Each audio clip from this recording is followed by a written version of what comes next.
from beautiful Las Vegas, Nevada. The fabulous Ariel Helwani show has hit the road and the team is in Sin City for International Fight Week. Now, put your hands together for your host, Ariel Helwani. Back in your life! Oh, I've been waiting to say that for the past couple of days on this Thursday, June 26, 2025. Hello again, everyone. I sure hope you're doing well. Welcome to our Las Vegas. Let's get this shot again. Our Las Vegas studio. Yes, we are inside the beautiful Venetian resort here in Las Vegas. They have been an unbelievable host. They have told us, mi casa, su casa, anytime you guys want to do a road show, you're coming here. And I don't know if you can see. Yeah, you can see. You can see right here. No. Go back. Look at this. We've got our own poker table with my name on it. The Ariel Helwani Show, Las Vegas, 2025. Look at this thing with the little uncrowned crowns in it. Oh my God, know yourself. We are living the dream. This is an unbelievable setup. We are so excited to be here. Once again, we're doing shows on Thursday, that's today. Friday, same time tomorrow, 2:30 p.m. Eastern time, start time. Saturday, watch party from a different location. Post-show, of course, as well on Saturday. And then for the first time ever, a post-pay-per-view Monday show from right back here in Las Vegas. We're going to see how that works. We're going to see how it all goes. My kids are on camp. I'm having a great time. I don't have to go back home. This is a great time to be alive. And we thought, all right, we're here in Vegas. We're not just going to dilly-dally. We're not just going to talk amongst ourselves here. Of course, Frank is in the house. Of course, GC is in the house. Of course, Rick is in the house. Of course, Andy is in the house. Of course, Jordan is in the house. We've got Big Spence in the house as well. We've got a litany of people in the house here. And also, we have a great team back at the HQ. Want to give a special shout out to our guy, Ben Hefner, who's been working behind the scenes, doing all the encoding, all the tech stuff for us. We appreciate you so much. It takes an entire freaking team, a squad, if you will, to pull off something like this. It's not easy to pick up the show and bring it to Las Vegas. And so with that in mind, we thought, all right, we have to do it big. And so today on the program, a 5-pack of guests. Don't even get me started on tomorrow's show. Let's just focus on today's lineup. A who's who, an all-star lineup. We'll kick it off in about 30 minutes' time with the former UFC middleweight champion, your friend and mine, the last style bender, the pride of not only New Zealand, but Nigeria as well. Israel Adesanya will be joining us in studio. Everyone in studio, right? Now, we ain't doing no Zoom chats today and tomorrow. All right, it's all face-to-face, mano-a-mano. Following that chat, we'll be joined by the reigning, defending UFC featherweight champion, the one and only, the pride of Australia, Alex the Great Volkanovski. Woo-wee. Not bad, right? We'll keep that CKB train rolling along, and after Volk, we'll be joined by the one and only, the hangman, Dan Hooker, fresh off his one-night tournament. The 1-minute fights, incredible. We'll talk to him about everything going on in his life, see how the hand is doing as well. We'll follow that up with the Georgian MMA Coach of the Year, man who's been on quite a roll, and I would say as of right now, perhaps the front runner for 2025 MMA Coach of the Year, not just in Georgia, but all over the world. The one and only John Wood of Syndicate MMA, who has just returned from Azerbaijan. He was in Khalil Rountree's corner. He's his head coach. Prior to that, he was in Newark with Merab Dvalishvili. In between those two fights, he, of course, went to Georgia. Some great scenes out there. He was getting all kinds of love. John Wood, who's the head man here in Las Vegas at Syndicate MMA, one of the top gyms, will join us in studio as well. And then we'll round it off with Mr. Chiwiwis himself. I got to say, that wasn't bad. I didn't even ask. Can Frank even talk to me on air? Right I can. Oh, okay, wow. Raul Rosas, Frank, is going to join us. So that, look at this. Look at this, Frank. Look at this lineup. Look at it. Izzy, Volk, Hooker, John Wood, Raul Rosas. We're having a grand old time. Everyone's so pumped to be here. Frank and I are a bit of a tiff right now because when I got here, I asked him if he wanted any coffee. He said no. Then we got too bogged down with all the prep stuff. And then I say, hey, where's Frank? 20 minutes out. He went to get a coffee. We have found a place, by the way. I want to give them a shout out. Actually, GC himself found the place. In fact, you know what? let's talk about what GC told me. Let's bring in GC, Mr. International Fight Week himself. His very first time in Las Vegas for International Fight Week. There he is with the Volk engaged shirt, earned not given. Yeah, you know yourself with the rings. Here he is. One of the first times I ever met you said, bucket list for me before it's all said and done. International Fight Week. And here we are. We got it done 2025. I feel like it's apropos. It's fitting. It's perfect. How does it feel? Oh, it's amazing. Feels like Vegas is buzzing. I can't go anywhere without seeing a banner for Oliveira versus Topuria. That's right. We land. Me and Rick see Shogun Hua. We had the baggage claim. Yeah, it's just like, oh, there's Shogun. Oh, there's Mauricio Huffy. Like, it's just like you're just walking around and you're seeing these legends of the game. It's amazing. Were they together or was it just random? Nah, random, separate. Wow. Yeah. So you have that, but by the way, the big revelation, we've been here, about 24 hours, a little more than 24 hours. The big revelation was, I went on the whole rant on Monday, there's no good coffee on the Strip. You went deep. Can we give them a shout out? I feel like they've been the MVP of the past 24 hours. I mean, shout out to the Venetian. This set is unbelievable. It's incredible. And within the Venetian, yes, Dandelion coffee. We found it. Dandelion chocolate, actually. It's like a chocolatier place, and they sneaky got the whole setup, espresso machine, cold brews, all of that. Not bad. And the vibe is high. They give you the cup comes with the sleeve, has a little pouch on it. Yes, comes with the cookie tucked in. Like the vibes were high. I went this morning. You went twice. I've already been twice. Yeah. I'm going to go every day. You had a late night cappuccino yesterday. A little late night cappuccino, broke my rules. Went this morning, a grandpa's there buying cacao beans because he's like, oh yeah, my grandchildren are lactose intolerant. I got to make chocolate myself for them. I'm like, this place is the best. That's a good guy. That's a mensch. Oh, mensch. So as far as on the Strip coffee, I'd say it's the best one I've ever had. Dandelion. And it just so happens to be at the Venetian. Shout out. Had a nice little dinner at the China Poblano. Shout out to them. Frank's favorite. We're giving everyone shout outs. I mean, let's go. Just throw them out, baby. I mean, they treated us well. And then this morning, you hit the group chat, and who do you run into? At the gym. You talk about seeing some legends. Yeah. I went over to the gym. And early morning, and this is like 6:30 in the morning. Don't say where, because people are going to call you. I know. I was going to say. I mean, the grind don't stop. You know. I mean, we got to get it in. I know. What time? 6? Like 6:30. Okay. And who do I see running on the treadmill? One of the greatest of all time, Demetrius Johnson, DJ, Mighty Mouse. So I hit the group chat. I'm just like, oh shit, DJ's in here. Guys getting it in. Headphones, sweat. Locked in. Oh, he's locked in, bro. What's he doing? Started out on the treadmill, and then he goes over to the weight machine. I mean, he's repping it out. I was like, not gonna bother the guy. Yeah. You know, he's been on the show many times. You know, we've met in person, but like, I don't need to bother the guy. He's not gonna know who I am, anything like that. Let's just let him do his thing. Maybe we'll run into him later this week. So I hop on the leg press machine. All I know at this point is that I've texted you guys, got the weights stacked and everything like that. Do the leg press. Finish the leg press. Sure enough, here comes Demetrius Johnson walking up behind me. Comes up, sweaty, headphones on, grabs the plates off of the machine like that I'm currently using. He's just like, yo, sorry, bro, I fucking need these, man.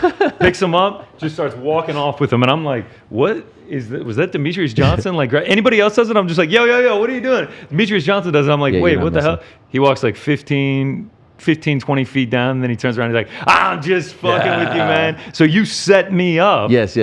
I feel like this was revenge for the Daniel Cormier selfie thing. I didn't even, I'm not vindictive like that. You set me up and you were like, yo, DJ, go fuck with your boy.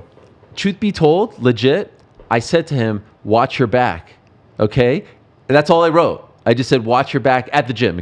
Watch your back at the gym. He writes back, oh, I already see your guy, don't worry. So I was like, oh, wow, okay. And then he sends me a picture of you doing your thing, and then the whole thing goes into motion. He got my ass. He made me look like a bitch. Like he just took my weights and walked off, and I was like, oh, okay. DJ. That's the great thing about International Fight Week. Everyone comes, whether it's I saw Jens Pulver in the hotel lobby, Kenny Mayne.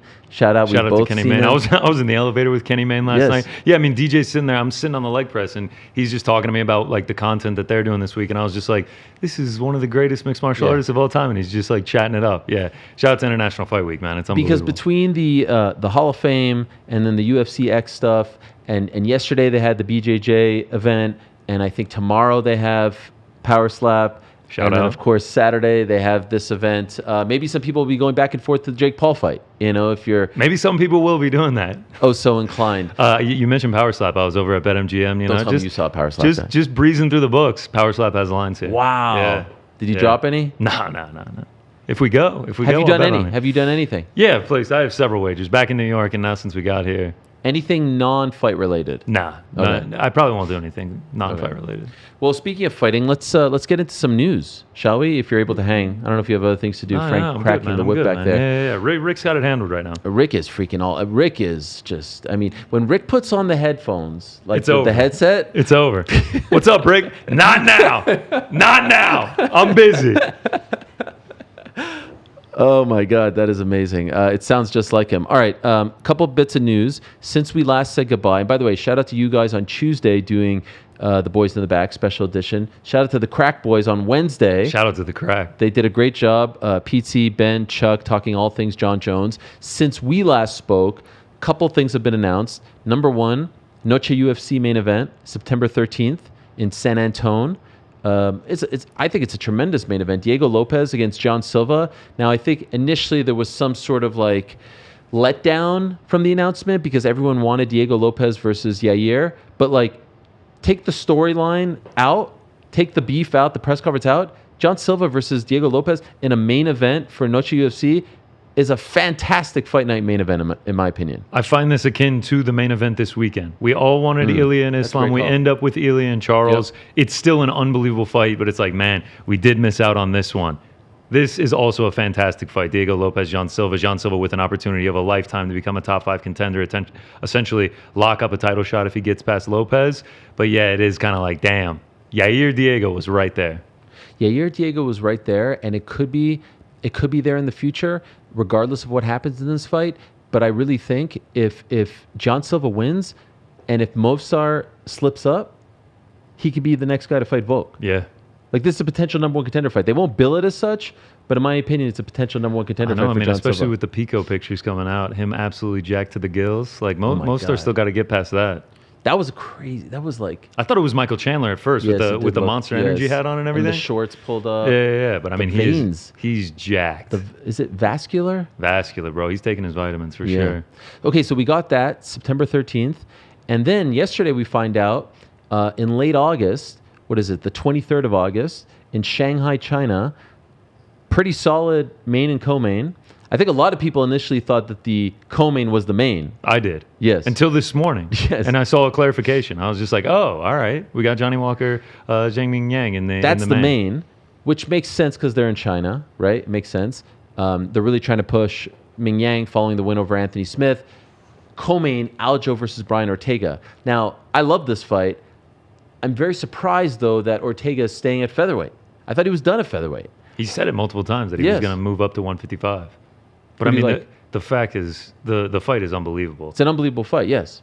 I don't know. I don't know what's. I feel like I still need to see more from Aljamain Sterling at 145. Obviously, a great performance at 300 last year against Cater. Toe to toe with Movsar Evloev. Like, who knows what happens if he gets the judges' scorecards in that one? And now another test in Ortega. Like, his run at 145 has not been easy. No, I mean, they've thrown him right into the fire. By the way, shout out to you, Yevloev. Shout out. The way you said that. Listen, man, all last week everyone's like Khalil, and I'm like, Khalil, I know. Shout out. By the way, no one's jumped on the Khalil bandwagon. He said it was Khalil, so I'm going to respect it. It's like Adesanya. Exactly. No one's jumped on that bandwagon. Actually, at ESPN, they made me change the way I was saying it, and I asked them on the air, and even despite that, they made me change. All right, so those 2 main events have been announced, plus the chief support on August 23rd. Love that. Are we going? Frank was telling me we were going to book the flights to Shanghai. We're doing roadshow? Yeah, I'm down. Never been to China. Is there a Venetian Frank, you in? Shanghai? Absolutely in. I think there is a Venetian in Shanghai, by the way. Oh, shit. I really do. Is there a Venetian in Shanghai? Can we ask, Frank? There's there no will chance. be one. That's fine. How are the vibes back there in the control room? Can we get a shot of the team back there? No, just use your mind's eye. I know for they're this one. stressing in there. Look at this. Everyone's just By the stressing. way, in New York, the window is looking out to the Empire State. Here, it's looking out To the building that we're in right now. Okay, that's weird. I shouldn't have called attention Yeah, to that. it's a high stress zone. Everything going on. I was out there about to come in. The lovely Diana, who's been helping us out here yes. at the Venetian, she's just like pre-show jitters. Yeah. I'm just like, no, I think I'm fine. She's just like, oh, okay. Why, All right. did she have jitters? No, I think she thought I did. Oh, no. Man, we've been here before. I'm holding on to this Sharpie right here, and we've got this felt. This is called felt, right? Yeah, it's felt. Poker table felt. I mean, this is unbelievable. Custom. You can't. The only disappointment I have is because it doesn't really come across on the cameras, but the crowns, The crowns, the uncrowned yeah. crowns You can on kind the of see green. that. Focus on the green is for like, a moment. It's unbelievable.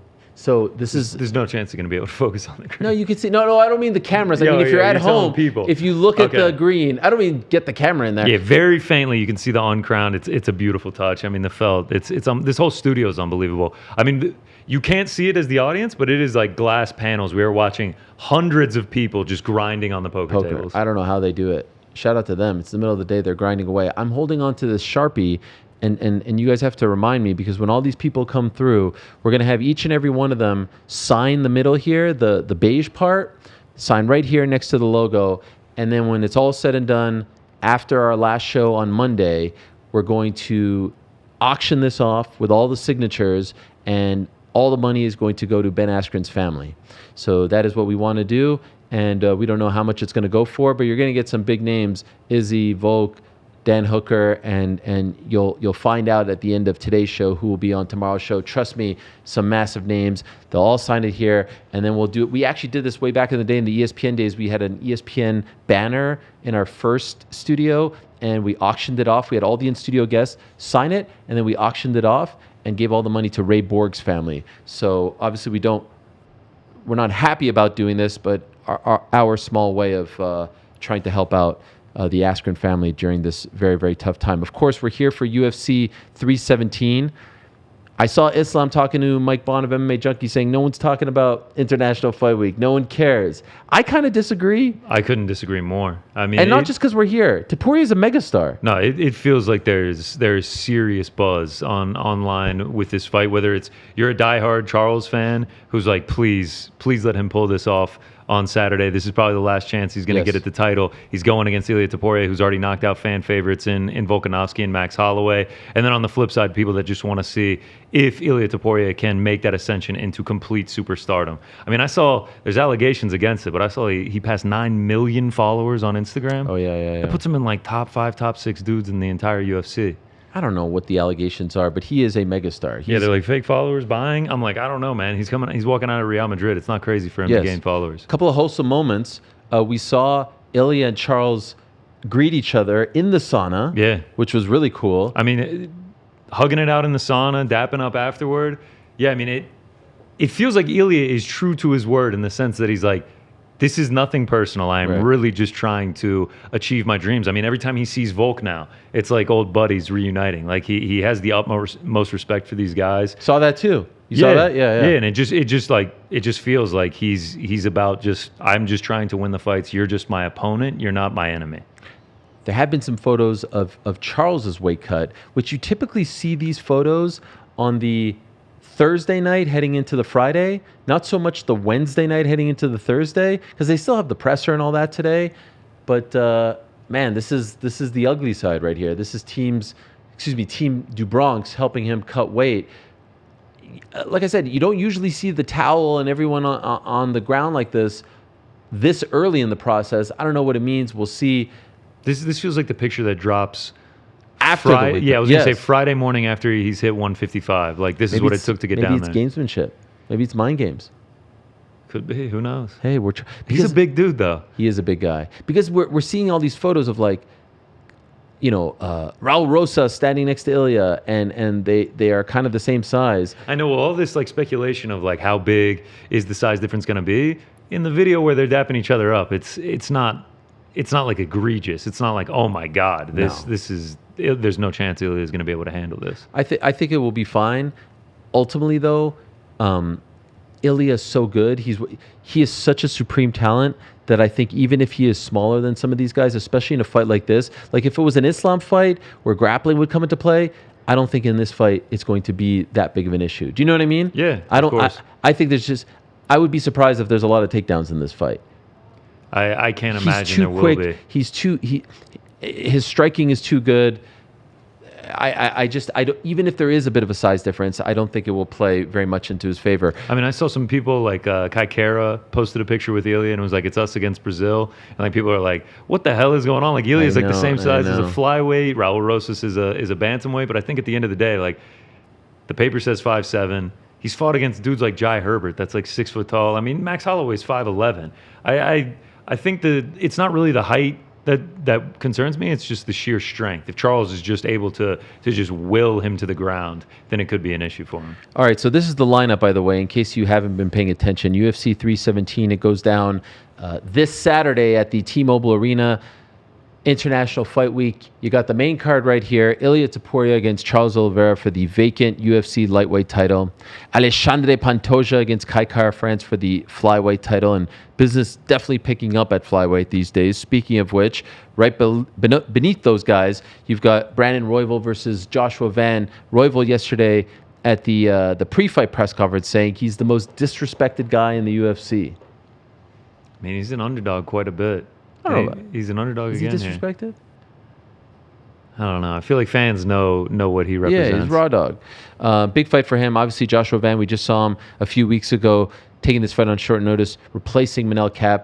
And then what about Manny Moicano getting that Kraken sponsorship deal? You saw that? Oh, you saw real that commercial? Hollywood commercial. Yes, it was impressive. Study Bitcoin, baby. With his personality really shining, going up against Beneil Dariush, and then to round out the main card, a huge and a very important fight for one Peyton Talbot going up against Felipe Lima, who we've talked about in the past.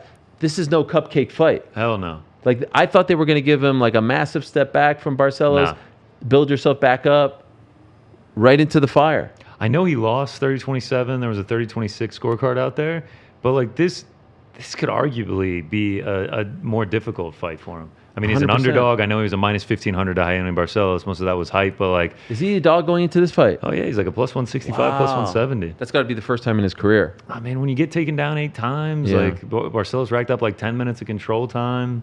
I mean, Lima could go for takedowns and have success. Okay, so that's the main card, which I think is great. Then we get to the prelims, by the way. Just a few notables. Jack Hermanson, everyone loves the Joker, going up against Gregory Rodriguez, who we saw in that sauna shot when Ilia and Charles came together. A few other notables. You've got Tracy Cortez on there against Viviane Araujo, and everyone loves T-Rex Terrence McKinney. We'll round out the early prelims with a few more fights. Jacoby Smith, a huge favorite. Jonata Diniz is on there. Jackson McVeigh. It's a great time had by all. Oh, it's a great time had by all, man. The main card is an absolute banger. It's stacked, top to bottom. Prelims are good. I think Vegas is going to be on fire, man. Wait, did you make your picks yet? Oh, yes, you did. Yeah, did them on Boys in the Back. Boys in the Back. Yeah, I had to get them in more in New York. What's the big one? Ilia inside the distance. I hate to go against Charles, but what is that line? I can't imagine. I took it at minus 170, minus 180, so I got like minus 176. How long ago? Because like last week. Oh, last week. Yeah, okay. Props usually don't drop till like the week of or week before. Okay. How are you feeling, man? You excited? I'm feeling great. We're happy lineup. To be here. The best news for the fans is like I am the least notable person that will be sitting here with you today. This is you're going straight from me to an absolute legend in Israel Adesanya. Stylebender, Alex the Great, Hangman, John Wood, Georgian MMA Coach of the Year. Legend. Georgian superstar. Superstar. He's on the parade. He's almost as big as Marab there. Oh, my God. My favorite part of the parade, I'm going to ask him about this, is what people are... All right, that's something I pointed out. Yeah, I don't know if we have the video of it, but he's on the double decker and he's up there signing stuff, and people are tossing shirts up to him and he's signing them. But the bus continues to move, and he just drops the shirt off of the bus. So I would imagine that the people he was dropping the shirts to are not getting those shirts back. By the way, this shot right... Oh, there it is. Look at this. These autos are incredible. Nah, this is where he's just signing stuff for people. You got people coming up to John Wood like this. This is how big of a star Marab is out there. Oh, my God. Yeah, there was another shot when he was on the double decker, and he's just like, sign, drop, and you can see some kids. The bus is leaving. The bus is still moving. You can see some kids running after it. They're like, no, that's my shirt. That's my shirt. And he's like, pen, like 10 meters later. By the way, one of the big stories, and I was going to say, this shot right here, this shot with the lines, the single, kind of looks like the Apex studio. Yeah, you know when they do the UFC? It feels like we're at the Apex. Yes, we're doing Welcome back to the desk. I'm Gene Norma Thomas. Dumont Aspen Ladd getting ready to clash in a 145 bout this evening. It actually really looks like it. It looks great. Look at that. Oh my God! Not this shot. This is a. Are we going to make our way over to the Apex this week? Can we sneak you in? I was trying to make the case for Power Slap. Is that the Apex? I don't think so. You don't have to convince me. You want to go? I'm there. I want to go to the Hall of Fame. I'm there. Wherever the crew is going, I will go with. Hall of Fame. UFCX? UFCX. I don't really know about UFCX. You just roll up there? I think you have to get tickets, but yeah, you roll up, take pictures with fighters, I would imagine. Outdoors or indoors? Indoors. I would imagine it's like at a convention center, similar to Fanatics Fest. Okay. Why do they call it UFCX? It feels like it's a very social media thing. Yeah, I have no idea. I would like to go to that. We're going to Tough Enough, maybe, I think. Yeah, Sunday Amateur night. MMA. Sunday. I mean, we've never been here on a Sunday. You talk about intimacy. That's going to be fantastic. Why intimacy? What is that? I don't know why What I is said that. It is going to be intimate, but you were not talking about intimacy. All right, what's going on here? What's he talking about? That actually stems from a Intimacy. conversation me, Rick, and At our guy 2 days ago? Dustin were having at dinner last night. About intimacy? About how intimate it essentially was. UFC cards are kind of tough to go to because it's 20,000 people in there, and if you're Right. sitting in the nosebleeds for 7 hours, you're like, this is okay. But then Dustin was like, Tough Enough's going to be very intimate. So yeah, I just continued the conversation from last night. That's fine. I'm taking some tough beats this. I'm taking some tough beats this morning, man. Got done up by DJ. Now I'm doing this. Oh yes. No, before we get to Izzy, the big story continues to be John Jones, and yesterday he went on this tweet spree.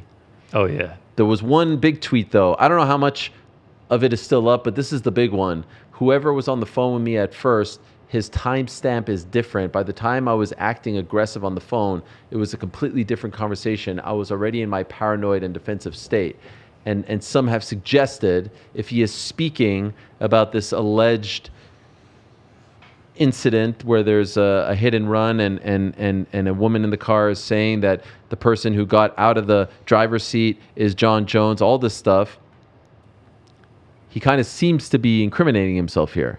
Yeah, if that's what he's referring to. I mean, that is essentially a confession that it was Yes. him on the phone. I would imagine the lawyers got on the horn with old Johnny real quick and were like, take that down, because they are Crazy. adamantly denying that he had any involvement in Yes.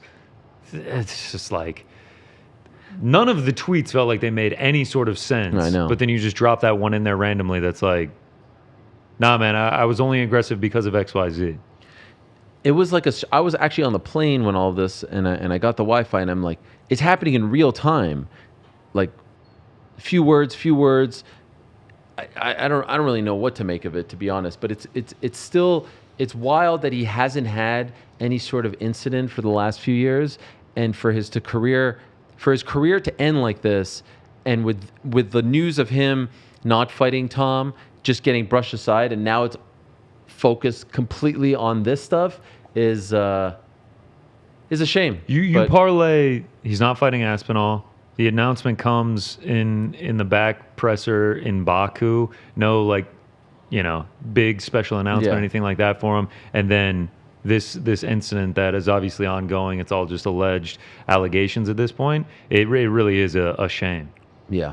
So we'll see. I'm sure there's going to be a lot more that's going to come out regarding it, and perhaps by the end of this particular week on the program, we'll get a big update on the whole situation. Perhaps, maybe, I don't know. In a couple of seconds, I'm told we're going to be joined by Israel Adesanya. Let me get out of the here, last man. stylebender. Are you nervous? No. Pre-show jitters? I guess I'm giving off pre-show jitters. No, you're not. I don't want to be sitting here when the former The thing middleweight is, champion of the world Frank comes. is in my ear right now, and he's telling me Izzy's on the way, but I don't really have any sort of like gauge of what on the way means. All right, so Okay, where he's giving is me an update. Yes. No, he's here. I see him. I see him. you see him Yeah, coming? yeah. All right, brother. I love how Appreciate you're it. throwing shade at me there, huh? No, we love you, Frankie. We love you, Frankie, because you're doing such a great job. And give a big shout out to Mr. GC here for his very first International Fight Week. In a couple of seconds, my friends, though, sit back and relax, because the former UFC middleweight champion is going to join us. He's going to walk right into the freaking studio right here. We just saw him back in February in Saudi Arabia. We're all wondering what is going on with him. He is a living legend, dare I say. Often imitated, never duplicated. Rick, you could bring him right in. Bring him right in, Rick. Bring the big... Oh, they're taking pictures with him. There's a whole crew of people. Bring the man right in. Often imitated, never duplicated, the one and only. Always better. Always appreciate it. Yes, always better. That's what Tim says, and I know he's not making it up. Thank you so much for coming in. It's fucking tense. Yo, crazy, right? Yeah, I walked in, I was just like, all the poker Fuck, people. What's happening? Yeah. I think Everyone's it's so insane. focused. Yes. No one looks up, and Yeah. it's what is my math? 12 o'clock. It's 12 o'clock, and these dudes are locked in. Oh, bro, I can feel it. And now I even turned the corner. I was like, oh shit, there's more. Kind of spreads out. Do you play? My secret is I don't know what I'm doing. Okay. So that's my like. That's your strategy. Yeah. I just kind of. But you actually roll up and play without No, knowing what like you're with doing? my friends once in a while, and just for like cheap money, and then they can buy back in, or when I buy back in when I lose. But you wouldn't go here, right? Fuck no. Because these guys would get They're mad. playing. No, they'd play with ridiculous money. I play with money that I'm ready to lose. Okay. Yeah. I'm still, I'm still my father's son, so Yes. very frugal sometimes. Yeah, I saw your father talking about all the investments and stuff recently. When was that? He did an interview. You didn't see this? He's like, Nah, we're I setting don't- him up with the real estate and, Yeah. and for life What after. interview with who? You want the Is it a video or is it a no? It's an article. article? Okay, yeah, probably. I haven't seen it yet. Look. I have it here. Wait, Wow. wait. 1 second. You came ready. And I was like, yo, someone sent it to me earlier, and I was like, Papa Adesanya. Here it is. Adesanya. Adesanya, yes. Adesanya. He was talking. This is with TV47 Digital. Is that like a Oh, wow. local Nigerian? I think so. Okay, it would have been a Nigerian. Yes, and he talks outlet. he's talking about the idea is that after his fighting, Israel needs to have something solid as an investment. So we decided that we're going to go for property development so Yeah. that one, he could physically see what he's putting together, and secondly, for his investment to be better protected. He's talking about your investments. That's the guy. I mean, who else would you rather have Sure. behind you in your corner who's been there since the jump? Right. Who fucking brought you to this world. He's your accountant too, right? Yeah, he's a chartered accountant by trade. I was meant to be as well, but my grades weren't really up to par.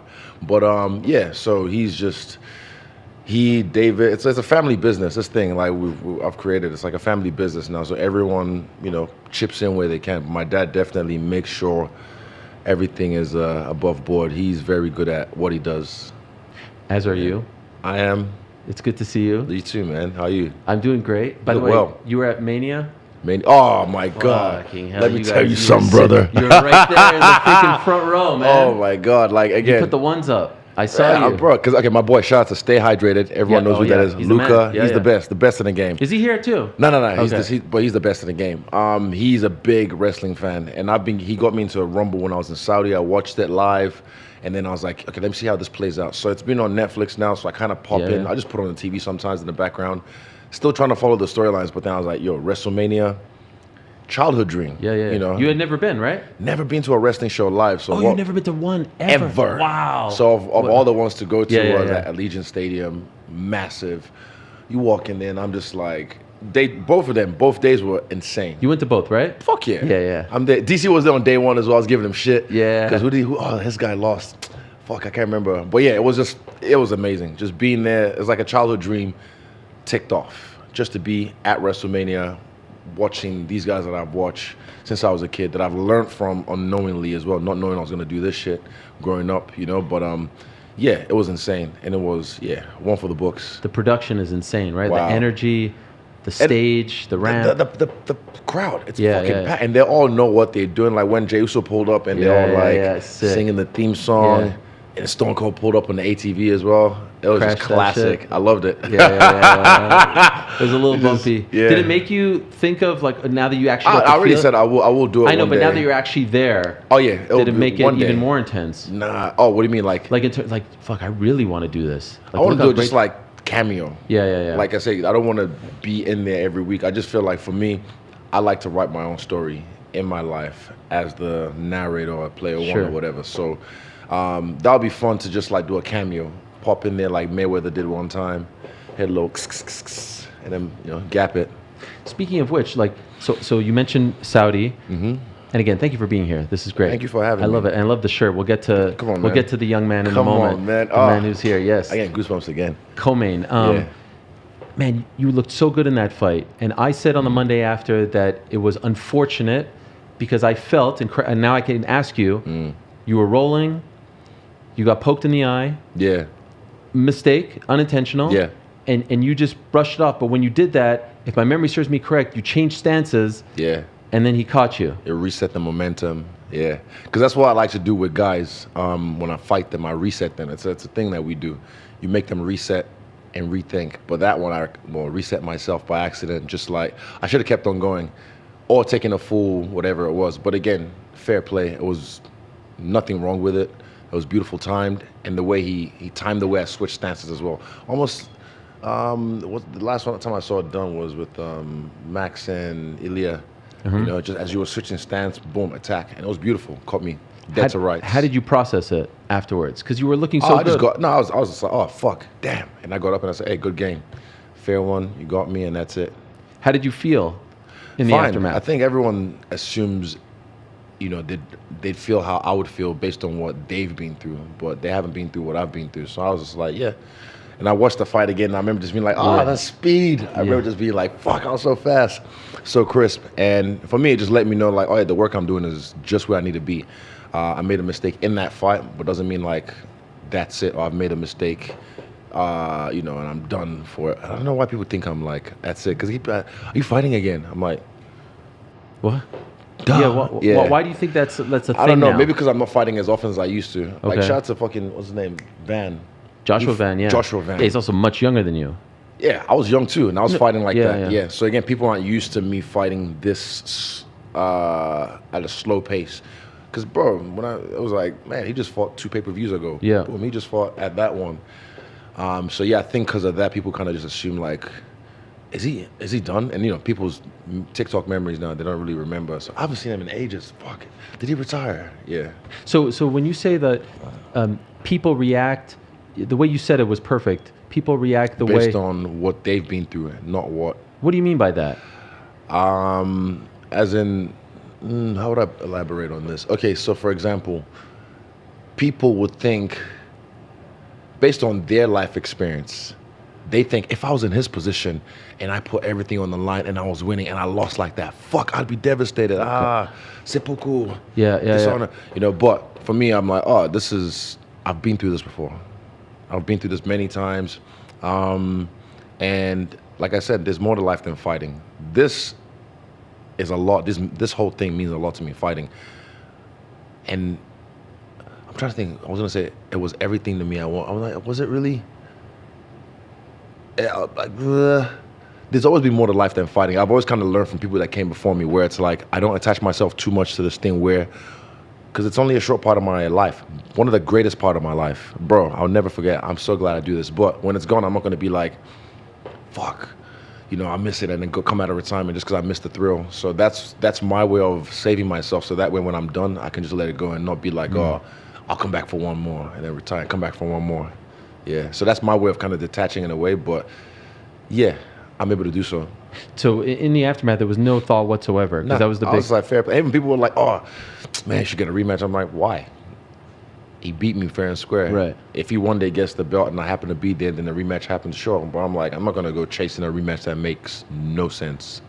He actually just got his next fight against so Kyle. with Bohio. Yeah, that's a good fight. You like his chances in that? I think Kyle's good. Southpaw, but Imam's good as well. I haven't really looked at that fight yet, but it's going to be a good fight. Yeah. They had a little bit of static as well because Yeah. Kyle said he didn't want to fight him or whatever. But No, yeah. Imavov said. Imavov says Kyle didn't want to fight him. And then he said he didn't want to fight him. They actually went back and Well, forth. they are going to fight Yes, now, they're gonna- and I'm ready. And then one guy said he was going to be the backup for DDP Khamzat. Oh, yeah? And then now they're doing it in Paris. By the way, DDP It's in Paris. Paris, yeah. When's that? Like September I'm 2nd so or over, 3rd. like I'm like under a rock. You don't now, follow eh? it? Well, You need a break, right? You can't follow not it. even that. I kind of followed O'Malley's lead a little bit. Oh, you did that. You remember MSN Messenger back in Yes, the of day? course, yes. Where you get back from school, Yes. and then you go in there, you know, or Bebo or whatever. That's kind of how it is for me now. I have it on my desktop, Wow. so that way it's like work. So I go there, I do my thing, and I also have business suites, Meta business suites, so that I can just like on the fly post stuff. Because I'm on tour right now, so you know I can't just leave the socials inactive. Sure. So yeah, and then that way it's just also separation. That's work, and then I don't. Bro, do you ever doom scroll? Oh, of course, man. It's Yeah. awful. So It's I get awful. back home from training. I'm just like, I'm gonna go take a Yes. shower. I'm gonna go in the eye, and nigga, it's 2 hours. Yeah. And so much crazy shit going on in the world, and you start to like fall down these. Bro, I remove myself so that way I don't. So I no focus more, on- no more X. I don't go on those anyway. I just leave those. But it was mainly IG. That was the main one. So you that took I it just- off your phone, Yeah. and now you brought it back for this because I saw you posted yesterday. Yeah, so I use Business Suite, but also I have look at you, Business another Suite. phone. That's yeah. big time. So yeah, you know what I'm saying. Yeah, me and Zucker like that. Yeah. But yeah, so for me it was just like, just to remove myself, and I'm not constantly looking at what's what, because it's all just fugazi at the end of the day and the hearsay until it's actually in front of me in my realm of reality. Yes, then yes, I can yes. deal with it. So did you get that from Sean? Like, did he? Yeah, just talking to him, I was just like, not even about the fight, just for him personally. He just seemed so free. And then I remember just saying, like, I'm gonna do it. And then once I said it was in my mind, I accepted it in my mind, and I was like, I'm gonna do this. I'm gonna do this. And I'm not trying to make a big deal. I just brought it up. Sure, I'm not sure. trying to make a big deal about it. But again, it's just something that I used to do it when I logged out.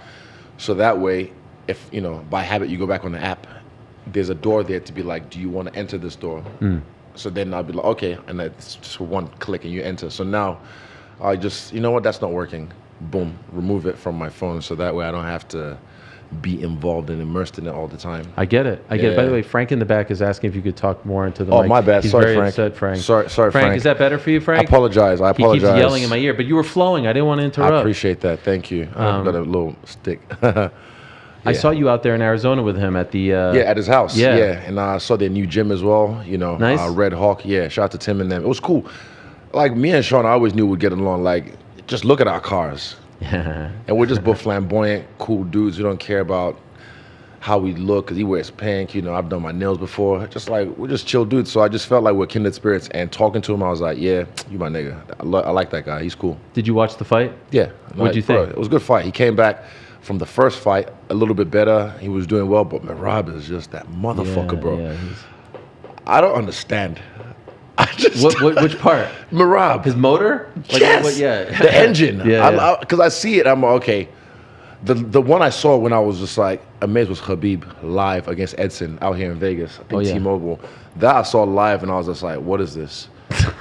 Because he just walked him down, and the engine was and that's inspiring when you watch shit like that. You're like, okay, bet. Even training with Goggins as well, I still have the memories from that. And bro, Merab and Goggins, that would be insane. Oh my God. Just like, I think Merab could outwork him. Possible or no? I What's up with this dude Goggins, We're gonna man? find out. How does he do that? Are you working with him here? No, not this trip. No, that was a once in a lifetime experience. That was it? It was just a one and done? Oh, I mean, I'll do another one day, but But all the footage was just from like... from that one. But thing is, the internet don't understand. So Yeah. people were starting to think, oh, this is the new. I'm like, bro, I live in New Zealand. Yeah. He lives in Vegas. He lives really He's nice leaving out Eugene here. for Goggins. Yeah, no, people are fucking retarded, bro. Sometimes this is why I go off. Yeah. It's 'cause I don't have to see any of that shit. I don't have to. And then sometimes I'll get sent screenshots of stuff, and I just go, haha. And then I just Move on. let it go, yeah. My favorite thing about all of that was the shot, the slow-mo running shot. Oh, yeah. You, Goggins, and Tim. then pale ass Tim. Shout out Tim though. It was, and that was He was the hanging. night. The night before was his birthday. Oh, wow. And for me, I kind of, because after Volk got his belt back in Miami, we celebrated, left fucking 11 around like when it was daylight, and I didn't burn from the sun. Wow. So after that, I was and I had the idea to train with Goggins. Once I texted him, he text back, cool. Put down all the alcohol, all that kind of stuff, and I just kind of kept myself clean and trained all week. So that, and the night before Tim's birthday, nothing. We just chilled because it's WrestleMania weekend. We're gonna of turn course. up. But I just knew I was gonna go to that place, and that's what I needed. And something is said during that workout still sticks with me to this day. It was, where your world ends, mine begins, and that that's a powerful saying. He said that to you? Yeah. In what Bro, context? No, When because your I'm world ends- dying on the fucking Stairmaster. I don't do Stairmasters at all. Yeah. So the Aerodyne I could kind of hang a little bit, push, but the Stairmaster was one that fucked me up. I fell off. How many times Paulie and Ike had to try and like fucking get me back on, because I was just like trying to get back on that thing. Have you Yeah. ever experienced that? Oh, in training, yeah, of course. Like, fucking treadmills, then sparring, then Eugene. Which fight was this? The Pereira New York fight. Eugene was fucking mad, like insane in that fucking camp. Why? I don't know, just history. We got to get this guy. Yeah. Like it's war. So then he fucking, what was this? Treadmill. Now sparring. Spar for like, I don't know, a minute or whatever. That treadmill, and then fuck, that shit was crazy. So that was the only time I can remember experiencing something like that with my legs being like, oh fuck. But that Stairmaster was unlike anything I've ever experienced before. Because Goggins, and I watched it again. I watched it again when I got home maybe 2 weeks later, and I only watched him on the Stairmaster. I was seeing, is there a bit he would like waver, shake, break? Because I'm trying to keep up with his rhythm. In the beginning, I could kind of hang, but it wasn't, I felt it at a certain point. I was like, Crazy. hey, you should try it. Do you work out? I do, yes. Yeah, what do you do? What? I know you box. Are you saying that because you don't believe? No, I believe you. So these days I'm going twice well, a you don't week. really like, I don't show it off. Yeah, good. I respect but, that. yeah. No, you don't post it, but I know you can. You got them hands, but I know. I got 'em. Yeah, I got still got it. Whee! No, I do enjoy boxing, and Yeah. How old are you now? I'm 42, about to turn 43 in Young. July, like you. Oh yeah, that's right. Yeah, July 8. 8. Oh, nice. 22nd. Beautiful. So you're not a Cancer, or are you a Cancer Cancer? Leo. What do you mean Cancer Leo? You I'm on the be cusp. both. Okay, you're on Yeah. the.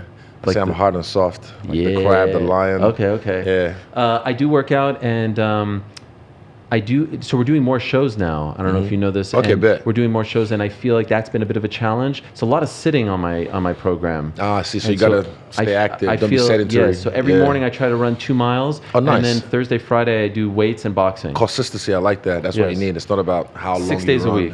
Fuck yeah, that's it. That's it. This morning I did it at the gym. Good lad. Yeah, I did some chest. If I have chance, triceps. I'm trying to get some like a suit. I have a suit, but it's at the spot here, suit supply or whatever. So I might try. I already got it, but I'm gonna get some other pants. I need some darker pants. But if For I have tonight? chance, yeah. It's a big night. Fuck yeah. This is huge. Wait, this is the suit. This is the suit you're gonna wear tonight? Yeah. Oh wow. I You got don't it have yesterday. Nah, I got it yesterday, but it's at a spot over there. Okay. Excuse me. But yeah, I'll pick it up and then there's some pants. I'll figure it out. Okay. It'll look good though. Yes, of course. Tonight you're being inducted into the Hall of Fame. Yes, as You. me and Kelvin Yes. Gastelum. Yeah.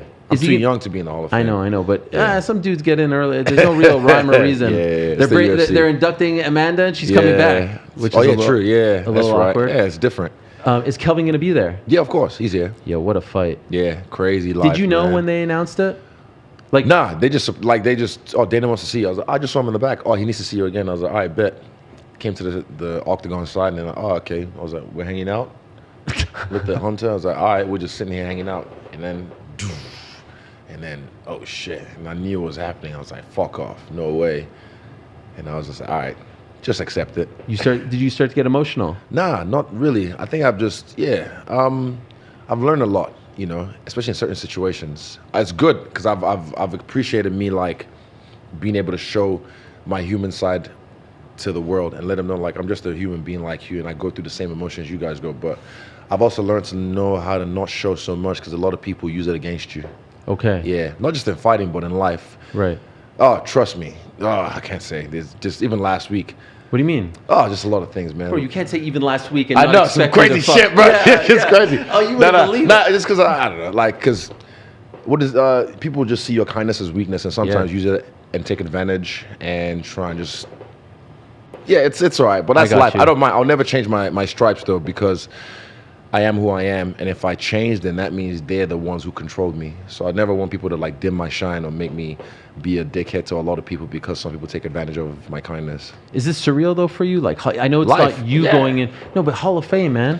Like that's a big freaking deal. Yeah, that's why I said I'm too young to be in the Hall of Fame. And I'm still fighting. So would you have preferred it not after happen? I'll do it again when I finish fighting. Sure. And my career is cemented. But for this fight, legendary. I might be biased. Yeah. But I do say this is one of the greatest fights in human history. Oh hell yeah! It was. Yeah. I mean, the iconic shot of you before the 5th round. That's what everyone remembers. That's the first thing. Yeah. Is it the first thing you remember about the fight? Like when someone asks you about it, is it the way you reacted, the place that you went to? I remember the bit where my hand got raised because I was just like, please don't screw me, judges. Because I knew I won the fight, even though it was 2-2 going into the 5th. But I was like, surely no judge like fucked up one of the rounds or whatever. But it was, yeah. I just remember that bit. That was a relief, like, achievement unlocked, like an Xbox or some shit. Something I've just worked for a lot of my life, and I finally got to achieve that dream and realize it, and it was right there. Yeah. And yeah, it was dope. You know what I love about that card? Yeah. You'll recall it was an interim title fight. I know you don't consider it as such. And No, it isn't. No, it was an interim title fight. But again, people might not like me. All I'm saying is when I then fought Raw the next fight, Yeah. as the champion, the interim title has to have some kind of merit to it. Sure. Look at John Jones and Aspinall now, the situation that's happening. But I'm saying as the champion, because Aspinall's defended his belt, right? Yeah, but it was interim. It's a defense. Yeah. Because if Raw beat me, it would have been a defense for him. So it has to be worth something. And you can say, oh, well, that's just the way it is. Well, we can make it not the way it is because common sense. You know what I mean? Sure. Are you going to tell me Carlos Condit wasn't a champion? Are you going to tell me Dustin Poirier wasn't a champion? Nah, they were fucking champions in my eyes because they did something that not many people on this fucking planet has ever done, interim or not. And the term interim is just like, I don't know if it's like a placeholder or whatever, but you're still a champion in my eyes, and you're still a legend in my books. Are you and Kelvin cool? Fuck yeah, that's my boy. That's my hermano. So he'll be here? He'll be tonight. I'll see him tonight. You'll see him. Okay. Yeah. So there's no. Hell no. I saw him. You went through the fire together. Yeah, bro. We've been. There's a mark I have on my lip here. I think that if I look at it, I'm like, oh, that's from the fight. Kelvin. Yeah, That's crazy. Even my dad reminded me. Look, this is my background on my phone right now. Right now?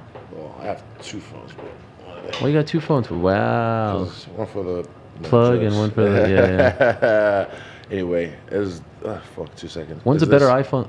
Oh, that's you and your dad right after. Yeah, Wow. right after the fight. So my dad was saying like, I remember when I held you after that fight. Your body was just vibrating. It was just shaking. Wow. Like he remembers like, man, this boy almost lost his life.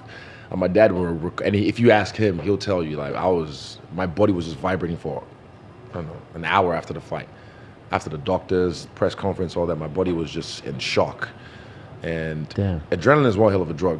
You can go through a lot with adrenaline, but I really put myself through it in that fight, and I don't regret it.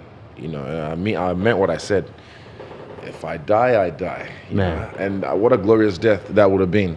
Nah, we don't want that. I don't want that, of course. Like I like living, but I'm saying, what a moment, and fucking what a moment for Kelvin as well. We went through that together to create an instant classic that I don't think will be forgotten ever. Especially not now, going into the Yeah. Hall of Fame. Can I ask you about this John Jones situation? Yeah, ask me what's up. Yo, what do you make of all of this? Man, life be lifing, bro. What do you mean? Life be lifing. I don't know. See, it's him. He's the only one that can beat him. Aspinall begs to differ, but John, we've all made. I got a DUI. Remember that? Yep. I take Ubers now. Like I'm saying, I've always taken Ubers, but I'm saying like, for me personally, so mine was even the shout to the judge, because he even said like, this was a stupid mistake. You were this much over the legal limit. Because I just thought I could, I'm fine, I can drive. But then they got me, cool, naughty boy, my bad. Ever since then, I've never even, if I know I'm driving, don't even touch a sip.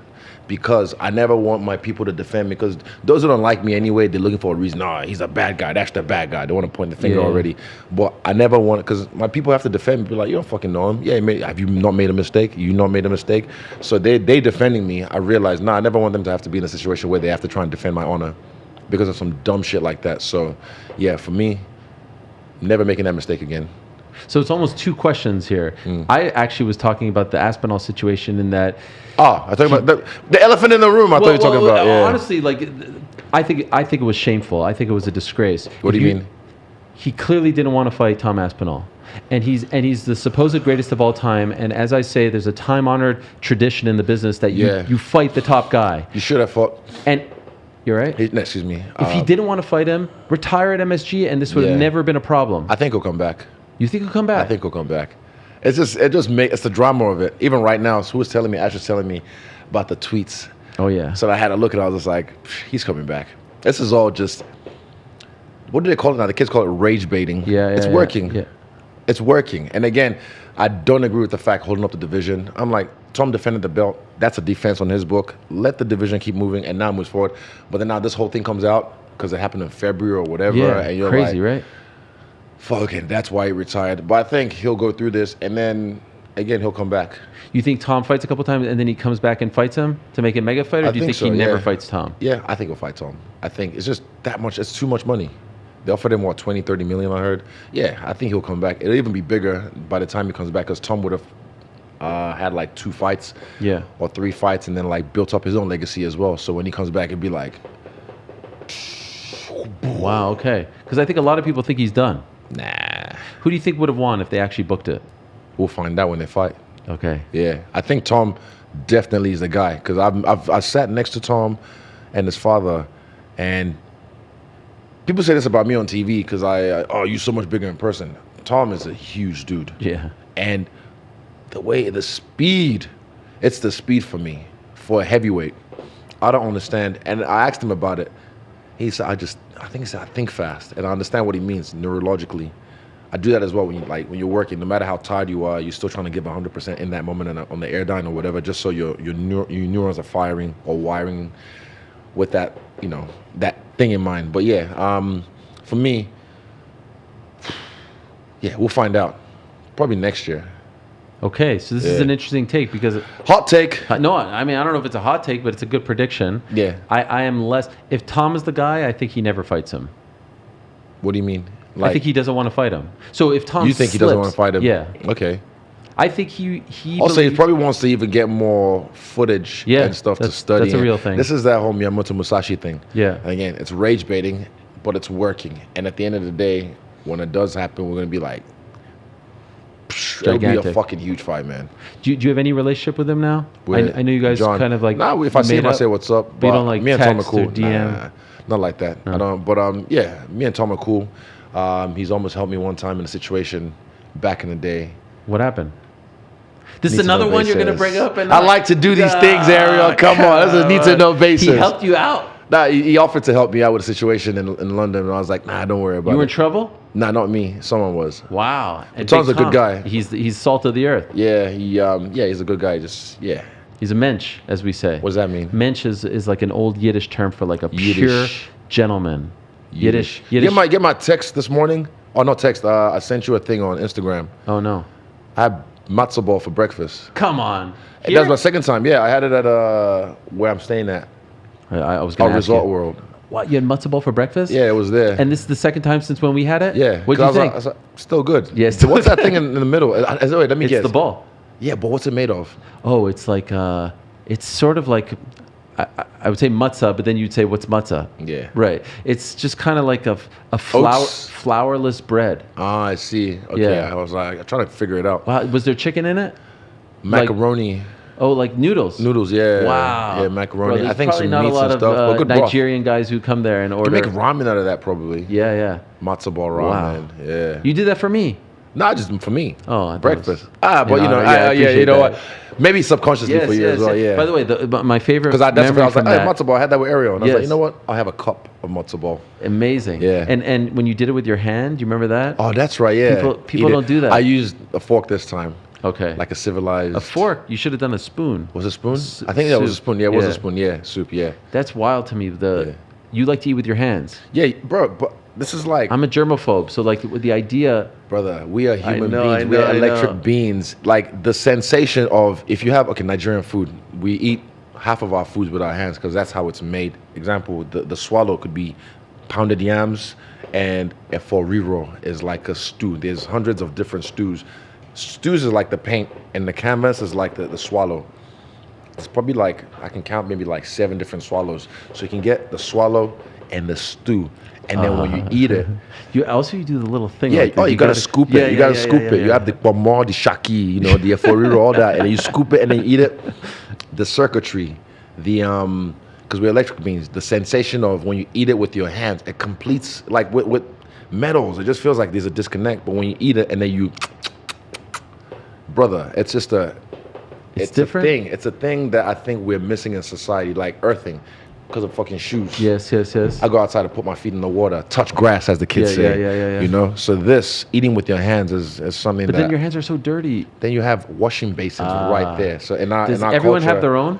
Yeah, everyone has their own. Okay. So germaphobe. That's right. Yeah. Even in restaurants, you have your own washing basin, like a bowl the waiter will bring to you, or you will have your own at your house, and you can wash your hands. And then you can text, whatever, do your thing, and then when you eat. But then don't worry, your basin is just for you. I love when you go into The Voice, like when you were watching Nigeria, Usman. When you were watching Usman fight. It's called, what do you call it? They call it code switching. Depends who I'm talking to. Yeah. But when you were watching him, you were cheering him on like that. Nigerian, yeah. It's guttural.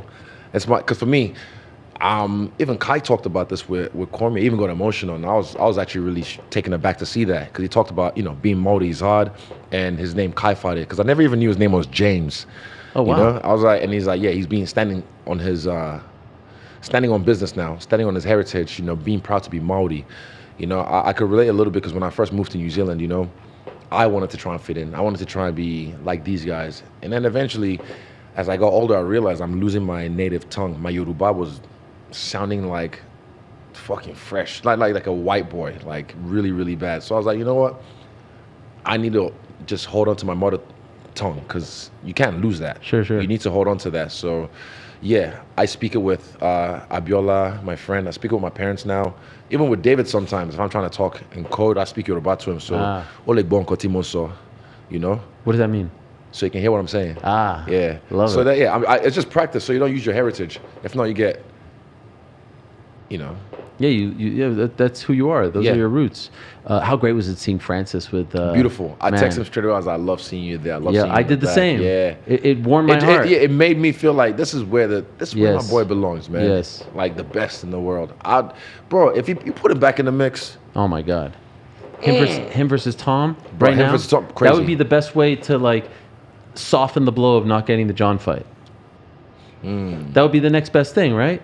Tom versus Francis. yeah, It'll never that's happen. the biggest. Yeah, that's the biggest fight. Never Yeah. say never. That's the UFC. Dana said women would never fight in the They're UFC. not going to co-promote with these dudes. Never. Look, things happen. I've seen wilder things happen in this game. Mayweather McGregor. Yeah, bro. Where's he now? When's the last I heard of McGregor? He's doing a lot of BKFC stuff. That's but right, promoting. Yeah, Yeah, but- they're gonna bring it to Perth, but now I think Australian Commission said no. So then, I think we're trying to get it to Auckland Okay. in July. So yeah, bring the BKFC to Auckland. We like a good. Have you seen Dan's fights? I was just gonna say the Australian Commission just wants to do 1 minute fights now. Bro, That's all honestly, man, I'll give props to Dan because what he did after that as well was he gave a really good speech. I think it's on the YouTube channel. Yeah, I saw but it was for me. I was like, you know what?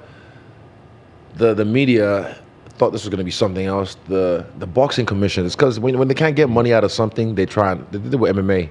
We can't control this. Oh no, it's human cockfighting. Sword fighting, whatever.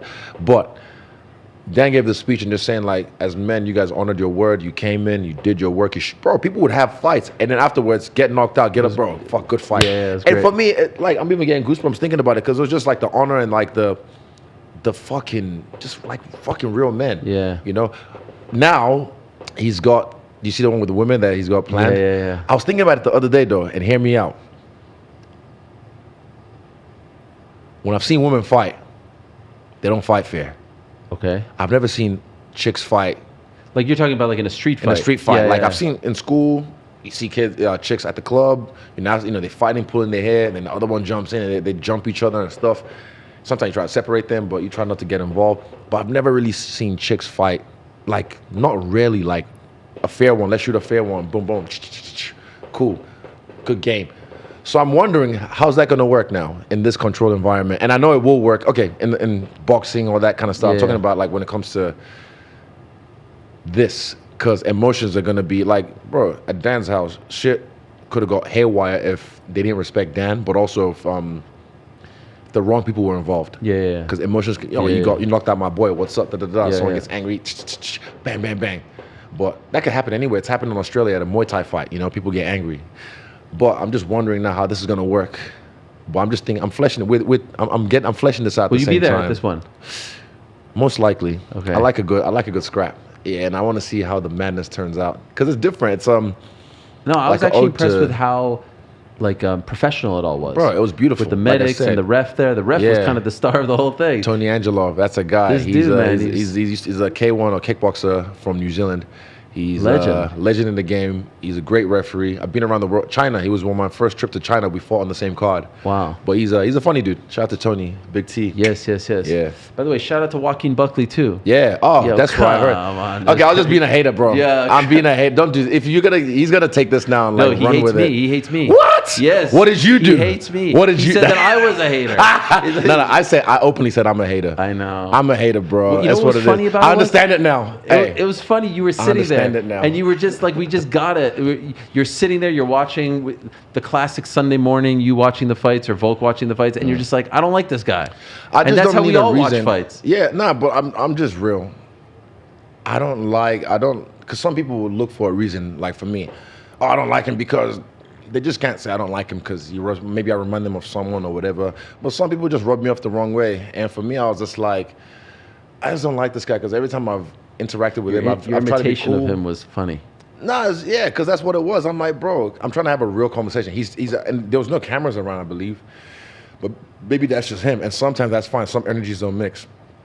Even he was talking shit. I heard you know, Volk was saying to me, he was talking shit about Jack Della. I'm like, you're talking shit to Jack Della. Yeah. And something, I don't know, he imitated something about his wife or some skit he tried to do. I don't know. But I'm like, bro, that's Jack Della. He doesn't fucking bother anybody. Yeah.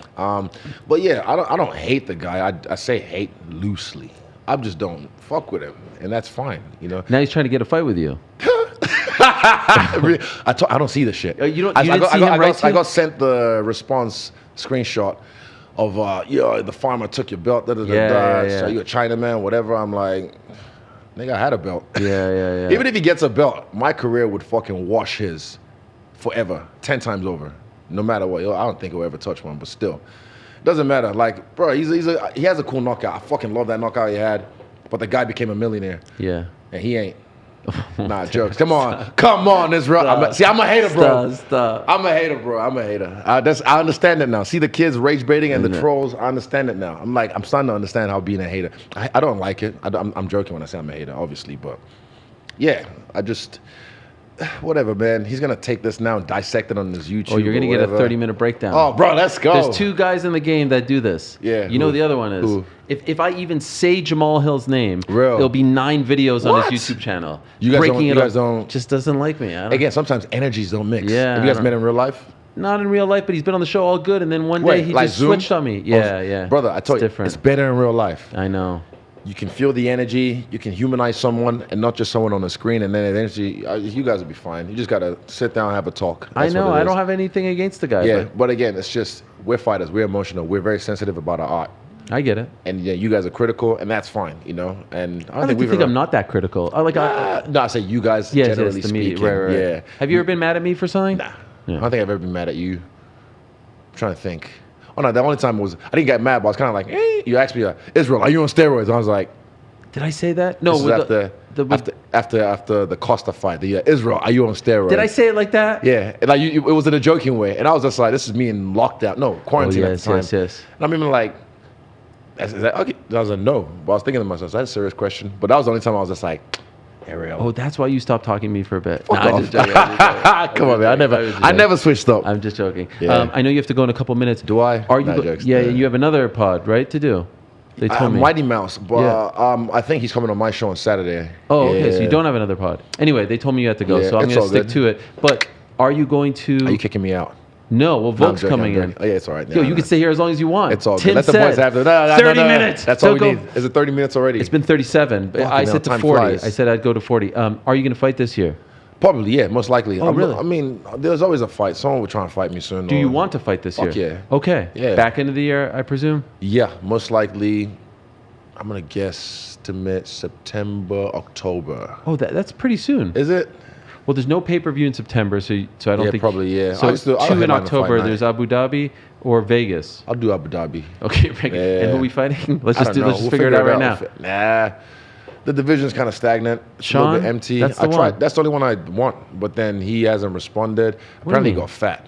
People sent me a video of that as well. I was like, Oh. oh shit. So I don't know. Maybe he's going through something. Okay. Who If it was knows? up to you, though, Sean. Yeah. no question. No question. Again, look, it's just he lost his last fight. I lost my To last DDP, fight. Yeah, and it's like, all right, cool. Want a rematch? If not, if he doesn't want to, that's fine.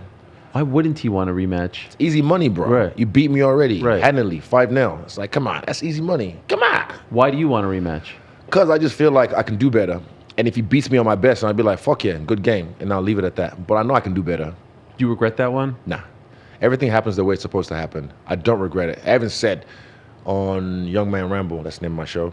Respect. I said, I remember now when I was trying to get that fight, Dana was like, listen, kid, just you got millions. Just go chill. Da, da, da, da. But I was so adamant and stubborn, like, no, I need to fight in Sydney because I haven't fought in this side of the world in so long. And again, now in hindsight, I was like, yeah, I should have chilled. But I don't regret it because I believe everything happens the way it's supposed to happen. Look at Was the it Pereira. because you were healthy? Like, why did he say that to you? Because there was I think it was scheduling issue. DDP couldn't take the fight. Something like that. Yeah, Yeah, there was yeah. something happening in the time, and I was meant to fight DDP, and then Yeah. he had to get surgery or something. There was so many things that happened in the past. Yeah, man. yeah. But yeah, so for me, don't regret it, but I like the way things play out. You're okay with it. You're at peace with it. No regrets. No regrets. Not a single one. Not a single letter. Yeah, that's crazy. Yeah. There's nothing you would do again. Nothing I'll do again A do-over. for that fight. No, No, not we can that do a fight. do-over in now. Your In career, my like, be career. like, man, if I could go back and Look zig at what, instead of I. hell no. Look at what Yeah. happened. Yeah. Everything from my amateur kickboxing fights to my professional kickboxing. Bro, like what? Do I wish I didn't get knocked out in Brazil by Pereira? Nah. Because look at how that turned out. Right. So just stick with me. Let me cook. Yeah. And then at the end of the day, we'll see what we've made. Adversity is a privilege. Amen. Is the great. Adversity is Yes. a privilege. Yeah. What about this young man? Tell us. I'm ready, bro. Every time you just bring it up, I get chills because I'm fucking ready. It's his moment. I love the fact that Kai has, I see him now. He stepped into his own. He's like matured as a fighter, as a person, because he's also being a dad now twice over. Yeah. And I can just see now from his last title shot who he is as a person, not even just as a fighter. You know, sometimes like there's this thing in New Zealand where people want to like just dim their shine and just like, oh nah, August, bro, nah, just humble, hey, chill, nah, you know. But I'm like, fuck all that. Speak your truth, speak your reality, so you can, and fuck who feels away. Kai is doing that now. He's just saying it as it is. He's just standing in his own business. He's just like, yeah, I'm Modi, bro. And also being proud of his heritage and just saying it as it is, like, I'm the best in the world. He's not shy to say it now. He's not embarrassed to say it now. He says it proudly. And I'm proud of him for just being able to just break that fucking cycle of bullshit and just being able to stand on business and speak his truth. And it's his moment. It's just a culmination of everything. He's been here before now. He's fighting the guy he's fought before at the Ultimate Fighter 8 years ago. It just makes sense for me, man. And I'm ready for him to be King Kai and be crowned as King Kai. Oh man, King Kai's a great name. Amen.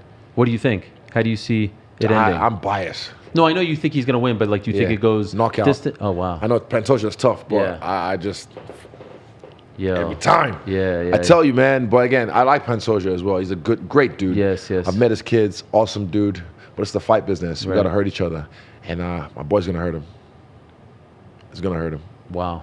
Ilya, Charles, do you have a pick? I picked Ilya, but I was honestly, because of the way I was doing my breakdown on Freestyle Bender. Yeah. And by the way, is your show on that channel too? Yeah, Young Man Okay, Ramble. yeah. I kind of stole the name from fucking Rumble, Young Man Yeah, of Rumble, course. the greatest. Yes, but Muhammad. I ramble a lot. Yeah. So I was like, you know what? And you have guests on this show. I have guests on the show, but sometimes, you know, have you listened to Bill Burr's pod? Of course, yeah. Yeah, like he just sits and he just riffs by himself.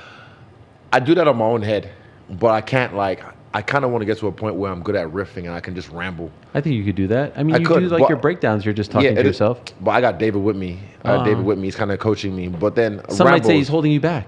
You'd say that. I'm just kidding, David. I love you, David. I like that he's going by his own name now. Yeah, I Come like on. that. Yeah, of no, course. family name. You know, Yeah, the Black and Motor gimmick was cool for a while, just to get him out there in the Yeah, fans yeah, in the yeah. base space. But now he's standing on his own business as well. But yeah, You know what? Speaking of the fight game, Yeah. we're gonna let you go in a second. Easy. We have this. Do you see this custom? feels felt? good. Oh, yo, I didn't even read it. Yo, we got our Yo, thing. okay. Ariel Helwani show. How cool Fuck is yeah, this? that's dope. And we have a lot of big names coming. Mad. You, Volk, Hangman later, Raul Rosas, and we're asking everyone to I sign met it Chuibis last night. He was training, but it was cool. at the PI. I can sign this. But I can I got tell you, you? brother. I just want to tell you, we are going to auction it and give it to Ben Askren's family. Oh, dope. Yeah, Okay. I heard about it. What happened? Oh, so Ben is he's in the hospital right now. Yeah. He had pneumonia. He had a bad staph infection. Oh, he needs wow. a lung transplant. Fuck off. Transplant. Transplant. That's heavy. That's like a... No, That's it's, like a it's heart very, very transplant, scary. but it's- His wife has provided some updates. At one point, saying he was not responsive. Oh, really? Oh, no But now way. he's on a list. Yeah, and it's On very the list, scary is it to, for to the get- transplant, Oh, wow. which could be a process. They could But pull some strings. you hope it. He was very, very healthy. Yeah. And just got sick. So yeah, if you don't mind signing on the Fuck way yeah, out. No way. No, hey, Ben, this one's for you. I hope you get well soon. Yes. Yeah. All good. I got you. I'll do it on the way. On the way out, yes. Yeah, on the but way out. Yeah. do your thing. Oh, one more. DDP Hamza.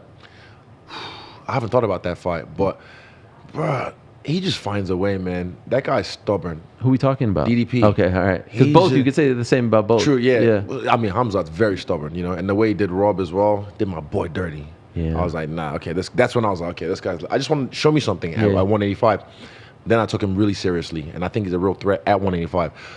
But this nigga DDP finds a way. I'm telling you, man, I tried my fucking best. I had him on the ropes, Yeah. Ariel. I had him on the fence, but he finds a way with his clumsiness. He's great. It's wild, man. He's wild. He's actually a wild boy. It's- I know he's a wild boy. DDP, I know you're a wild boy. No one ever saw this coming. It's like when you look at his early fights, they were like, all right, this guy would just be like sort of like a mid-tier. Yeah, I agree. I did not see that coming, but then I saw him. Yeah. Yeah. Well, what a fucking day. What a great show. Ariel, you're the fucking man. You're the freaking man. Jinx. Yes. Well, because we said it at the same time. Thank you so much. I really appreciate it. Love you, The brother. last You're the style fucking bender. man. Can't thank you enough. Shout out to the whole team. You always got that one big dude with you. That's my big brother. That's the man. Quality. Is he legit your big brother? No, he's former King of the Ring, super heavyweight champion. Hell yeah. Well, he just, follows me in the shadows and just make sure things are cool. Yo, what a great autograph this is. Can we see it? Yeah, look at that. This is amazing.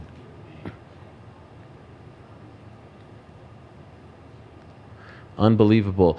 The former and future UFC, inshallah, UFC middleweight champion, Israel Adesanya. I've had a great career. What did you write? What did you write? Tell me. Be kind, stay dangerous. That's the motto. I like that. Is that yours? Yeah. New motto? Be there. Yo, and be careful. Be careful at the clubs and stuff. I saw you were like. I'm chill. No, you posted like, back is like. No, I'm chill, bro. I like to play characters. You like yes. Man, I'm just like, you know what? Gotta go return this money somehow. Look at this guy. You're the man, Izzy. Thank you so much. Look at this. We're going from Izzy. We got the birthday boy, Ash here. We got the champ, Volk. Man, I wish I saw this all. I wish I had this all on camera.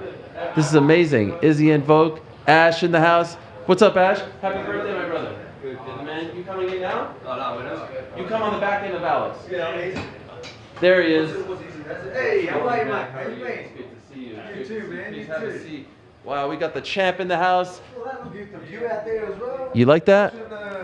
Bit of poker. The poker, I yeah. want a bit of poker. You play some poker? Oh yeah, You're a gambling man? I'm impatient, It's nice to see you, Volk. Yeah, cheers, man. Yeah, this is great. Oh, we going? It's You going. like our little? We're live right Oh, now. we're Yeah, live? Well, yeah, I should have known that. Oh, sorry. No one told you that. Nah, it's all good. Yeah, I knew. Look at this. We have our own little table here. know. The Ariel Helwani show. How I mean, good. it's no cooking with Volk in front of a live audience at Culture Kings tonight at 6 o'clock. Yeah, You like that Make plug? sure he's get If you're there in you Vegas, can. there it is. Look at that. Yeah, look at that. That's it. What are you doing? I think we're going to do like a little cook-off. So we're going to do burgers. We're going to get someone in the crowd as well to see whose burger's better. So should be Will good. you be making your own? Yeah, we'll just do it. Okay, I mean, it's okay. in the shop. We can't go too crazy with the Yeah, burgers, yeah. but I saw you with Stun Gun. yes, I did. Yeah, you did. Yeah, it was cool. I was obviously a big fan of his. Known him a long time. So I love it. yeah. You're looking fantastic. I like the hat. Well placed. Engaged. Everything's looking good. Ash's birthday. Yes. Everyone's here for Kai Kara. Yep.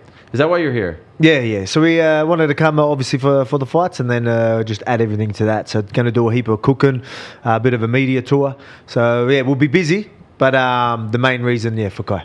I saw you and Ilya yesterday. Little run in there. Or was that 2 days ago? It would have been a couple of days ago. At the I think. PI? Yeah. What was that like? Oh, good. Hi, hello? We're good. Like he's actually really respectful, cool dude. He's actually a solid dude. So, you're gonna. A lot of people think he's like, I guess he's Cocky a mean guy, guy. yeah. Cocky, mean guy. But he's actually very respectful. But Even him and Charles in the sauna. You saw that? I did actually. I just seen that literally before I came in. So, they'll obviously go out there and try and take each other's head off, but they'll cuddle in the sauna before it, I guess. I was talking about this. You would know better than anyone. There's some pictures of Charles like cutting weight now with the towels and all that. And usually that's like Thursday going into Friday stuff, not necessarily Wednesday going into Thursday. Do you know what I'm talking about? I don't know if we have the photo. Yes. But like this looks like a late push. So is that you reckon they're doing that now? Is that an old video? Is that an old photo You think they just posted it now? I mean, that's what I mean. Because that would be too you early, shouldn't right? be doing that yet. Yeah. That's not like fair enough. You go. A lot of people like to sweat. They'll go get a sweat out, and then, after like say a workout, after a good sweat, they go and keep sweating. Yeah. Even though you're going to hydrate back up, but you just you like to. Everyone likes to get a good sweat, and it still does help. You still start depleting a bit of that water each time you do it, but you're going to hydrate back up anyway. So if he's doing it now, cutting weight, and then he has to do a press conference tonight. Later this afternoon. You know what I mean? And then cut the rest. That's a long time to be sort of dehydrated. You should be rehydrating. You know what I mean? Right. Your last bit of water should be. So maybe you know, they're just trying to 24 put hours. out some like, I we're don't know. struggling. Maybe it's an old one, and they're just like getting ready for the weight cut, and then that's why they posted. Yeah, Do you yeah. reckon? I don't know. I don't know, but I was surprised because I'm the surprised. timeline is off. I saw you posted your pics. You have your pics video up on the website, on the Okay, YouTube yeah, channel. my pics, yes. Could I ask about the main event? Yeah. Well, so I've got Ilya. I've got Ilya. I think just stylistically, and what we've seen, you know, Charles likes to, you know, he's very aggressive, very exciting fight. That's why we all love to watch him. But you know, if he comes aggressive like that, there's going to be opportunities for Ilya. And Ilya can bang. You know what I mean? If you're going to come forward like that, yeah, you might land yourself. That's always going to be something as well, right? Like Charles could definitely catch him, but yeah, you can be hittable if you come aggressively like that, especially with someone like Ilya who's going to back himself and try and put one on you as you're coming in like that. Especially if you know you're that little bit out of position. You know that I wouldn't say his chin's up. He sort of has a sort of guard, but the way he comes forward in a straight line. Yeah. I think Ilya can really sit on some shots if that's the case. I know there's going to be knees coming up. Will he be worried about that? Will he want to be defensive first, Ilya, because he knows how aggressive Charles is going to come forward? It's an interesting one because we don't know how Ilya is on the back foot. Right. But will Charles be like, his only chance is catching me, I'm going to shoot, you know, I'm going to tell him I'm going to come forward aggressive, but I'm actually going to shoot on him. We'll see what happens. But if he comes aggressive and does what he always does, I think, Ilya. You think he knocks him out? I think it's a knockout, yes. Yeah. Were you surprised that they didn't do Ilya versus Islam? After everything that happened with the belt and all that eventually it didn't end up being that? Not surprised. I think just with the way it was all happening and the fact that they're waiting, I was like, all right, they're obviously waiting for JDM and Right. Bilal, and so you could see that that's what they were waiting for, and then JDM got it, and then you knew that was it. So I was thinking there was well, just depended on that fight. I was just so well before that fight even happened, and they were waiting. I'm like, I bet you they're going to wait, see what happens with this. And then as the fight got closer, they started talking about that as well, right? So everyone was a bit aware of that. But I thought that from the start. So I remember we spoke right before JDM fought Bilal. Mm-hmm. You obviously were backing JDM, but you gave us a breakdown. You weren't just backing him blindly because he's a fellow countryman. He wins, obviously. What did you think of the performance? Like now that you actually watched it and saw him do well, I was blown away by the performance. And I think a lot of the people afterwards were like, why didn't Bilal shoot enough? Why didn't he wrestle more? I'm like, he didn't wrestle because JDM was there because he did such a great job, right? Yeah. Well, yeah, it's easier said than done, right? Like Yeah. everyone's just like, why didn't he do this? Why didn't he do that? Yeah, he did try. Bilal did start did. trying to shoot. Nine and, takedowns. Yeah, well, there you go. And then how many were successful? Not many of them. Yeah, I might think have got taken. 4, maybe. Might have got taken and he got straight back up. Right, So, right. you know, when you could see that JDM's fit as well, he puts a pressure on when he's striking. That's one thing that I was impressed with. And I was confident going in, that's what he would do as well.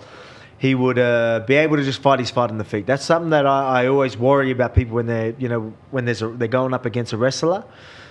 A lot of people are so worried about the takedown that they just freeze on the feet, you know. But when people can, just fight their fight and worry about the takedown when it happens, again, easier said than done. Right. But when people, you're confident people can do that, I usually I don't mind backing them.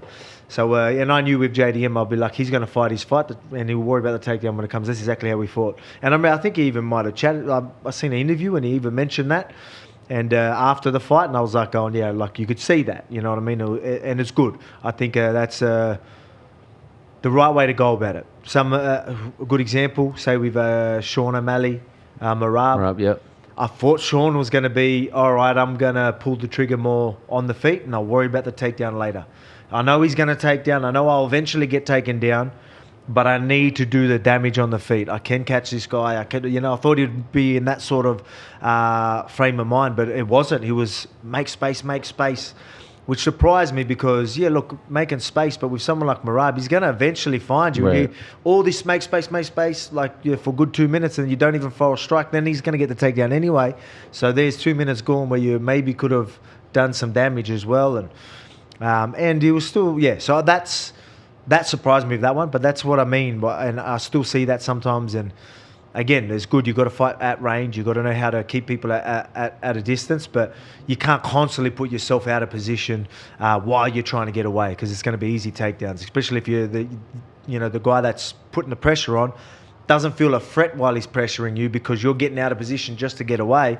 He'll just shoot from 2 meters out. If you're based and looking solid, all right, I might pick my shots a little bit more careful because I know you're base, you're grounded well. Something powerful could come. You get light on your feet together, trying to do this sort of stuff. All right, thank you, free entries. So I was quite surprised with that. But with again JDM, the way he was, he just said, I'm just gonna pour it on, use my hands, do my work on the feet, and I'll worry about the takedown when it comes. By the way, I know you do some like studio work for Fox Sports out there. Mm-hmm. Do you want to do you're so good at breaking things down? Do you want to call fights when you're done? Just do it on my YouTube channel, mate. Just subscribe to my YouTube channel. 100%. I mean, like live, like in the booth. I know it might be hard because you live in Australia, so the travel might be hard. But like you're so good at breaking it down. I mean, I don't mind. I enjoy that. I think I just got to. I just want to be more clear. Like I'm working on it. That's why I need to read more. I want to be. Okay. I want to have a better vocabulary. You know what I mean? Yeah. Even using that word's a big word for me. Yeah. You know what I mean? Like I guess it's an Aussie thing as well. We're just like, yeah, how you going? Yeah, and that's just how we talk.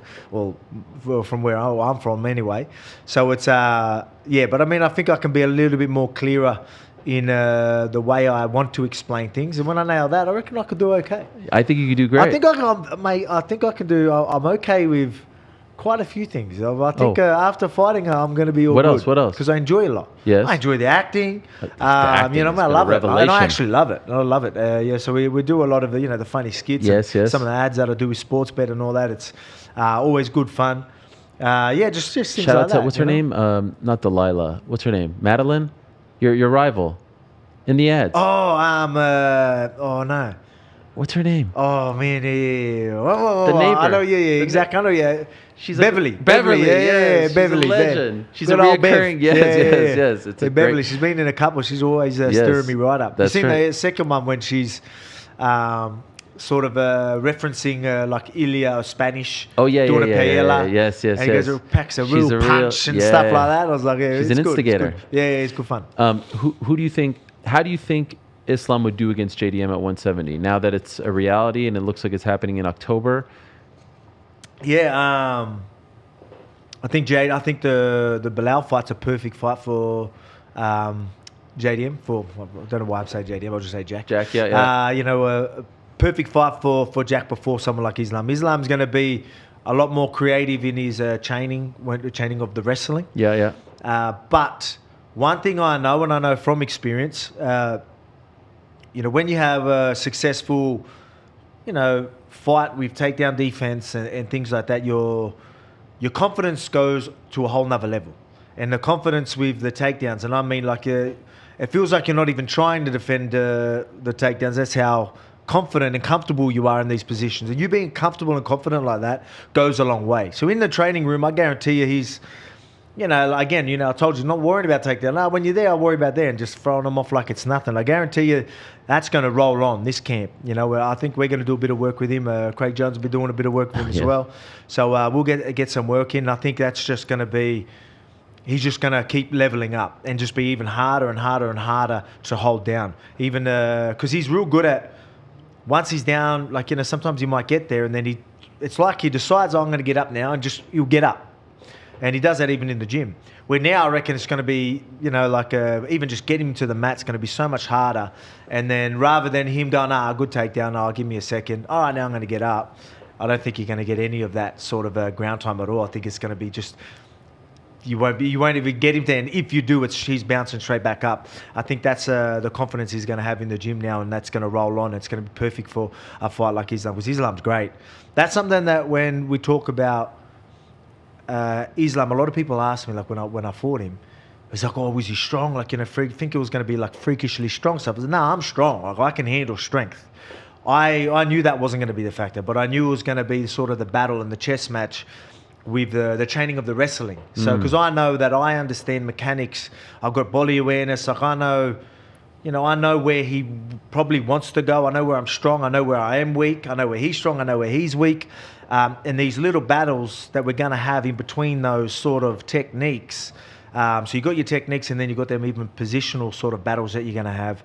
I'm so well aware of that sort of stuff, so I knew that was going to be good for me, Sure. but I knew that that's where it'd be difficult, and it was. So usually, as I was saying, in the training room, most people are going to have 1 or 2 attacks.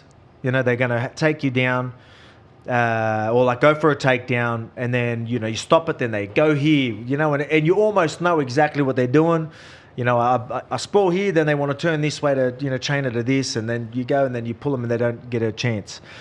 One thing I loved about that fight with Islam was, like, he would get the successful takedown, I'll do something and counter it, then he will counter it, then I'll counter it. So we end up going like another 2 or 3 steps further than I usually have to, which I loved. Like, and that's why you can see a smile on face the whole time. Like, I enjoy that, Like, most people probably would freak out, but I'm like, I know where you're going. I still understand, and credit to him for still being able to get me in them positions. But it was cool because I would know there, and sometimes he would get, nice. Like, I was about to stop it, you just got it, now I've got to go this way. And so it was a bit like that. But so he's great. He's great when it comes to those technical side of things. But strength-wise, he's strong, but I mean, not freakishly strong. Will he be more stronger now that he's moving up? We will see. But JDM's strong. He's a nugget as well. And then with the confidence and more of the technique in the scrambles, and I think it's going to be an incredible fight, so I'm looking forward to it. How's your hand, by the way? Hand's good. Yeah, it was All no good? breaks. Yeah. Okay, so I remember speaking to you after the fight a couple of weeks later, and you were very clear, like, you'll fight Movsar. But now, left turn, curveball, he's not fighting you. And he did tweet something to the effect of like, hey, thank you for being a man of your word. Hopefully I'll see you down the line type of thing. He's fighting Aaron Pico in July. Are you surprised that it went down this way? Would you say surprised? I don't know if I'm going to say surprised, but I mean, obviously, look, for me, I'm going to fight anyone. Everyone knows that. I'll fight anyone, whoever the UFC put. I'm going to, I am a company man, not just that. I'm not scared of anyone. Whoever they put in front of me, I'm going to fight. But I do like fighting people that deserve it. Yeah. You know what I mean? That's just how I am and how I've always been. That's why for the most exciting fight for me would be a Movsar. Stylistically, I think it's great for me anyway, but not just that, it's just he deserves it. He's undefeated. He's 90 or 19-0. Yeah. 19-0. Like, he's on. He's got the best resume in the top 5 right now anyway, and so it just makes the most sense in those side of things. I think like, I get it. They're gonna, they're probably making him fight one more time, and hoping he gets a finish and whatnot. But I think after this fight, the winner of that, I don't know. You reckon Pico's going to get a? I don't know. Well, so the thing is, I know if Movsar was to win, or if he gets a finish, of course, it's going to be 100% Movsar. But if Pico wins, does he go straight to the title? I don't know. A But lot who of people cares? will be Whoever it is. upset. So when that got announced, everyone seemed to think that it was going to be you versus Yair. Well, that's what I started thinking for a bit, and I'm like, all right. So I'm obviously mentally preparing for Yair, because as I said straight after the fight, where people, everyone started mentioning that to me, I wasn't aware that could be an opportunity. I was always thinking I was going to be Movsar or maybe a Pitbull, or if he was a bit like, I just thought I thought it was more like that. So Yair's, am I saying that right? I say Yair. Yeah. It is Yair? Yeah. Okay, yeah, cool. Yeah. Just want to make sure, because I've always said that. But Yair, like, I wanted to, I wasn't sure. But as soon as they said that, I'm like, look, I like the guy. Like, I like Yair. I get along with him. I ain't going to be the one to say no if the UFC put it forward. And then, so it looked like that might be what it was. They had the Mexico card, then the stadium fell through. So now I don't know exactly what's going on. I heard that everyone sort of jumped to that conclusion, but what they wanted to do was almost like a 4-man tournament. Pico, Movsar, Yair, Diego, and, have me wait. Yeah, that's what I heard. And then they tried to do Yair versus Diego. I don't know if Yair is ready. So now, just yesterday, they announced Diego versus John Silva. I don't know if you saw that. Yeah, I did see that. For that date in September. And so I'm trying to figure out where this all leaves you. Yeah. Because you said you wanted to be active. I did. I wanted to be active. Then there was a couple of things popped up that that I can't fight in. I've got the baby coming in September. So they were saying September. I was like, I don't know if I'm going to make that work. But Yeah, like I said, like the hand's good, but there was a couple of things. I had like a little tear in the retina and stuff like wow. that. So Is just that all a good? couple of things. Hey, Is it all good now? yeah, all good, Yeah. yeah. So it's but yeah, just a couple of things that we're all right. We'll just make sure do recovery properly. Yeah. So we're doing that, and then yes, but I'm still looking around that time. But the baby as well was another thing where I'm like, so anywhere from late October Okay. onwards is perfect for me. And do you have any idea who it will be? Nah, I couldn't tell you. I think it comes. It comes. Well, You think we're in a position where it's funny. While I was going into that fight, I thought it'd be very clear. I thought I'm going to have a clear somebody straight after this, but it wasn't the case. And right now we're here where you got Diego. I mean, there's if Silva was to win that against, I think that's I think that his name's definitely going to be up there. I mean, that's not till September. But again, to be honest with Movzar Pico, look, Pico, There's I don't the know if you rankings. reckon, I'm not sure. Well, there you go. Yeah, I don't get it. What's with the Max with and Max? Ilya still there when they're in lightweight? That is weird, right? And then I don't get it. Like Ilya at number 3, like that's wild. That makes no sense. Yeah. Movsar, if he beats Pico, I think it would have to be him. I think Yeah, the question is 100%. if Pico beats him, does he Yeah. get it? I mean, for me, again, know I'll much fight about him? anybody. No, not too much. I don't know You enough. didn't watch him? Like I've heard things. I remember there was a bit of a hype around him early in his career, maybe when he come through. Yeah. So he used to be a boxer, or he used to be a wrestler. Did Yeah. a bit of boxing. So I don't know too much about him, to be honest. But yeah, like I mean, if he can bring a lot of hype and that, yeah, cool. But I just especially, I mean, a big win probably blows him right up, and then I'm like, all right, that sounds great. So it's just. Did you see that picture of him recently? No. There's a picture of him working out. I don't know if we have it, but he is so ripped. Okay, yeah. He looks like a mini Michael Chandler. Oh, okay, yeah. So he seems to be an insane shit, like the veins popping out of his chest and his legs and all that. I know none of this impresses you, Yeah. but I was impressed, if that's I'm good. being honest. I mean, All right, yeah. he looks. I mean, it's good. Like when I'm looking like that, I won't keep Yeah. the shirt on. Like that's Sure, what I mean. sure, Like sure. usually I do it. I've got my shirt off. You've had the last fight. You Well, looked that's what I mean. So insane. that's what I was going to say. So usually it's about a couple of weeks out from my fight. I can't keep the shirt on. Yeah. But last camp, like even a month or out or even more, I was like getting that shirt off because I chose to lose weight as early as I could because I had a big camp and I was like, I want to bring down this weight. Because the last thing I want to do is have a big break, start going through camp heavy and feeling sluggish and slow, and then peak at the last 4 weeks at a decent weight, and that's all I really had at that weight. So Right. I wanted to be like, you know what, I want to be at a good base, because it was like 16-week camp. So start bringing that weight down from then, like no alcohol, not even cheat meals. Like I obviously ate good, but just no crazy meals, which I got over it towards the end, I'll be honest. But everyone knows I like my food. What do you mean you got over? Like I got over dieting and that. like you were getting sick of it. Yeah. Or as you would after like Yes, 16 yes. weeks of it. 16 is So I was like, insane. man, get me in this cage, and you know what I mean. Like, what was the first thing you ate?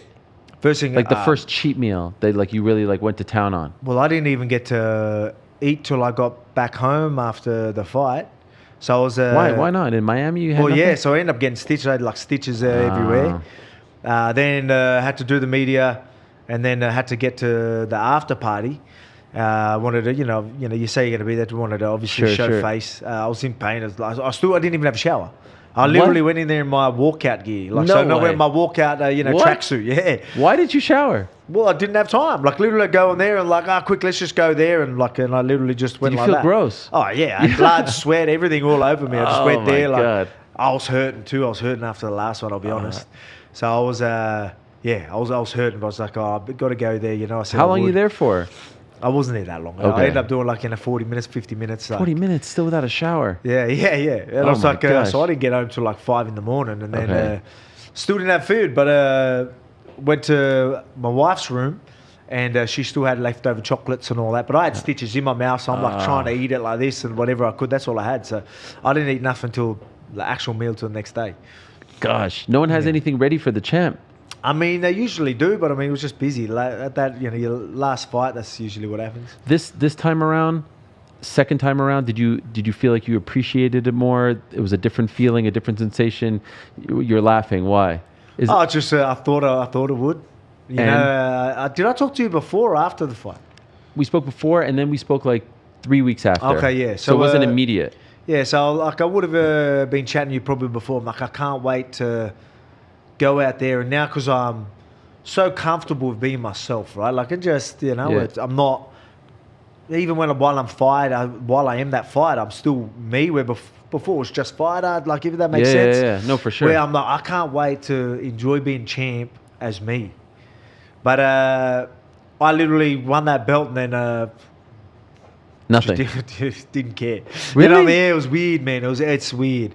So it's When you say you didn't care, I didn't care about, like, I guess, the belt and all that sort of stuff. Like, but that you stuff. got back. You climbed the mountain. I love that stuff. Yeah. All that stuff about, no, not even just that. Climbing that mountain and going through the adversity and stuff like that and being able to bounce back.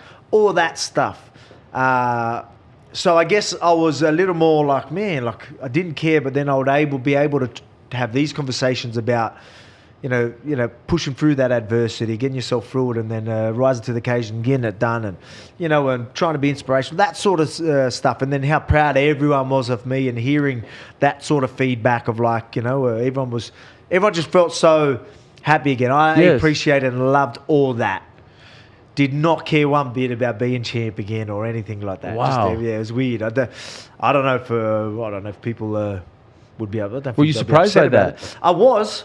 I was. But I mean, I guess it's a good thing, right? Like, it means I don't hold myself, maybe because I'm like, I'm obviously sweet outside of the fighting as well. Got obviously a beautiful family, but even with I enjoy the YouTube stuff. I enjoy all that stuff as well. The cooking with Volk, I enjoy all that.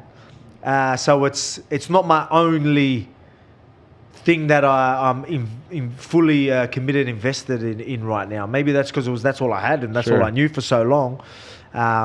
Maybe, I don't know. Maybe it just, but I think it's a good thing. It's a good thing because I don't tie myself so much to the belt and being champion and all This that. reminds me of an answer Dominic Cruz gave me after he beat TJ Dillashaw. He was out for 3 years with the knee injuries. He comes back and he beats TJ Dillashaw to become champion. This is 2014. And I asked him, I was at the event in the post-fight interview, I said, is this the happiest day of your life? And it's maybe my favorite answer that any fighter has ever given me. I think I might have heard something. Okay. And he said, the happiest day of my life is when I realized I didn't need the belt to be happy. Yeah. And this kind of reminds me of that. Yeah, well, yeah. I mean, it's good. It's more, I don't know if it's like, it makes me happy. I guess I'm not saying that like, wow. But I mean, it's more of I guess even a relief. Like, it's sort of I guess I'm impressed by it as well.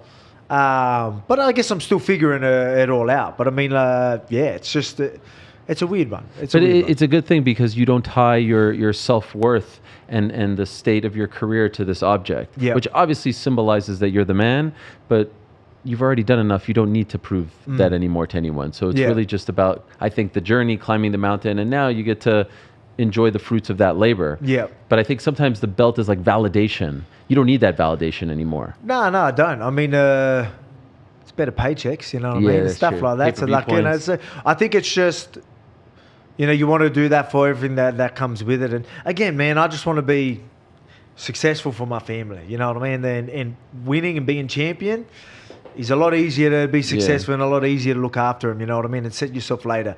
Because this, as you would know, you've known fighters a long time. It's not an easy sport. You know what I mean? It is a crazy hard sport.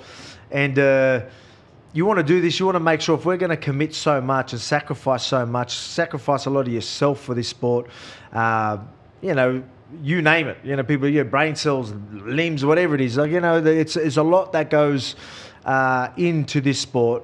A lot of sacrifices. You want to have something to show for it. Last thing you want to do is have to still work later or have to still fight later or have to, you know what I mean? Like, that's what someone says, like, you've done enough and all that sort of stuff. And I remember I'm like, yeah, like, hey, I'm in a great position, Ariel. Like, I'm in a great position and blessed to be where I am. But I still want to make sure I can, that empire I build is strong where I'm going to want to work, I'm going to want to do stuff, but I I want it to be something I wanted to not Sure, have to do. of course. Especially if I'm going to dedicate so much of what I did dedicate, like so much of myself and time. And, you know, I think Khabib always talks about, you know, it's not just discipline and all that, it's sacrifices. And I understood exactly what he meant. It is. Like, there was like 15 years that you don't even remember anything of it. Nothing, you know, it's just purely in the gym, 24/7 it feels like. Wow. And you know what I mean? But that's what, I didn't do all that to just still have to work later. I want to be in a position where I committed that much, I sacrificed so much to be set. And to be in a position where I can enjoy the farm, enjoy the content that we do, like the cooking stuff that I do. Even though I can still generate money through that sort of stuff, I'm still going to be getting money that way. But at least it's things I want to do and have fun Sure. doing. Rather than being like, oh man, that money's running out. Yeah. Let's do I got to take power this. slap, or Yeah, you know what I mean, like yeah. you know what I mean. Let's do, I don't know, let's do something like and have to do something like, or let's concrete again. You know what I mean? Like I'll do concrete here and there because just for a laugh, make sure the camera's rolling when I'm back on the shovel. But yeah, you know what I mean. Again, we've been hard at it, and again, I ain't complaining. I'm not saying, but I'm just saying, like, hey, if I'm gonna sacrifice and do so much, let's do that a little bit more and make sure we are set. Especially where, you know, still champ. Right, you know, right. I'm still able to go out there and do my thing. You know, am I the exact same fighter that I was 2 years ago? Well, you know what I mean? Like, I can sit there and lie to everyone. Yeah, probably not.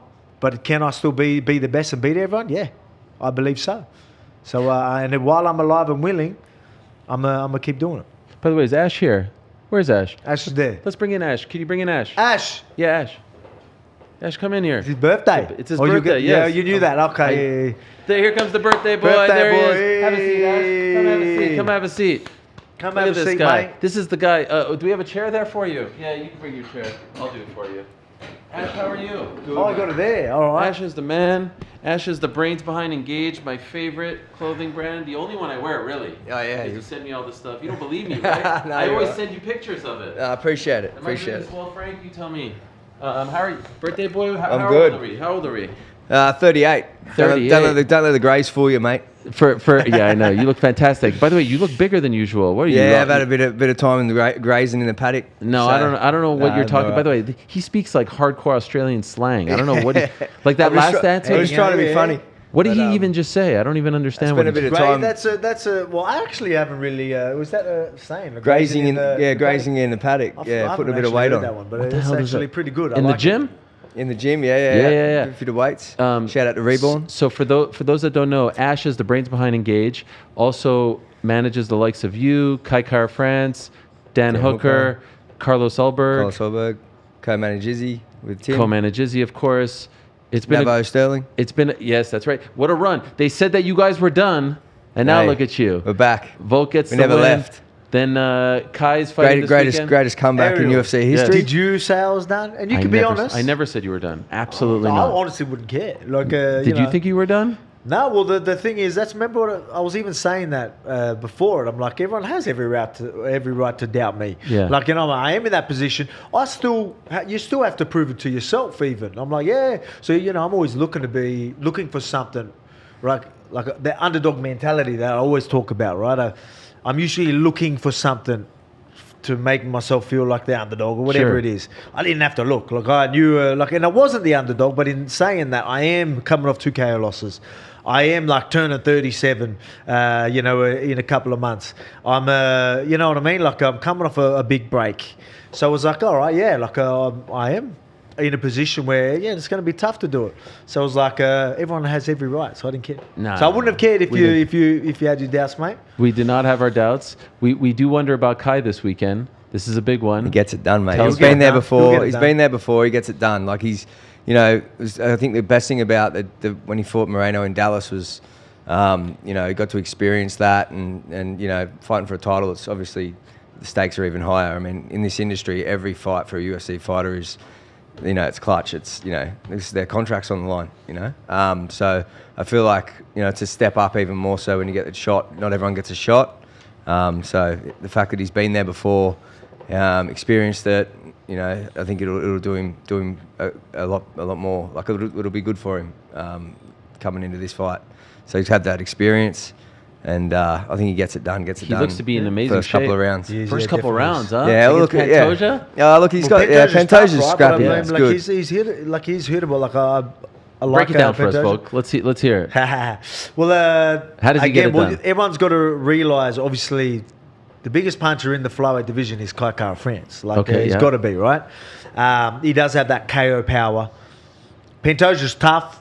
You know, he will be in some tough fights. He can take some damage, but if Kai's landing bombs on you, like I think that's a big difference to most your flyweights, especially right now.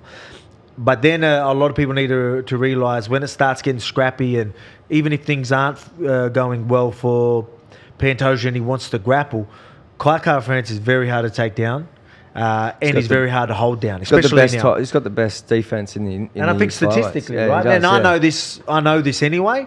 But I mean, and then even statistically, that shows. But I mean, even position is hard to submit. You know, that's where I feel Pantoja gets himself out of trouble a few times when things aren't going. He can end up winning rounds by grabbing a hold of them, getting their back, and then win the round that way. So had a couple of close fights. Yeah. If it goes a decision, I think the damage and then him being Kai being able to get himself back out of the positions, he still wins if it goes a decision. But I think he can get the KO as well. I love it. We're going to let you go in a moment because I think Dan Hooker is about to walk in here. Yep. And you stick around, Ash. But I have one last question for you, Alex. Let's just say you were the champion for a couple of years, but you were inactive. And there was an interim champion who was active. Would you fight him, or would you make him sit out for a year and then not fight him? I mean, like everyone knows how I am, man. Like you know what I mean. Like I'm.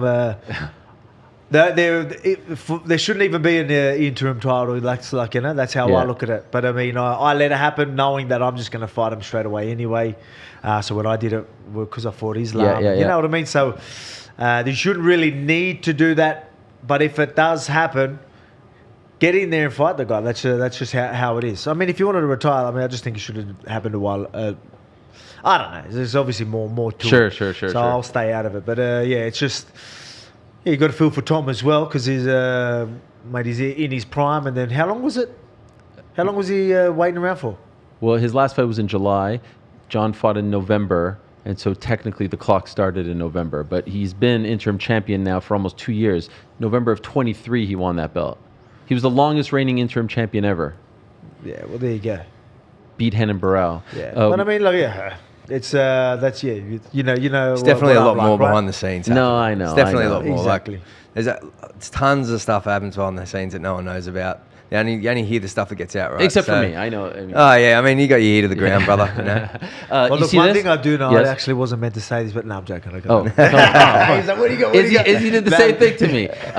Look at this. We have a custom poker table, and you see it? It says my name. Yeah, you see that? Go. Very and good. we're asking everyone who stopped by today and tomorrow and Monday. We're doing our shows here to sign it, and we're gonna auction it off and donate it to Ben Askren's family. Oh, okay, nice. yes. So if you don't mind on the way out course. here, that would be great. Alex, thank you so much. No worries, Appreciate thank you. my man. Thank you. You're the Thank man. you. Good luck. And tonight at Cheers. Culture Kings in Las Vegas. See you later. Culture Kings, Yes. Cooking with Volk. If you're in town, can people still show up? Yes, they can. How does it work? Yeah, it starts at so we're doing a 6 o'clock. We're doing a cooking with Volk at 6 o'clock. Culture Kings. We've got an after party. After party? At the Encore Beach Club. Izzy, Kai, I don't know Dan. how many people can fit in this and get in early to be so. Okay, that's incredible. So After you're. party after UFC Oh, we're doing- 317 at the Yeah. at Encore.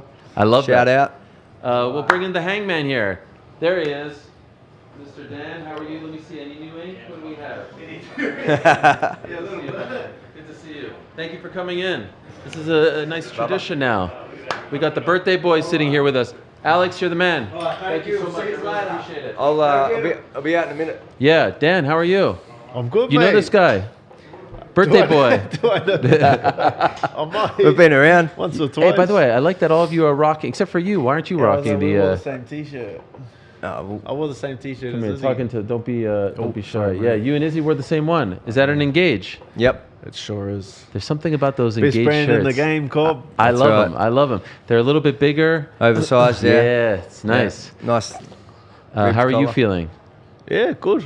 Good Well, to be- with regards to Kai, because we just had Volk and Ash and Izzy talk him up, so I'm assuming you feel the same level of confidence. Imagine you sat here and you're knockout like, round one. Knockout round one. Fuck, we haven't heard that one. Round one knockout, boys. Really? Don't blink.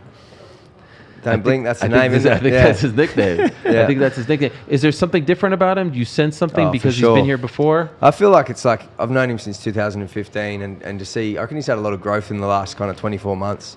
He's really tapped into his culture and his heritage. I think his wife's got a big, shout out to his wife. He's got a big, had a big influence in that, I feel, and really grounded him. And then, I think it's just he's kind of flicked the switch. Like I said, he's been there before. So I think he's dialed in. He looks sharp. Have you been around? I know you're still nursing, although the hand looks good. Which one is it, by the way? Which one is it? The one with the huge... Oh, yes. Yes. Okay. I saw the one video of you hitting mitts with the thing on. You were hitting with one hand. Yeah. Nah, I'm still like in the gym training and stuff like that. So have you been around Kai? Yeah, I've seen him. Yeah. But it's everything's coming into play. It feels like he's been in training camp for the last 6 months. Right. But nah, he's looking sharp. How is the hand? It's good. It's coming along. Like it's just probably like another few weeks of rehab before I can get back and then start punching with it. Okay. Probably like 1 or 2 weeks, and I can actually start like putting some force through it. So you think this year, though, you could come back? Yeah. Are you going stir crazy? Stir crazy? I mean, like that's like you're itching, like itchy knuckles, like you want to get into a scrap. I'm staying busy. I'm staying busy. Yeah, shout out to the 1 minute fights. I find other ways to get into trouble. Okay, like what? I mean, by the way, it was great. I watched it because we spoke right before it came out. Yeah. It's on the Mac Life. I think it has like 750,000 views or something crazy. Yeah. Can I tell you who I thought the star of the whole show was? Were you there, by the way? No, I was not. Yeah, maybe for, He's not getting implicated. Yeah, maybe for the best. We had a few good phone calls before that kicked off, mate. Don't worry about that. Yeah. You and Dan? Oh, yeah. Were you happy with it? Oh, look. I mean, Dan's going to do what Dan's going to do. You just sort of go with it and try and manage it the best you try can. to convince him otherwise? Oh, look, we just talked. A lot of people did. Yeah. Yeah. But now look at him. I mean, he's Suggester. got something special. I think Yeah. it's suggester. So Yes, managers yes, of suggester. Yeah. Event. We'll do event by event basis, I think. But there's going to be another one, right? No, I got the girls. With the women, so right? when I get back to town, I think I land Wednesday, and then I got the girls in the weekend. Oh, already? Yeah, no, so that's like a week and a half away. You were working on it last night, weren't you? Yeah, Up all I'll message everyone, get them locked in. But I had probably twice as many girls apply than I did guys. Really? Yeah, the girls are keen for it. 32? There's 32 again. I need some to I said follow for the through? boys, I said drop your nuts, but I don't know what the girls do. I need some of them to pull out. I got Because way you have too many. Probably got like 30, 35, 36 Okay. at the moment. Maybe you can have a couple of like alternates, standby people. No? Yeah, it'll sort itself out. And what's the grand prize this time? 50K? Yeah, 50K. Okay. 50K on the line. And still in the back garden, in your backyard? Oh, Or are we moving up to a different? Look at Ash's face. He's like this. Locations. Wouldn't he like to know? Yeah. It's good not to announce the location. I think you never know who's going to turn up. You don't want. Yeah. Yeah. Okay, but this is happening, Yeah, no, it's all. and you're gonna film it again and post it and all this stuff. Yeah, like I just, it's just cool. Like it's just, I thought it would be like a really cool idea. I'm obviously injured, so it's just a good way to get. I feel like the people that have fallen through the cracks, like an opportunity at some money. Like with the men's one, it's like I felt like they were some of the most like talented fighters, but for one reason or another, they weren't able to get big contracts and big paychecks. Yeah. And I feel like with the same as with the women, if you're talking about super heavyweight woman, it's like what's the biggest prize on offer for them? There's no heavyweights. there's no UFC, there's no Right. PFL, there's no real option for them to make any kind of money. So I feel like in terms of super heavyweight woman, $50,000 would probably be close to the biggest prize that's ever been on offer. So is this an open weight class? Yeah. Okay, so you can have someone who weighs like 120 pounds fight someone who's 180. Oh, well, no, you got to be over the super heavyweight limit. Super heavyweight. What is super heavyweight for what's women? I don't know. I don't know. There's some big girls in there. I think my heaviest might be, I don't know, in pounds. Like what's in pounds? Like 180 kilos. 180 kilos. Nah, you couldn't have a 180 kilo woman. That would be Yeah, big. what? mate. 100. And it Mate, was that's- funny. that's it was funny maybe- with maybe the, buck It was 20. funny with the boys as well because That's 400 pounds. they- Yeah, been so it'd be online. 120, surely. Like 120 kilos more. No, there's a couple 160. 160 is 264. No, sorry, 160 is I'd say 352. most are around 352 most are pounds? around 205. That's like most. Okay, love That's this. like your average. And are you having to scout them, or are they all coming to you? I did it all last night. Oh. You put out a post. It's all through just Yeah, through, like put out Yeah, a post. yeah, They messaged yeah. me and sorted it out, and people are like, "Well, they're like, why are you like?" Who's helping you with all this, like logistics? Oh, the dog. Jen you know, Dog. Yeah. You know, She's the Nate- one. You know, Nate Dog. Yeah. Jen, I said Nate. Sorry, I said Nate Dog. Nate. Yeah. She messages them to make sure I get on the show. On She's time. the only She actually one- woke me up for the last one. I She know. called- When I can't find Nash, I go to Nate. Yeah, pass the buck with the media, mate. By the way, she's incredible. She's incredible. She's Besides on. that, and she's just like, she gets baffled by my lack of organizational skills. So she's helping you because there's a lot of stuff She's that you have to do. trying. Yeah. I got to say, the two things that stood out to me the most, the professionalism. Like there were no like extracurricular activities. There was no brawl. You know what I mean? Like sometimes people could get, and then the referee, Tony Tony, man. Angelo. Tony was the freaking star of the show. Yeah.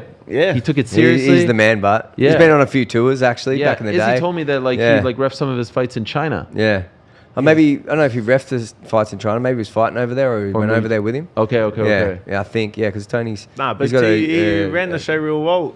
City League. I like the 3-second knockdown rule. I feel like that's like a good ref like Tony in 3 seconds can figure out whether a guy's out or whether a guy's able to continue. Like there's like if you go back and you watch the first fight that we had, the guy gets like face plants, face forward, give him an 8 count.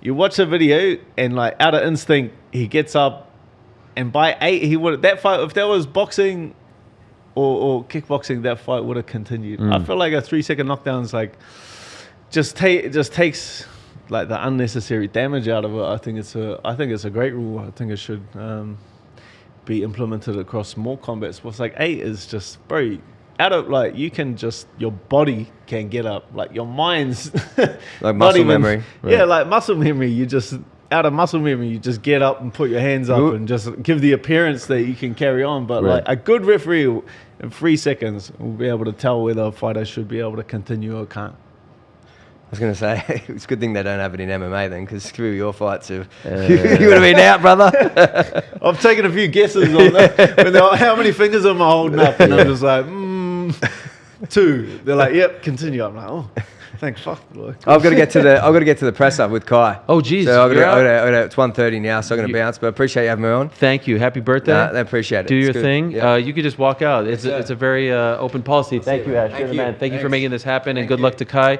Cheers. We'll continue with Hangman here. I was gonna ask Ash before he left us so rudely. No, it's okay. I was gonna say who you wanted him to fight next. But now you have to go back to the microphone if you answer the question. he's walking back. Look, I think Dan's on a 3-fight win streak. Yeah. You know, one of the superstars of the lightweight division and the UFC. You know, for me, I think it's a BMF title. I think like we're going to get the winner of that. I can't see why not. You know, if love Poirier that. wins, it's a rematch. Max wins, it's a great fight. He's the definition of a BMF, if you ask me. So there you go, fight done, sold. I love it. Way to set it up. Would you agree with this? Thank you, Ash. Appreciate it. Good luck. Do you agree with that? I fight for money, brother. So Doesn't matter, right? whoever's paying the most money. Poirier might be retiring, but they do that belt anytime. Does that belt mean anything to you? Do you like that, or is it just more about the money? Yeah, well, the second they told me that you get pay-per-view points with that belt, I instantly... Ah, yes, you do. You do, yes. It's I like, well, didn't- that's the only reason I want the forgot real about title, that. so makes a lot of sense. Right. Pay-per-view points are huge, even in this day and age where maybe the pay-per-views aren't as high as they... Well, it's just like how you're going to make the real money. Like, just fighting for show and win money. It's like, to continue just fighting for show and win money, just I've got enough money in the bank where it doesn't really make much sense. So it's like the pay-per-view points is like where you're going to...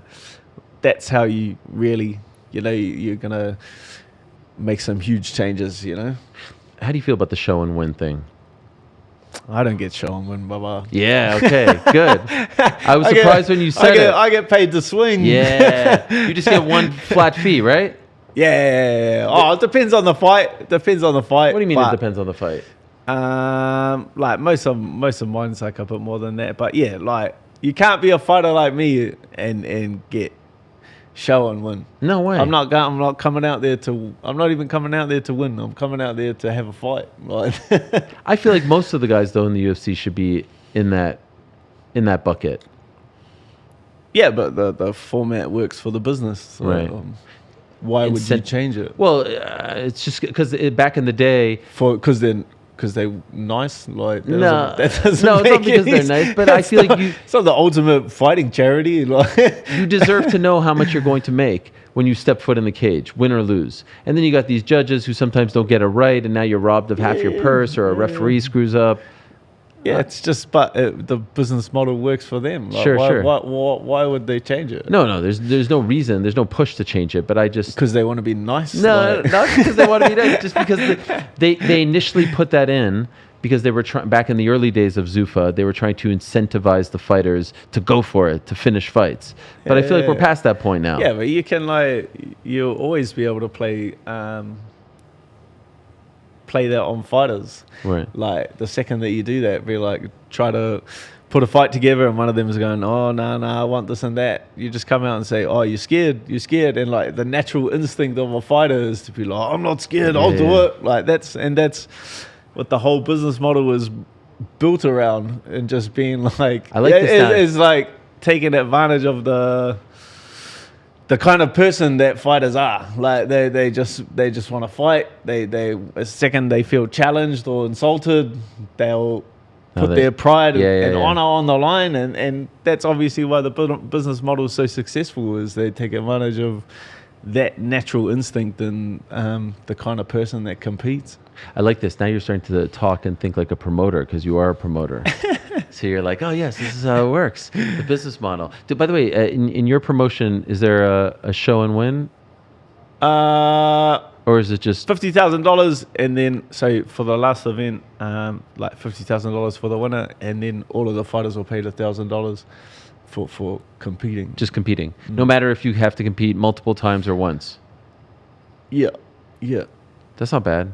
It's not bad. I mean, if you get knocked down in the first one in like the first 10 seconds, you make the same as the guy who made it to the semis. Yeah, I don't really want to just be like, oh yeah, I'll pay you all for showing up, and then Right. there's people that just show up to get.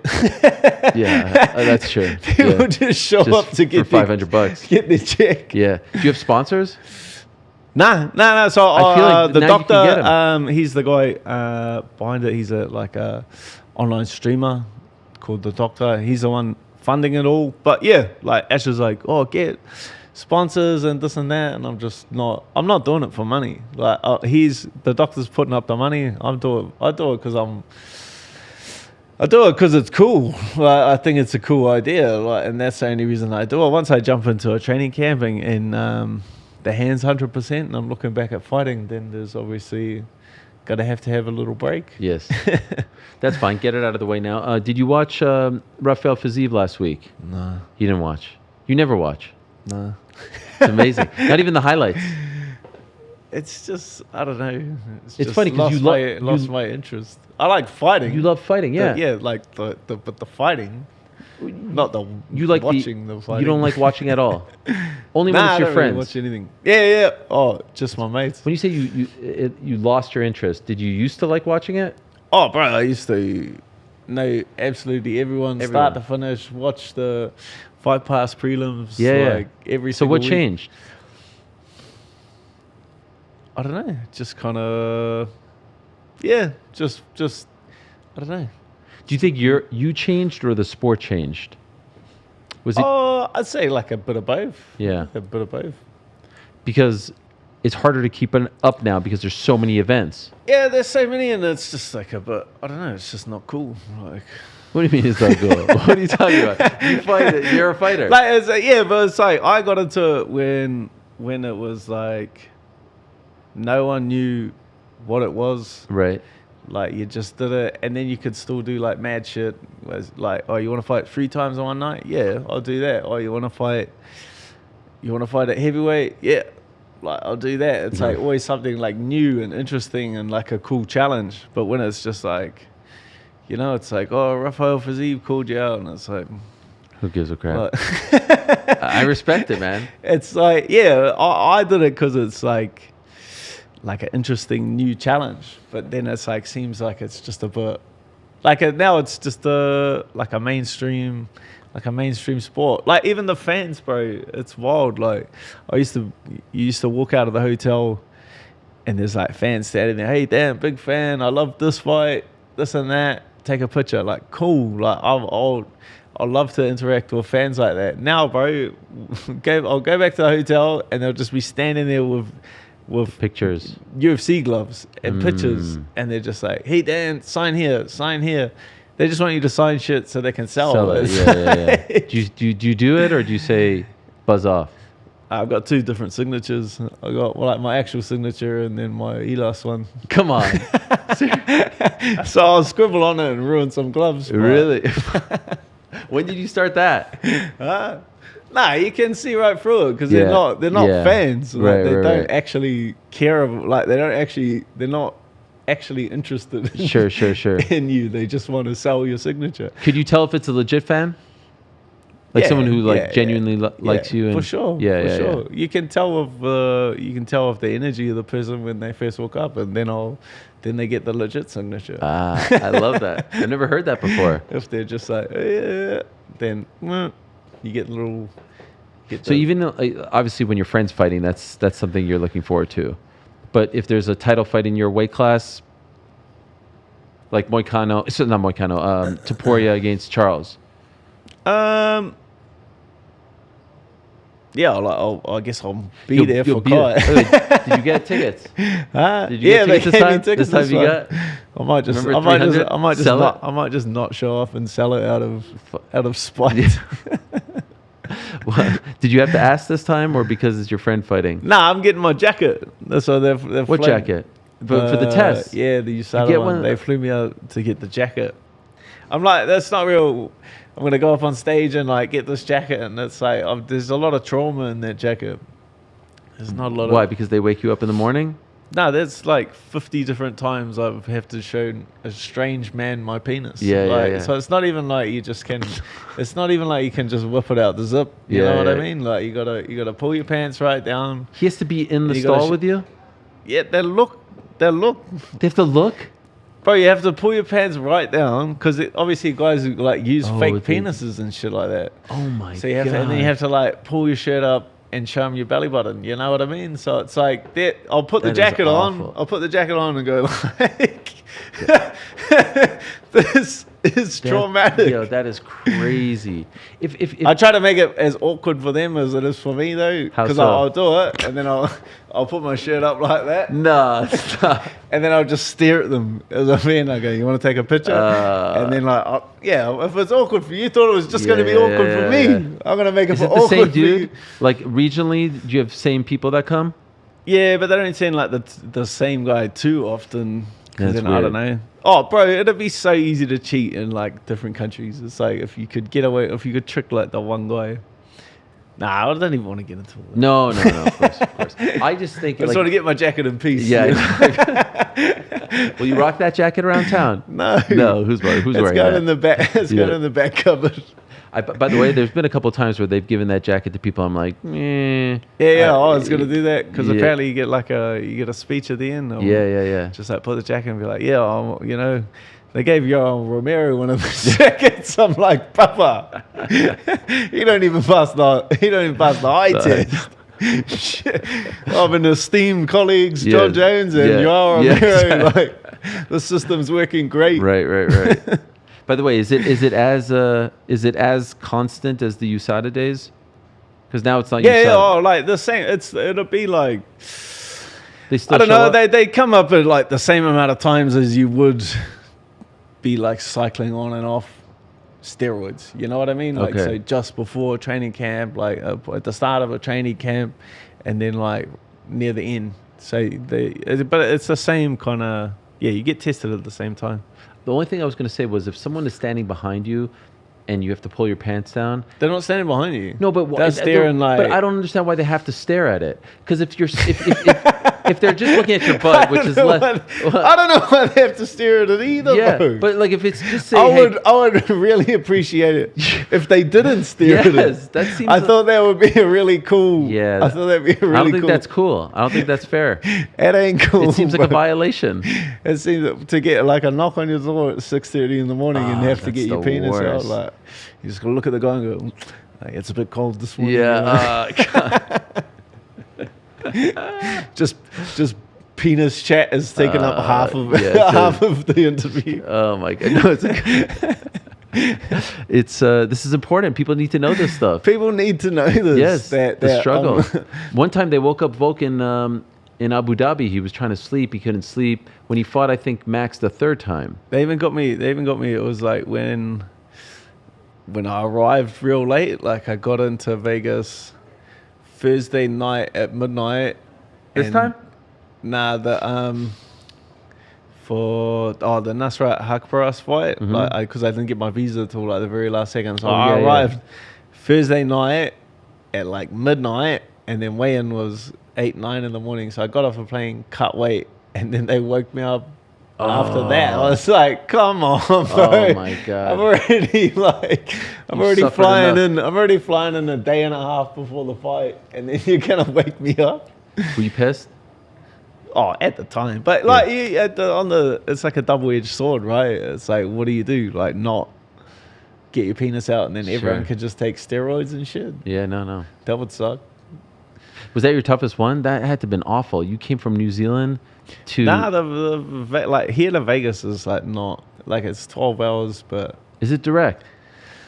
Nah, you go either through San Fran or LA, but it's like, I don't know. But you're I've cutting done weight. it so many times. Like it's yeah, good. but not while you're cutting weight, and you have to you have to weigh in 9 hours later.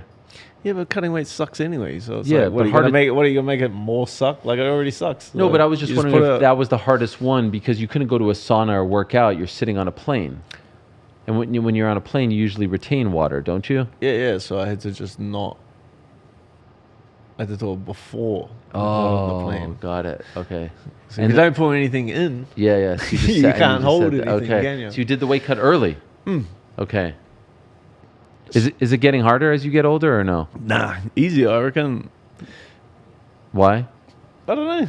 Just you know it. Yeah, like you just become a lot smarter. Like, bro, back in the day, I would just be like stand on a scale and like Tuesday and be like, oh, whoa, and then just not eat Tuesday till like not eat or drink anything Tuesday till Friday. And it's like now is obviously the fight dietitian Geordie becomes in, like things get a lot smarter, it gets a lot more streamlined, becomes a lot easier than it used to be. Yeah. And obviously you know your body now better, right? I mean, before you kind of don't know what you're doing. Bro, we didn't have a clue what we're doing back in the day. Like back in the day, there'd be a article on the internet, because that's all MMA media used to be, was just like fighter tips and like insights. That was it. Now it's just like someone said something mean to someone. It's just like it's been so sidetracked. Yes. But like that's all MMA media used to be, was like, oh, like GSP in an interview dropped a little weight cutting tip, and then they would make an article about that, and then we would read that and then be like, oh yep, so we'll pick like a little tidbit up from that. Now it's just like Sean O'Malley says someone sucks. It's like, bro, no one's learning anything. Speaking of which, what do you think of John Jones? What? I was just playing. That's a layup. Yes. No, like yeah, credit to him. He's out of the game. Should he have fought Tom in your opinion? Why? No. Why? Because he was the interim champion. Yeah, but why? Everyone's like, he then he should have retired. If he knew he was going to retire, he should have retired after the Miocic. But it's like, why would he do that? In combat sports, the second you retire, your trajectory is down. Like it'll never go back up. So it's like he says he's not going to retire, and now he's the heavyweight champ. So for the last however long since that fight, 8 months, he's getting 8 months of endorsement deals. He's getting Right. 8 months of media. He's getting 8 months of promotion as being the heavyweight champion of the world. Whereas he should have kicked himself in the nuts, retired straight away, and then no one cares anymore. Like the second you retire, like people just completely lose interest. So the flip side of that would be there was a guy that Well, is it gonna not? Yeah, just to be nice to Tom. To Tom. Again. The ultimate fighting charity. yeah, It is you're not, right, my you're friend. right, you're right. It's a very selfish sport. It's Killer a bee- very selfish sport. Yeah, no, you're right. But it seemed like he had a number, based on what I heard, they met that number and then he still didn't do it. So Yeah, so he must have had in his head that was his last fight. yeah. And it's just why it the other doesn't guy just make wasted- make financial sense. Yeah, but at the same hand, fuck that guy. Like, Yeah. that guy's trying to knock me out. Yeah. I'm supposed to do something nice for him. Yeah. Like, it is what So it is. what if Shogun Rua said in 2011, F this kid, I'm not going to fight him. Yeah, but it's like, again, you're just playing off because he's old school. Shogun Rua is like old school. Yeah. He'll fight him because it's the honorable thing to do. Right. But I feel like the sport's progressed to a point now where it's like there's no honor among thieves, brother. Like, it's come to a point where it's just this mainstream show. There's no honor in the game anymore, so it's like you're not gonna fight someone. Just the honorable thing to do. There are still some old school guys. I would say you're in that category, no? Or would you do it the way John did? I could say I would do the smart thing, and then I would do the Okay. dumb thing. Like, I'll be like, yeah, nah, we'll fight this guy. Yeah, let it Yeah, drag you're out. like, you can just play like. Volk's old That's school. why so many people call me out because they know that I'm just going to get offended and answer back. Yeah. Like, it's just, yeah, you can like play off. There's just more instinctual people. Right. Volk, I'd say old school. Both old school. Right. He just wants to be an active champion. He's actively saying I'll fight Mofsar, who no one wants to fight. Yeah. He's old school. That's honorable. Yeah, he's honorable. There's still guy. some- When I some grow guys- up, I want to be Alexander Yeah. Volkanovski, bro. People are like, Dan, you're older than him. I'm like, yeah, but when I grow up, Yes. I'm not grown up yet, Yes. champ. By the way, what is it like having two kids?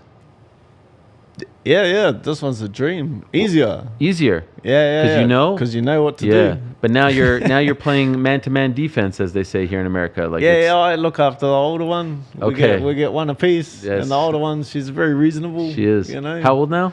She's 5, 6. Okay. Still doing the YouTube channel? When she nags me. Okay. Yeah. When she gets around, she's forgotten, so You don't bring it up. You I don't bring it up, bro. There's a lot of work. You have to edit it as well. It's a lot. I'm a one-man band. Yeah. And I'm getting none of the credit now. I've been kicked off. You've been kicked up. Is your name still in the title, or did that get No. removed? She You got kicked me. removed. She Wow. pulled me aside. She's like, Dan, quiet word. Yeah. Because it used to be Zoe and Dan on good TV. Yes. She's like, quiet word, Dad. Yeah. She's like, gotta let you go. Yeah. Gotta No. let you go. You're not pulling your weight. My- The views. Yeah, she even went to the missus and was like, I need to speak to Dad about something, like full on. Really? She was stressed about it. Yeah, stressed about it. I like her. Not in the, like what? So she actually 6 said- years old, 5 years old, and she's like not in Dad's shadow. Which Wow. she's already player one. I actually thought you were joking. Nah, bro. Really? She legit She said, gave me the boot. "Wow, Gotta let you go. wow." All right, so you're not on camera anymore. You're just not on the Nah, title. but I still have to do all the work. But then it's just Zoe Hooker TV. I love it. And so, do you think that's it for you guys, or you think you'll have more? We'll see how it goes. Okay. but Do you want to have more? Some people say they like to have 6, 7. Oh, we'll take it as it comes. Okay. We'll take it as it comes. Poor Volk. What is it? 4 girls now? He's about to have his I know, fourth I know, or fifth. I know. I'm getting only girls. Yeah. Baba. Some It's all the tough. some retribution, Baba.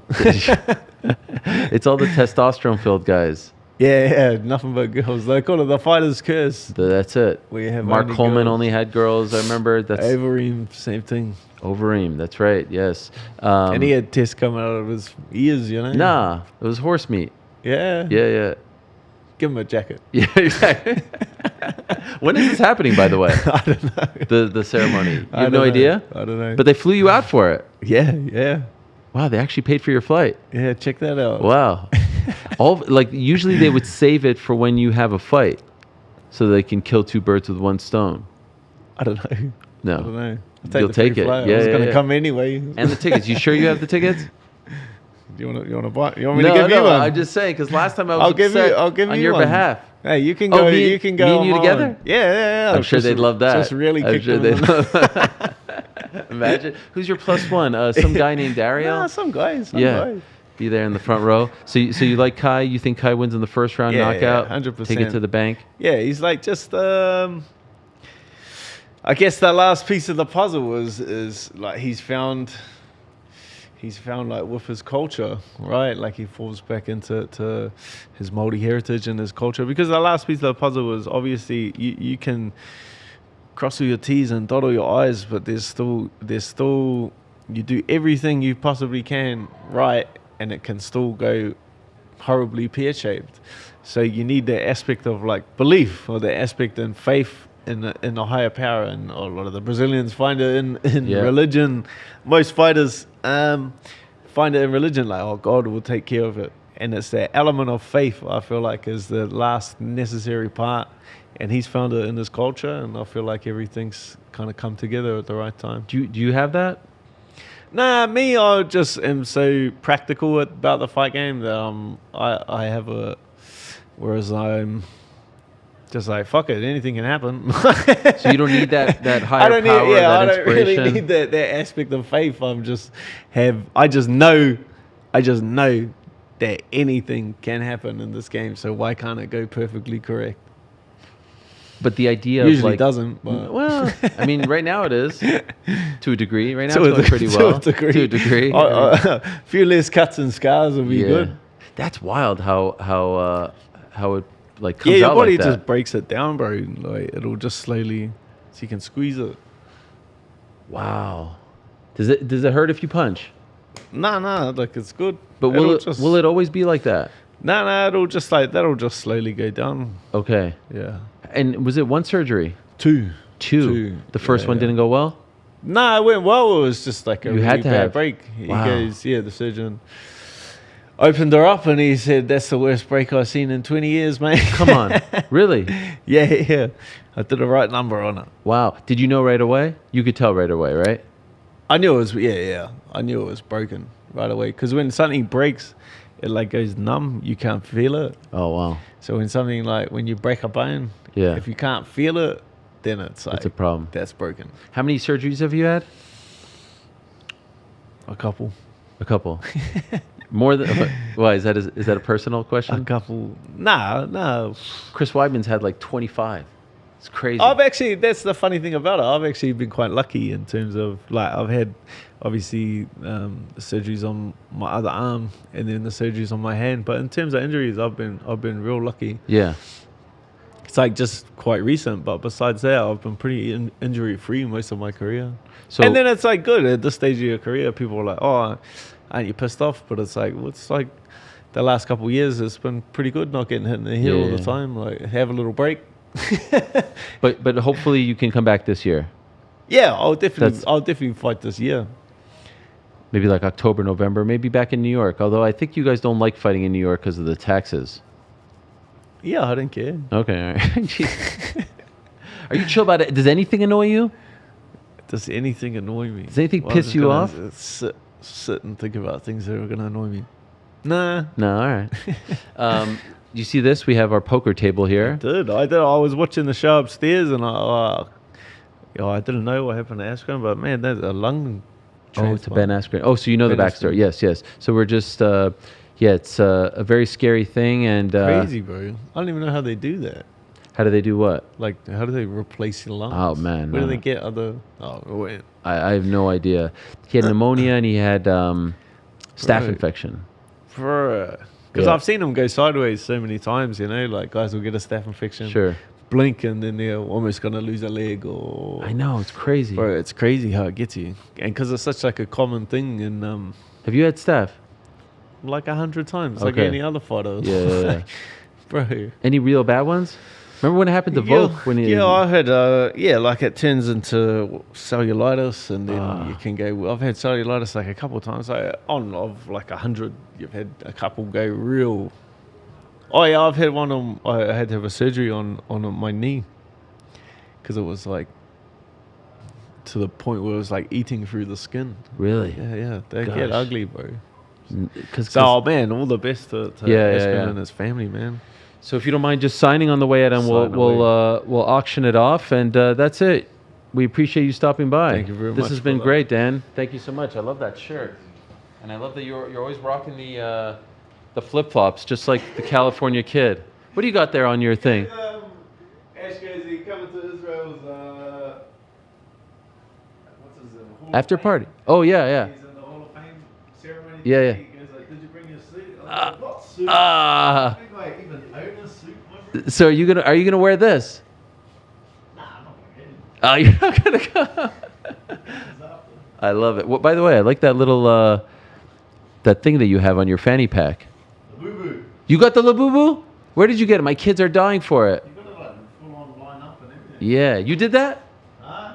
Nah. That was his got it for me. Well done, Dan. Thank you so much. You're the man. There he is, Hangman. Check out the tournament in a week, right? A week from this Saturday. 5th of July. 5th of July. So if you're in the area, go check it out. Dan Hooker. We got a security guard over there with a dog. Amazing. In a matter of moments, we're going to be joined by John Wood. I don't know if you guys heard, Frank. You're hating me when they talk off camera there, huh? Yeah. Hate is the exact word I'd use. Can I have this? Absolutely. Shout out to our good friends at Celsius. I need a little What flavor is that? kiwi guava. Kiwi guava. Nice. Oh, you know what? I kind of want this one. No. Ugh. Drink the kiwi guava. Why? It sounds great. I like the pineapple tropical. Yeah, Frank, you know Listen to yourself. that snap. Cheers. Hey, cheers to the Venetian. Cheers to everyone watching us live right now. Wow, that sounds like it tastes amazing. I mean, I've been talking for a long time here, Frank. I just dropped my Did water. you didn't get a coffee earlier? No, I didn't get a coffee. That's too bad. But how are we doing? Is the stream good? We were supposed to stream this one. Yeah, I see us right now. In a matter of seconds, we're going to be joined by John Wood, then Raul Rosas. Should I tell them who's drinking? Who's drinking? I'm reading someone talking about me drinking. Should I tell them who's joining us tomorrow? I mean, why not? For anyone just tuning in, Ariel is drinking a Celsius. Yeah. Shout out to everyone. Shout out to everyone who's Jenkosaurus saying he's drinking the watermelon Celsius as we speak. Tomorrow, how about this? Wait, which camera am I on? This one? Tomorrow, Demetrius Johnson, Ian Machado Gary, Rico Verhoeven, and the reigning, defending UFC heavyweight champion of the world, Tommy Aspinall, Tommy Aspinall, na. In studio, all of them. Andy Aspinall, who broke the internet with Pizzi, also going to be joining us. Tommy Aspinall, Tommy Aspinall, na. Yep, he's going to be joining us. It's good, man. We're killing it out here. Remember when people said the show fell off? Remember when people said we can't get any guests? Do you remember that, Frank? Do you remember that, Frank? I ignored those people. What is wrong with me? Man, a few great chats. No, I'm just taking it all in right now. Do I have to always talk? Can I not just take it all in? I'm just taking it all in. Hey, I saw this morning, I woke up, Frank. What was that? Adam Sandler's coming to New York, September 15th. That's exciting. You gonna tell him about how you watched his stand-up and you enjoyed it? No, I'm going to tell him that he's my favorite actor of all time. And I saw he's coming. I saw that he's coming to Madison Square Garden on the 15th of September. And Team outing then, right? no, No, absolutely okay, not. Why not? I asked my wife if she wanted to go. We've never seen him. Have you ever seen him live? No, other than the special, which is great, and I recommend everyone watch it. It's really good. But I think this is going to be more concert. Interesting. Well, if you had watched the special, you'd see that he plays multiple songs, probably 6 or 7. It's insane. What's happening backstage? We are efforting things, moving talent where talent needs to be. We're holding small talk with the host of the show. This is hitting right now. Yeah, while you're... Have you I ever tell you crushed something? a Celsius this quickly before? Can I tell you something right now? Okay, it's freezing in here, and right before the show started, is anyone listening to us? Everyone is listening to us. Adam Sandler, for Frank's birthday. I blasted the heating in here, so I hope that no one... Don't I tell hope them no that. one calls. Oh, let's come in, guys. We got John Wood here, the Georgian MMA Coach of the Year. Mr. John Wood. Is Danny Rube coming in too? Danny Rube, come in. He's supposed to answer. He's supposed to stop. He doesn't want? Don't be a bitch, Danny Rube. Come in. Get in here. Get in here. Look how he's so afraid. Get in here, Danny Rube. Yeah. Is this an exclusive? JoJo's upstairs. JoJo? But Why? they stopped my kid from coming in Why? because he's a kid. He doesn't want to hang out alone? They do, but they couldn't have him. Oh, I would love to see JoJo. well, you can call her down here. Well, If someone's up there to watch him. Danny, you left your. What are you doing here? Danny, to watch. look how nervous he is, John. nervous? Yo, have you ever do done it? interviews. Have No you ever? comment. Are you doing? Oh, you're No doing this? comment. Okay. Yo, right now we may have the talking to the microphone here. Don't be shy. The 2025 Coach of the Year and the 2025 Manager of the Year, right here. I don't think they do that award. We do that award. okay, Who's good. they? This is amazing. You got it. It sounds I like, just it wanna- sounds like you have it. I Not just above a want. little I just want to bribery. make Sounds him like you so uncomfortable here. This is amazing. Thanks you- to me. Thanks to me. Yeah, you guys have become like you've become like a Owes bit me of a Rolex. team. You've become a team here. I feel like no, I mean all your guys go through him. All his guys go through. I kind of split. I split between, Ruby, Iridium, the two main companies that I work with, and because there's people that I trust. So- Okay, so this is actually a conscious thing. Yeah, I mean, listen, if someone comes to Syndicate and they have their own manager, then so be it. Yeah. But like if they don't, then a lot of the guys, those guys are, him and Lance from Iridium, they're always in the gym, and it's just. When you can have a manager and have FaceTime with it, and you get to see them, a lot of these guys are managers and the guys are not even remotely, and they're on the other side of the country. It's hard to deal with it sometimes. Right. But like in Vegas, obviously I think every manager is pretty much based out in Vegas now. Do you ever have any managers that come to the gym and you're like, nah, like who come to scout the younger guys and you're like, yo, get out of here? Yeah, they don't This do is a that. safe We place. keep everything pretty Okay. much locked down. Okay. Yeah, that's not. You're gonna not that happen. kind of guy, Danny. Go to the gyms and scout? Yeah. Yeah. Of Oh, course. you do. Is that? I'm based in Vegas, right? So I'll go to Syndicate. I'll go to Extreme Couture. But then if I'm in Florida, I'll go to Kill Cliff. I'll go to ATT. Okay. Yeah. There was once a time where I would see Danny like in the hotel lobby, like with the never book. happened. He's like with the book with the autographs, and now he's like with Marab Right? in the freaking Right? cage. I It's know. unbelievable. Never Wow. happened. What Never do you got mean? autographs. You're Yeah, welcome. you would take You're welcome. pictures. You may have asked some media guys for Yeah, pictures. I If you, got scroll, photos if with you you. scroll through his Instagram or back to his Facebook, you'll see it. Yeah. When he had hair, when he had the I had hair. sideburns on the Yes, hair. up yes, here. yes. He was It's doing old the age, Wolverine. man. Old age and stress. What a run for you though.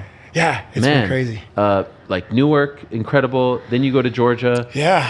Then you have Khalil in Azerbaijan. You have Nazim Sadikhov, who we spoke to a couple days ago. Yeah. This is like a dream run right now. It's pretty amazing. This whole year has been, stellar. We're like in the 50-plus win margin, and I think under 10 losses. Wow. And in a lot of big shows, and obviously the biggest shows. Yeah. So anytime that you can go on a run like that, and we've had runs like that. I can say honestly, we've never really had a losing year at Syndicate, like since I've been doing this. But whenever you start to work with champions and you have that kind of stuff, and you start to get the notoriety, and now we're main events, and you're winning on those levels, that it just changes everything. Why does it feel like there's been like a turning point the last couple of years?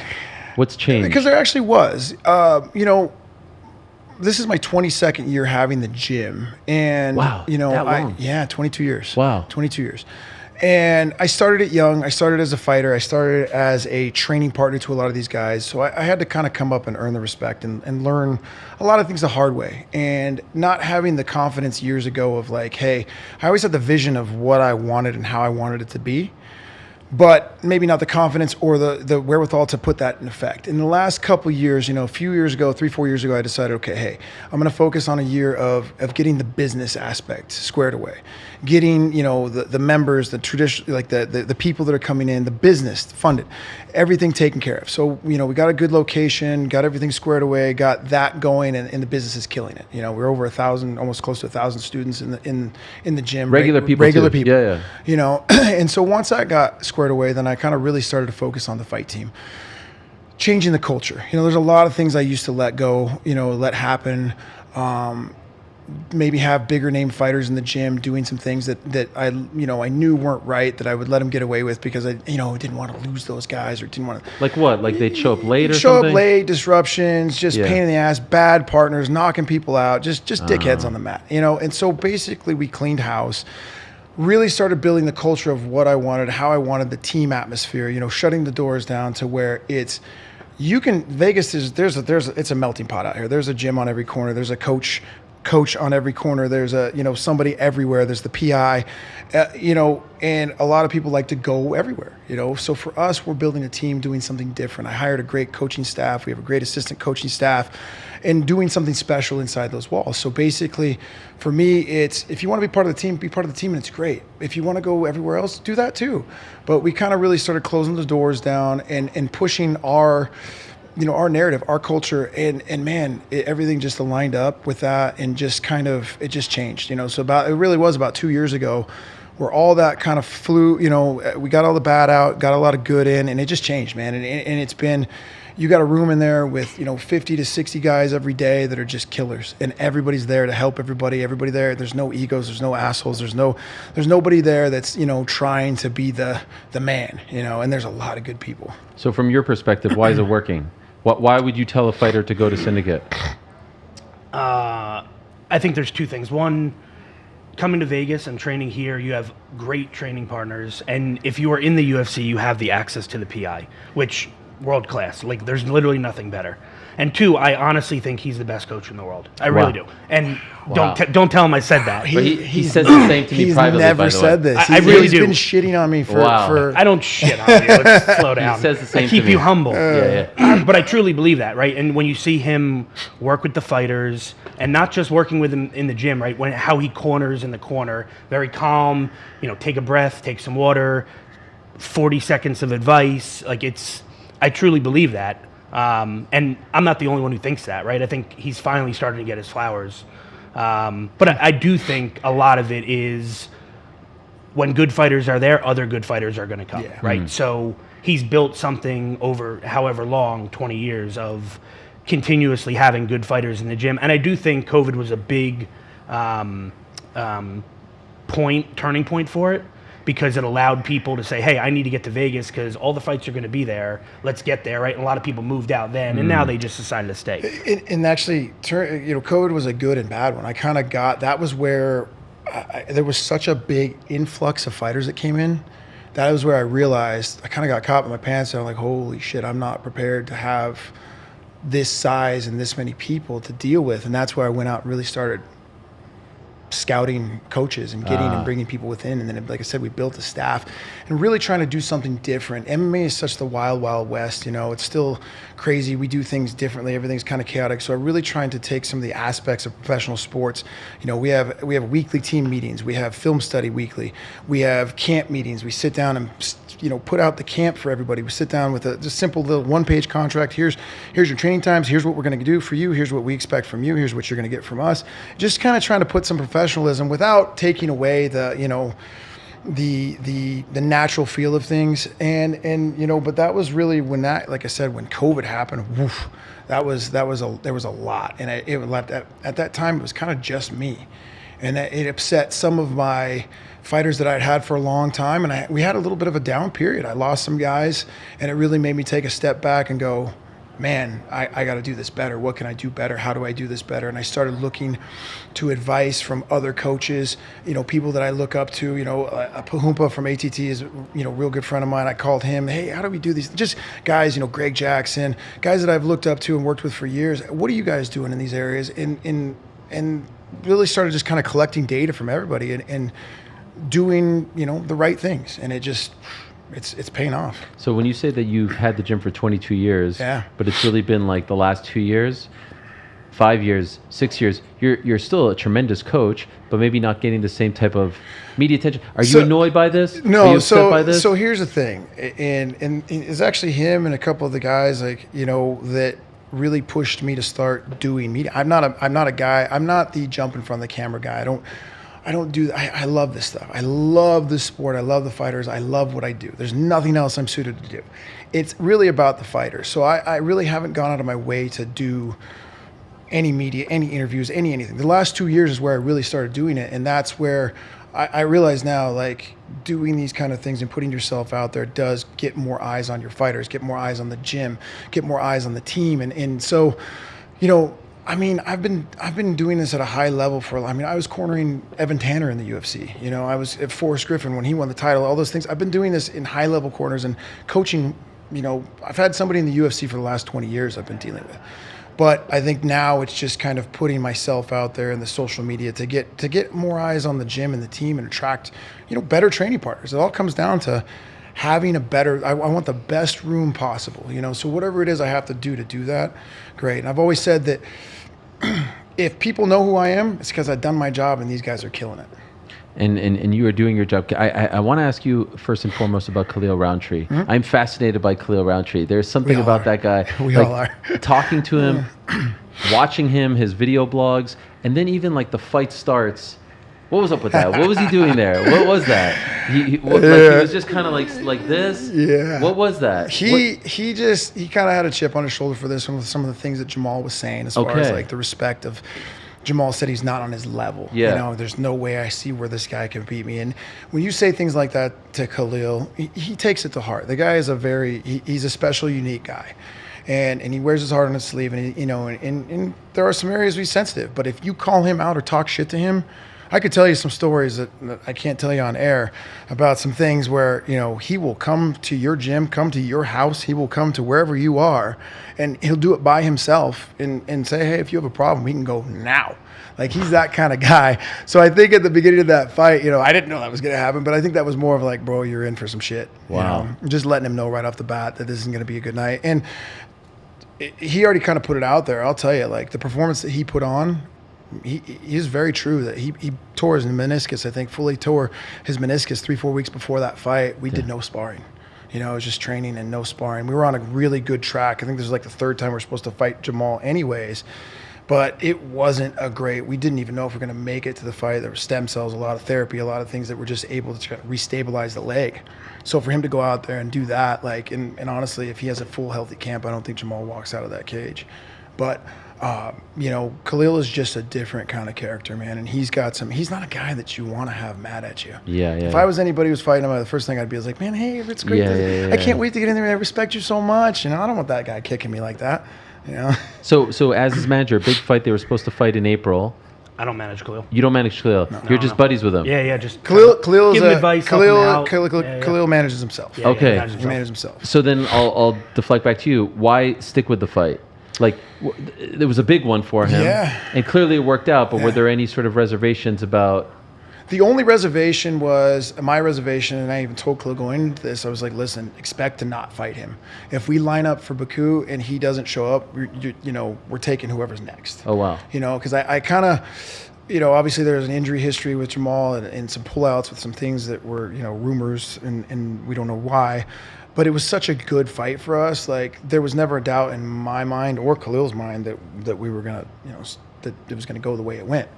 And Jamal being a former champion and a guy that he's a tough dude, but it was a great matchup for us. It was a great matchup to get up into the rankings, to put Khalil over the hump. Even though with the Pereira fight, like it was an awesome fight, it was a great fight, but you still lost. So you got to get that monkey off your back, go out there, beat a top level guy, top five guy. Boom. Now here we are. So obviously, we wanted a big finish, and I think with a big finish, that puts him right back up into the top, the talks of maybe we get a title. It didn't go that way, but, due to some camp and things. But here we are. I'd love to see the Yuri fight. That'd be a crazy one. You like that one? I mean, If it's not the title, obviously you want the title first and foremost. Yes, I like that one. Those are the kind of matchups that get me up. Get me up for the game. Of that's a guy game planning for is going to be it's going to be fun. That's going to be a very violent, bloody, crazy fight. That's not going 5 rounds.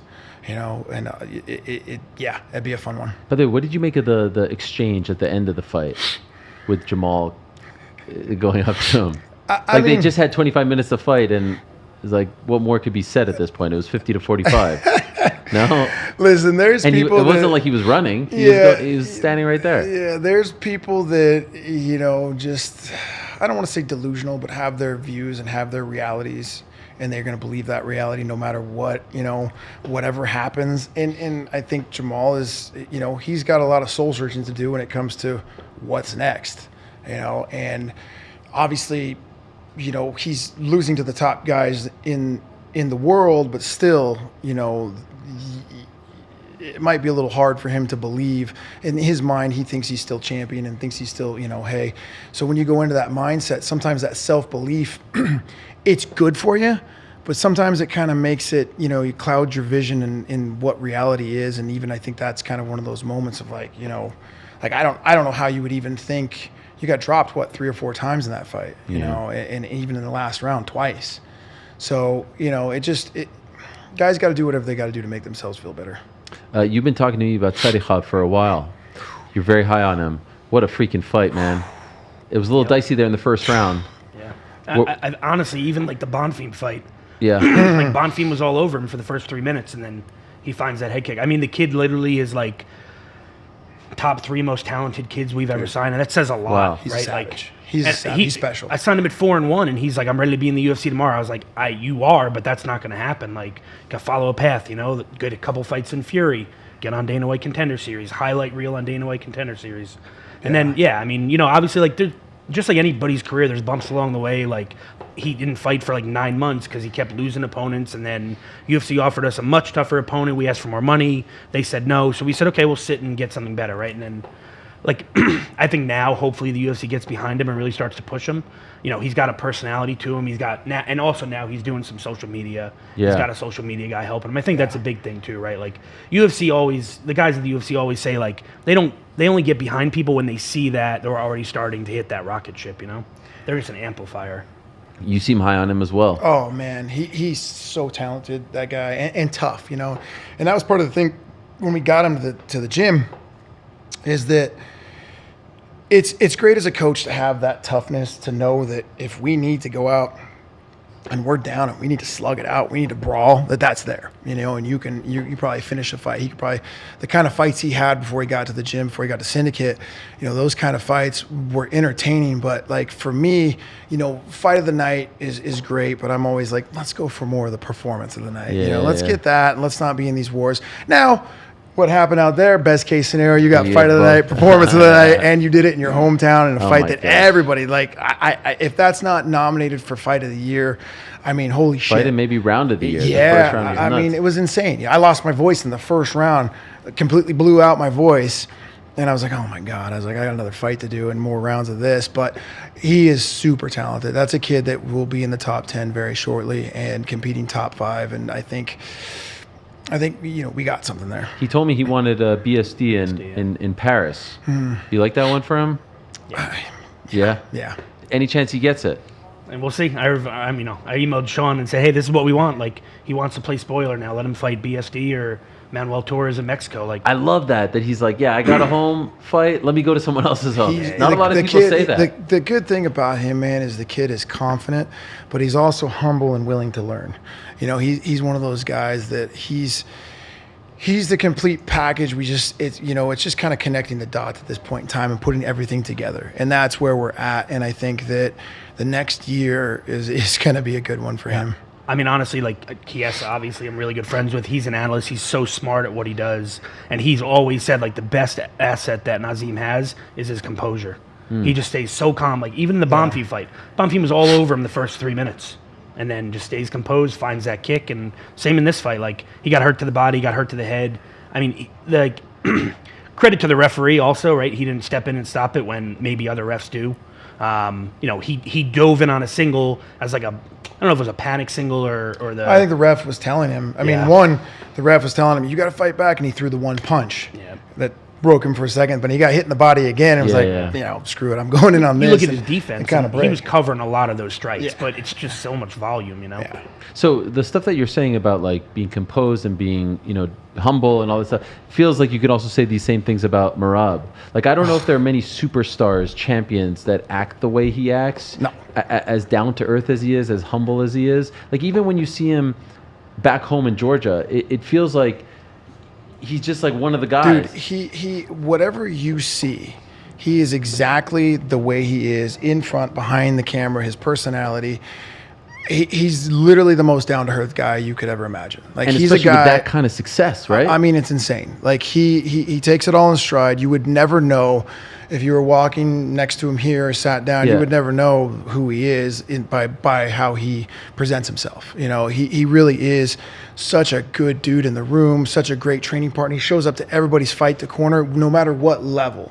Like, he's at amateur fights. Wow. He's at, pro fights. He's at, like, every level. The dude, if he can be there, he's going to be there. He's got a house full of young up-and-coming fighters, so much that he's moving out of it and just leaving them there. Really? Yeah, he's just leaving those guys there and like, it's full. And I was like, are you gonna, just rent it out? He's like, nah. He's like, they've got it. Like, he's just moving. He's like, here, take it. He's that kind of guy. Rob Rovetta sold him the new house. He really That's is an old that. school He name. really is that kind of guy. He's great with the kids. People in the gym, he's very accessible to, like, the kids love him. He talks to everybody, shakes everybody's hand, take everybody's picture. I love the guy to death, but it really is annoying going anywhere with him because it takes hours, because he will stop and shake every hand. And then when you're leaving the events, when you're driving out of the thing, like, the Georgians have figured it out. All the Georgian fans, they know that he's coming out, and if he sees a Georgian flag, boom, he's out of the van. Yeah. He's done it both fights. He's out of the van, So good. taking pictures, and then, of course, the herd and the crowd and everybody comes. It takes hours to do we anything. saw that shot in Newark. It's probably like 3:30 in the morning or 4. He and does he's- it every time. Like, he, no matter where he is, like, he will sign every autograph, take every picture, and then he gets mad, like, when the security tries to, like, stop him. He's like, Like no, walking no. down the streets of Tbilisi, like, we had to pull him into the Dude. van. So what was that like? Because we always Madness. hear madness. There's no other way to describe it. Madness. Like, it's like if you're walking with LeBron in America. It's like Michael Jackson. I mean, This more guy- than that, honestly. It's more than that. It's like Michael Jackson, dude. Wow. The guy is like, I mean, everybody driving, screaming, honking, like, people hanging from the bus. I've never experienced anything like that. It was like the coolest trip I've ever been on in my life. Beautiful country, beautiful people, but holy crap, like, he has a country that supports him and loves him, and rightfully so. Like, he loves and supports them. So, but it's insane. He is a superstar. Everywhere. Last time you went, were you with him? No. So this is your first time experiencing that as This well? is my first time in Georgia. Yeah. Okay. Yeah. Blown away? Like, honestly, the country's amazing. Food's amazing. People is amazing. But just that reception, like, to get off the plane and he's like standing on top of the bus. I got in the night before, and I met them at the airport, and then like they all they're all in the airport on the at the baggage claim, and they're interviewing with literally mob scene. They got a band playing. They got Dude, it's crazy. a guy with two horses, horse the carriage. horses Guys are- jumping on the it's bus. great. Everybody's asking me, what happened to the guy on the bus? I'm like, I don't know. We didn't stop. Yeah. I was like, Yeah. I don't know. You know what was my favorite thing? You were on the bus and kids were like throwing T-shirts yeah. and you're just like dropping it down, hoping it gets back to them because It the bus wasn't. is still going. It wasn't. I Yeah. was decided Yeah. throwing it off. I don't know who got what. I got left with when we in that park, kind of woke up off the plane, and no one was expecting that. They drag us out to this park, and like there was like 15, 20 cops around that really weren't doing much. Like, the people were just mobbing us. So we got out of the stage, and Rob did his thing, and then we were leaving, and I got like separated from the herd, and I was out in the middle of a field with hundreds of kids like tackling me, grabbing. I was like, I don't think I'm gonna make it back. Wow. And they love you because you're associated with him now. Yeah, right? for sure. Oh God, like for my birthday, I've got thousands of like Georgian people. Happy birthday, coach. We love you. Like the support from the Georgian fans, just even from me in the gym, and like him, it's amazing. It's crazy. I saw you got the Raiders jersey. Was that from you?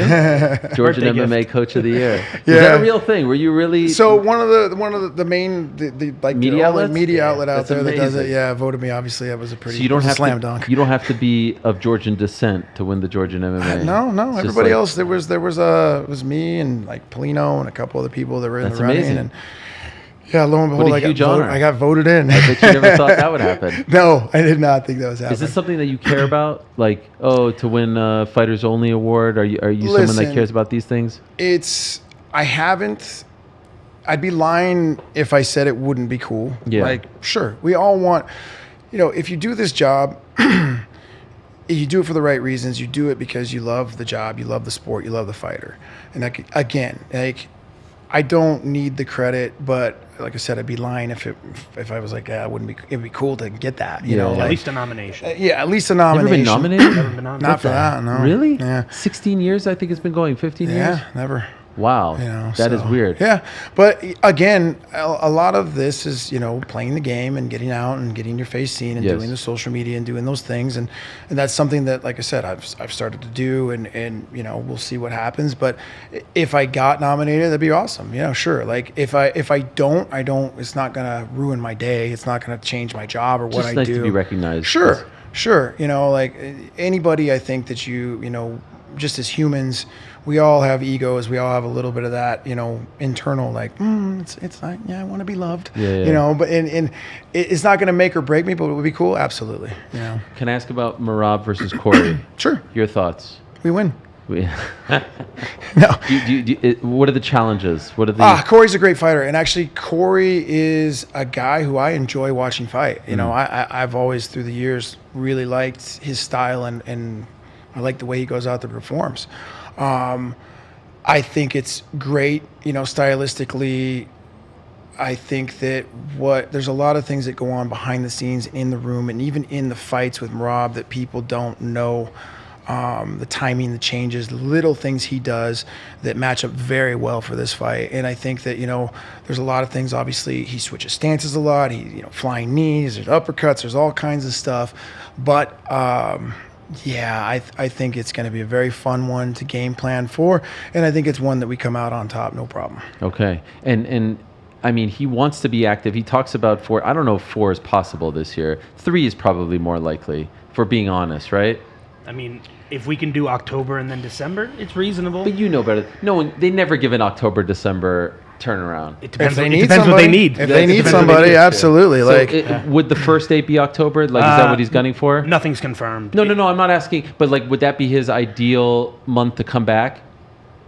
Probably, but I think him being in New York for so long, I think he's very. Oh, yes, He yes, really yes. wants Madison Square Garden. Right. But then other things come in, taxes, and Yeah. then the camp. October's going to be in Las Vegas. He's here. He doesn't have to. I think if, you, give him, interrupt his if you give him training. the option to try to get October and then sneak one in December, he'll probably, he'd probably go that route. Yeah. The dude loves to fight. He's back in the gym today. He was back sparring today. That's crazy. Literally Came off the plane, right to the gym. Yeah, but hold on. Got off the plane in Chicago, misconnected, had to get him a later flight, so he didn't even get into Vegas until like 1 a.m. last night, And still in there. and then Still still in in the there. gym today. Did he injure his toe or something in the fight or before the fight? Oh, the Before- broken pinky. He Oh. broke his toe. Yeah, literally, like, Kicked Fine. an elbow. Okay. the dude. That was the He thing. loves to make a bigger deal of that stuff. Yeah, on people social freak media. out about it, and he Just to realizes. piss off the UFC. Is that Dude, honestly, the best was like that little cut he got. Yeah. And then it got posted. A bunch of people posted, and then like the fake. It was a great MMA picture 'cause Centel. it was Yeah. MMA bleeding Centel's an down. amazing Yeah. account, Yes, by it the is, way. it is. And then I texted Hunter, and I was like, "Is he really pissed about this?" I was like, "Dude, it was like a fingernail." He's like, "No, it's bullshit." Like, and then literally 2 seconds later, Dana tweeted like, "This is bullshit." It was like Okay. amazing. Merab's one of those guys, and I've said this in multiple things, where it's like, if you see it or hear about it from him online, it ain't nothing. Not a big deal. We're not going to post things. There's, I told you, there was so much that you did not see or hear before the Umar fight. Umar fight? Oh my The- God. The stairs one, Dude, right? just the Yeah, even everything. more than There that, was though. more. He Threw had a his back back. out. He couldn't walk for a week. He threw his Wow. back out. He couldn't train for a week. He couldn't spar. There's times where like in sparring, he would throw a kick and then fall down screaming on the ground and rolling around and then take a round off and get back and do it again. It was such a bad camp, and obviously we Wow. didn't talk about those things. Sure, but sure. in sparring, The only thing that kept me in from keeping him out was the fact that when he would spar his 6 rounds, he would murder it. And then, just look like he was destroyed after that. But I knew that, he would still be able to do what he needed to do. So all those kind of things, like I said, if you see it, it ain't nothing. I left for a day and I start seeing pictures. I was gone for like 12 hours from the gym for a fight. I pull up my phone. I'm like, oh my God, and I didn't know about the pinky until I posted on social and then media. I call it, I get back and I'm like, dude, what? He's like, oh, it's fine, coach. It's fine, coach. And I was there for the cut and it was like literally a fingernail, but it was bleeding down. And so the picture looked cool. So we posted it. Do you ever worry about that Kevin Lee clip of him getting, Absolutely. Yeah. Do you ever worry, like you say he throws a kick, he's in pain, of this stuff getting leaked, of trust being... We were just talking about that today. We don't really have an open gym of people filming. Like, that's one thing that we're not... This isn't our gym, isn't you're coming and sitting there and hanging out and filming and doing stuff. So if that leaks by one of our guys, which nobody would do that, you're immediately out of the gym and never coming back. It's never happened? Nah. Okay. And so, those are always worries, but we've got a pretty good, system and crew where... we were just talking about it with JoJo. JoJo's like the Gestapo. Literally, yeah. Oh, really? Yeah. I don't see her run- having that in. Oh, At man. the gym? What, Joe, about filming? No, just everything at the Joe gym. runs the gym. runs the gym. She's the Tight front shit. end guy, and she runs me. She runs, Yeah. she runs everything. She is on it. So she's the watchdog. So she was on the way over here. She's like, how do we get? Where do we do? She wants security guards, armed guards. She wants the whole bit in there For the gym? Yeah. Why? Just so nobody can do that. So nobody exactly what you're talking about. So Okay. it doesn't happen. Okay. So it's like, I think Marab, somebody was filming in there one time and he didn't know about it, and she was there and heard about it, and then since then, the next day she comes back and she was going to black out the whole gym and had, wanted the cage closed. I was like, no, babe, we got to be able to see. Yeah. No, she's great though. She's awesome. She's running the front, and I didn't realize she had that Oh. not that toughness. Obviously, I know she's tough. She's a fighter, bro, but she sleeps with an axe in the bed, and I'm not Stop. kidding. There's an axe tucked into the side of the bed. Why? Probably because she's gonna hit me in the head with it one night. with an axe. With an axe. No, she is the sweetest, most beautiful, Yes. cutest little voice and thing. But you go. Wow. Yeah, that's like her old Scottish warrior. She's a mama bear. She's the Scottish warrior for sure. Gosh, So axe. you don't mess with the team. You don't mess with the family. And she'll take the axe to you. Respect. Yeah. By the way, how old is your son now? He's gonna be 10 next week. Is he wanting to follow in your footsteps? Is it starting? Yeah. He trains every day. He's been doing jiu-jitsu and Muay Thai since he could walk, and he's playing hockey also. So it's between hockey or, I think that are kind of, those are kind of his. Would you want him to do it?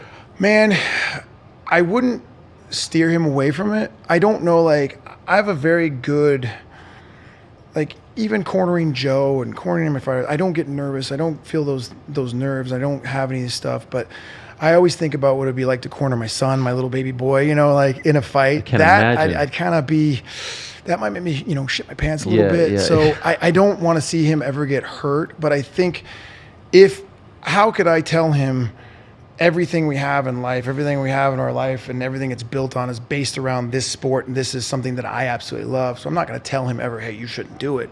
If he wants to, and that's the path that he wants to go on, then so be it. And he does joke all the time. He's like, I'm not going to college. I'm taking over the gym. And I tell him, okay. Wow. Well, here's your path. You better have a black belt. You better have this. Here's what you have to do. You're going to a college. It's just a different kind of college. Yeah. Your school is going to be a little bit different.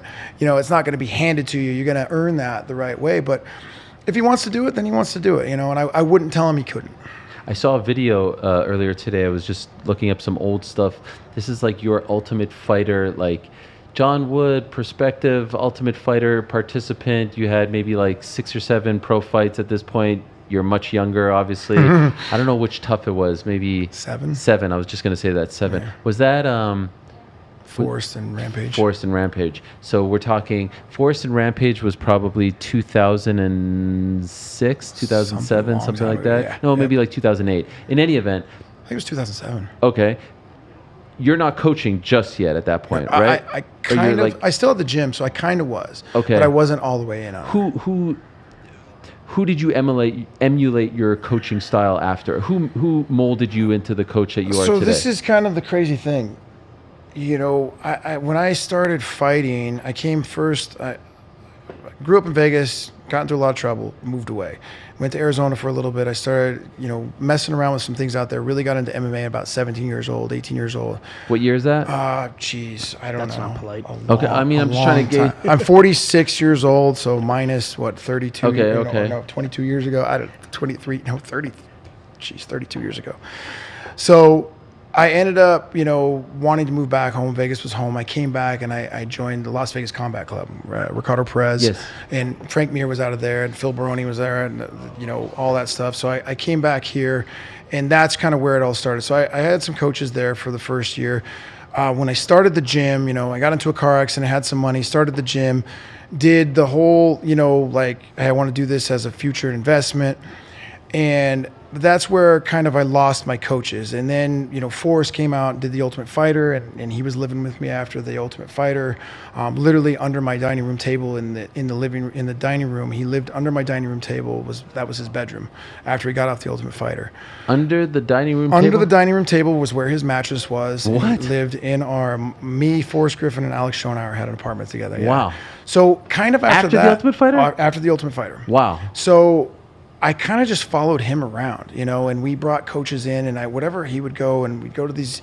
I was always able to kind of follow guys around, but I didn't really have a coach. I saw a lot of good coaching. I saw a lot of good things, a lot of what not to do, for years. Fast forward kind of towards the end of my career, I ended up linking up with Greg Jackson. And Greg kind of took me under the wing and for a few years of like, ooh, hey, do this, don't do this, when he was at the peak, and that was a guy who really started to kind of mentor me in the what to do, what not to do. And, he's the one who put me on season 17 to coach with John Jones, and that kind of really pushed everything out for me after that. But past that, man, I kind of just had to figure it out my own. Like, I really have been just kind of doing this crap on my own and figuring out what works and what doesn't work through trial and error. I didn't come up, but it also was a good thing because I don't have a specific style. It's very easy for me to mold to a, Roxanne Modafferi or a Merab or a Khalil Roundtree. Whatever the fighter needs, that is what I'm, able to do because I didn't come up under a set style, under a set, here's the way you do it. Mm-hmm. So it was a blessing and a curse. It was a lot harder to get where I got, but I'm glad I'm here. It's working. Yes. It's working. Congratulations on all your success. Thank you. Thank you for coming in. Congrats on this past month. Yeah. What a June for you. Oof. I can't believe we got Danny to sit down. I don't know if he's going to text me after being like, that was fucked up. He kind of hijacked my interview, though. I felt like he took a lot of the spotlight I said off. no. I said Yeah. no. Blame Ariel. I mean, Really, he really. literally just said like two words. Yeah. Are you mad? Kind Nice, of. all We're right. going to talk about it We'll after. talk about the ride home. Can you say hi to JoJo for me? One Absolutely. of my all-time favorites. I know, but She's watching right now. She so. is. Hello, JoJo. We love you. Yeah, him. And every time I talk about the fight kits, I always reference JoJo because when she came to Invicta and she was wearing the kilt, you were Yeah. like, "Look at that. That makes that's her what did it different." for me. Well, I'm not That's saying what from did it. that regard. I'm just saying like this is what fighting is about. Yeah. Being able to express yourself, being able to pay homage to your country, to your heritage, to your lineage, and now everyone looks the same. And Yep. I always mention her on Invicta because to me that's the first time I saw her. I was like, that's awesome. Yeah. Now I'm invested in her Yeah. story. Chuck with the ice, Tito with the flames, on and on it goes. Now we get excited Yeah. when Khalil, and then we debate, is he worthy of fucking gray shorts? I'm like, what are you talking about? I thought So his shorts were awesome. they were incredible. And by the way, he is worthy of them. It does suck. It does suck. I wish the guys could have a little bit of originality, and it looks like they're kind of going in that direction. A Doing little this, bit. but- Honestly, what I said is but- for the three Azeri guys that in Baku, they should have done something special. I agree. Tawfiq, Nazim, and Rafael, they should have done something special. Of course, I agree. A little bit more creativity. We have this custom thing. I don't know if you heard what we're doing, and we're having everyone who stops by sign it, and then we're going to donate. We're gonna sell it off to charity, and then all the money will go to Ben Askren's family. Awesome. So if you don't mind Absolutely. signing on the way out, Absolutely. appreciate you very much. Hey, thank you so much. Congratulations. Thank Appreciate you for it, coming, man. Thank you so much. Come on, bring it in, Danny. Hey. Great job. Thank you. And I think we've got Raul coming in. Is there any beef with Raul? No. Okay. No. I I don't have beef with anybody. No, I know. No beef with Yeah, you guys could just make your way over, and please don't forget to sign over there, John. Appreciate it. I was going to ask Danny to sign, but I know his autograph is worth too much. There we go. John Wood, Syndicate MMA. We may be talking about him end of the year as Coach of the Year. Well on his way. Appreciate it. Thank you so much, John. And say hello to the family. And we'll bring in our final guest of the day now. What a day it has been from Israel Adesanya to freaking Alex Volkanovski to Dan Hooker and Ash Bell Castro, John Wood, and the man it's up. Chee-wee-wees! There he is. Raul, nice to find. Is this our first time meeting in person? Yeah, first Holy crap! Please have a seat. Yo, can I say something about you? Yeah. Aura. Yeah? You have aura. Crazy aura. Yo, man, no, I'm being serious. Yeah, come in. Talk to. Yo, I feel something. Superstar Yeah. aura. Wait, you don't believe me? Nah, believe me. I believe Yes. it. I appreciate it. Yeah. Yes. Wow, it's great to meet you in person. Nah, Great to have thank you. you. Thank you for coming. You were just Appreciate at like a social media thing, right? A summit? Yeah, I was at social media. Like, they were explaining, like, fighters how to use social media and Yeah, shit. you don't need Yeah. help with that. You're Nah, killing it, man. I think I understand it pretty good. Yeah, you're doing great. I love the skits. I love the videos. Yeah. Poliana Viana's in a lot of your videos. What's going on there? Are you guys like teammates or what? No, actually, we've only trained once, together once. I've seen her in a bunch of But- your videos. Yeah, I'm trying to think what was the first video we did. There was one where she was like asking you something and then you showed her how to like sweep up. You know that Sweep one? up? Oh, yeah, the weights. Yeah. A lot of women got mad about that. Why'd they you get know? mad? Because you were implying that she needs to clean? Yeah. Nah. I mean, she knew what she was doing, right? Yeah, no, Poliana knew, yeah. I mean, we both, came up with the idea. How does that work? You pitch her the idea or what? Yeah, she either tells me the idea or I tell her, Okay. and, like, we just put in a little bit of, like, our own thoughts. So you're in just pals because you don't train together. You're not on the same there. team. Yeah, we're not on the same team, so we're just, like, homies, you know? I love it. Yeah. That's what I'm saying. You don't need any help. You're coming up with this fun shit. Yeah. And I feel like you're really coming into your own as far as your personality. I saw you at the Anthony Pettis event, Yeah. holding court. Yeah, I feel like being able to do like a lot of different content, because I feel like a lot of fighters just do fighting content, training videos, but I'm over here like going to college. I'm over here fucking just doing whatever, the I most love it. random shit. Yeah. Now, what do you say going to college? What do you mean? Yeah, I You're in college now? No, but I go to college here and there to take like a few classes, About what? So, What kind of classes? just whatever. Like last time I was taking business, and then I was taking Oh, I like it. I was taking, what was the other one? Art. I was Which taking art. really? Yeah. And now are you going like? What's the motivation here? Why are you doing this?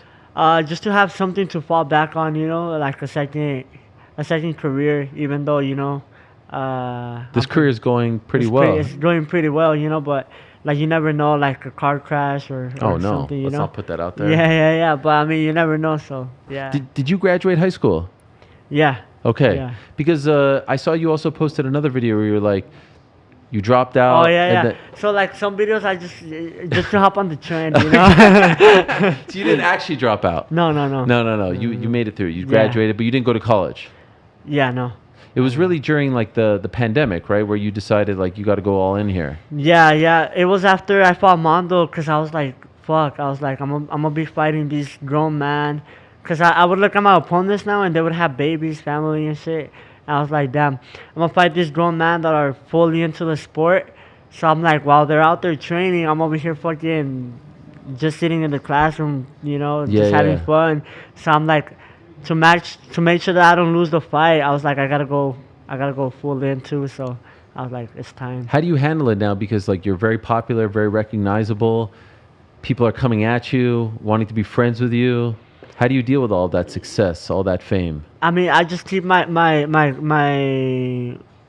close friends, my family, main thing, my family, they keep me grounded for sure. Because when I got into the UFC, with the fame that hit right away, it was a little bit hard to like stay humble, Yeah. for a second. But just my family, reminded me that I'm still the same person, and this and that. So Did anyone check you? Did anyone say like, yo man, you're feeling yourself a little too much? no, just my family reminded me like, hey, make sure you're not all that yet, you're not chill champ. out. You better got to the UFC, relax. So, like hearing that honesty just keeps me like, with my feet on the ground for sure. We spoke right before you fought in Mexico, but now that you had the experience, Yeah. what was it like? The whole experience was nice for sure. Just the altitude did get to me, It did. It did, bro. After You underestimated it. Yeah. You didn't Yeah. you didn't think it would affect you like that. Not that much. No, I thought like with 4 weeks I would be okay, but When did it hit you? How early in the fight? Exactly. You know, in the first round I came out, and then when I picked him up and I threw him on the ground, I was already feeling like tired. Wow. I was feeling slow. You never felt that before. No, no. And then my mouth got like so dry, you know? Like when I went to the corner, I didn't care about that advice. I just wanted water, you know? Wow. So, but yeah, like that helped me to stay composed. You know, I was like, okay, just stay relaxed and yeah, just get through the fight. The experience of fighting in Mexico in front of your people, what was that like? Oh, it was a different thing too. Like when I started the fight, the crowd is just so different. You know, I feel like they're speaking to me right in there. Like I can't have you speak to me and not look at you, you know? So they were speaking so much that it made me look to the crowd. And I was over here looking at the crowd, like, because it's the biggest arena I've fought in so far and the fullest, you know, because I was all the way, like, at the end of the card. So I was over here looking at the crowd for a second with my eyes only. And then Vince threw a jab. He missed, but it brought me back, you know? I was like, oh, Wow, shit. so you were getting distracted. I was getting distracted. Wow. Yeah. So maybe you'd prefer to fight at the Apex. Less distractions. It's for sure less distractions, you know, but I like like the fighting crowd, in the crowd, right? Yeah. And then yeah, A lot of people got sick. Did you get sick? I did You did get sick. again. Wow. So I pulled out with Ricky Turcios when I got sick. Yes, that was like the And day then- of, right? Yeah. And what happened And this then- time? This time it was the weekend before, so it was Oh. good. I had time. I had the whole fight week to recover, but I don't know. I ate something and then I was just throwing up, you know. Damn. Do you think it has anything to do with your immune system, like with I you feel cutting like weight? I feel like something with the food, you know. I don't Okay. know, because a lot of people that go out there and eat the food, like it just Yeah. yeah. You gotta get like used to it. I think I don't know. So when Joe Pfeiffer was talking about Mexico, you kind of had a similar experience. Yeah, but I think he exaggerated a little Yeah. too much, you know. Do you feel like you crossed the line?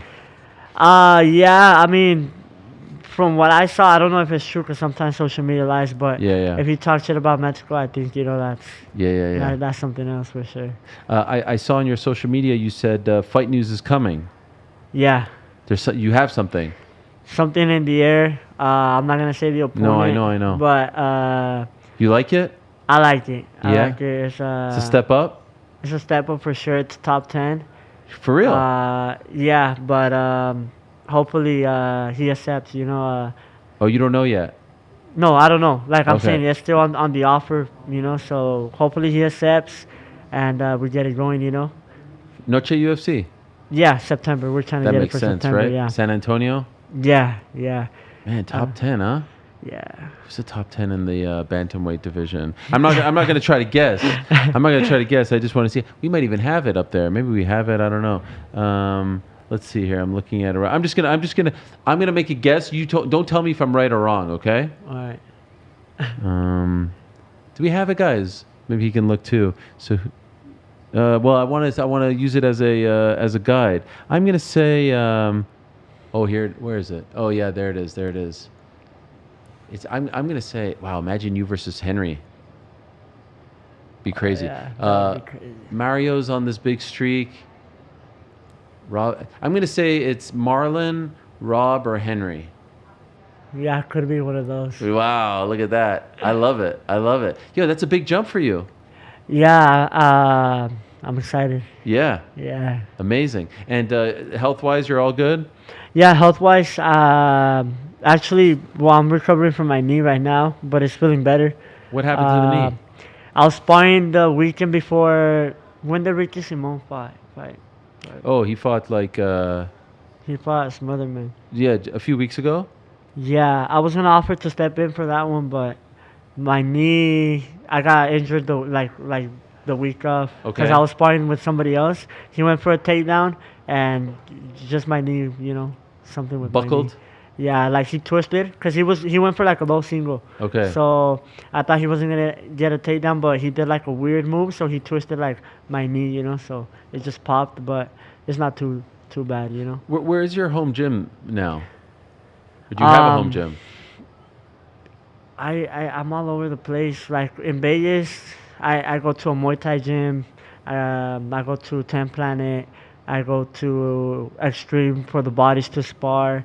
I used to go to Syndicate, but not anymore. Okay. And then right now I'm trying to go to the lab. I've been in the lab for a couple of weeks. In Arizona. Yeah. Okay. Yeah, because there's a lot of guys that can help me get ready, you know, like Yeah. McGee, Mario, Tyler. The lab is legendary. Yeah. So Benson's there. Yeah, he's there. John Crouch. Yeah. Legends. So like being around them, it's helped a lot. Like I've been like back and forth, but I've been like 2 weeks. This past 2 weeks, Okay. I've been over there. Going to Arizona. So Yeah. you go back and then you come back. Yeah, so I go there and I come back on the weekend and then I go for the weekend. You've been in the news this week because people have been comparing you standing next to Ilya and you standing next to Charles. Yeah. Yes, you've been like sort of like the litmus, and you're 135. And I'm a fucking weight bully. I know. How much you walk around that? Like, 'cause you're not cutting weight. Okay, so watch. When I started in the UFC, 137, but now I can get all the way to 165. 165. So what do you think you are right now? Right now, 160. Because Okay. I'm watching what I eat. So you're kind of like where they're at right now as they're cutting to 55. Yeah, correct. Were you surprised by Ilya? No, because, you know, like when I see him, like not trying to be gay, but, you know, like when I give him like like a hug, you know, like out of respect, I could feel like his body's like so like, he's got like Cut? a lot of muscle mass Yeah, and like, yeah. so I can see why he's a 55er. You Okay, know? what about Charles? Did he seem much bigger? Yeah, tall wise, yeah. Yeah. Tall wise, yeah. I mean, physically wise, yeah, he might be bigger for sure. This is at the PI when you saw them, right? Yeah, I saw both of them at the PI. Is it like, do you get starstruck by any of these guys? Because you're 20 years old. You're next to legends here. I like Ilya Topuria, you know, but I wouldn't say I got starstruck, but like I respect a lot of fighters, you know, so like it's dope to be able to like at such a young age to be where they're at, you know, like we're training at the PI, you know, Your we're, peers, like, your colleagues. Yeah, so like the first time I got into the UFC and like I had to do like all these activities and I end up in like ceremonial weigh-ins in the back with like all these fighters and the main event and like I'm so close to them. I'm like that shit was crazy, you know? Yeah. Do you get like anxious? Do you get nervous? Like, holy crap. No, I just like I'll be looking at the main event sometimes when it's a big main event, and I just want to like I pay attention like how it is, you know, and kind of taking notes in a way, because I know I'm gonna get there, you know. Yeah. Envisioning yourself. Yeah. Speaking of which, I saw you also took a picture with Nick Diaz. Oh yeah. Where did you see him? PI. He was at the PI? Yeah, not recently, but that's like- old. That's when I got into my UFC debut. Oh, so that was an old picture. Yeah. Okay, because like we've been wondering how he's doing, where he's at. So I thought you just ran into him. No, not recently, but You posted it recently. yeah, I barely posted it. It's just Okay. back then I used to You were like engagement farming, as they say. Yeah. So tell me. So you saw him at the PI? So I saw him at the PI, but at first he was just like staring at me, you know. But Come on. yeah, but it was because then I found out it was because I heard because I used to be in a team affiliated with his team, so I know a lot of people. We know a lot of people in okay. common. So then I found out that I think he saw himself in me in a way, you know. Wow. Yeah. Did you talk to him? Not really. I just, you know, because I get like, I don't know. I get like shy and stuff because So you I'm were like a little starstruck. a little bit, yeah. So I mean, like he's another level. that's why I'm like just respect and stuff and so I didn't talk to him, but yeah, that's what I. Was that your first time meeting him? Yeah, first time. Have you ever met Nate? Yeah, when I was 12. When you were 12? Yeah. Where were you? At the gym. He came to the gym. The gym you were training? Yeah. Where was this? In California? Yeah. Okay. California. What was the gym? Was it a Gracie gym? Yeah, Gracie, Dave Terrell. Oh, wow. Yeah. Oh, wait. Was this in like Stockton? Or Lodi? Santa Rosa. Okay. It's like 2 hours away. Okay. Yeah. And Nate came for what? Just to train? roll. Wow. And you're 12. Yeah. And did you go up to him? No, because I control my, that was okay. So since I was 12, I was still being around, used to seeing those type of fighters. So I remember like inside, I wanted to run up and be like, Nate, you know, like what the fuck are you doing here? And but I controlled myself and I was like, nah, let's let him train because I was with my brothers.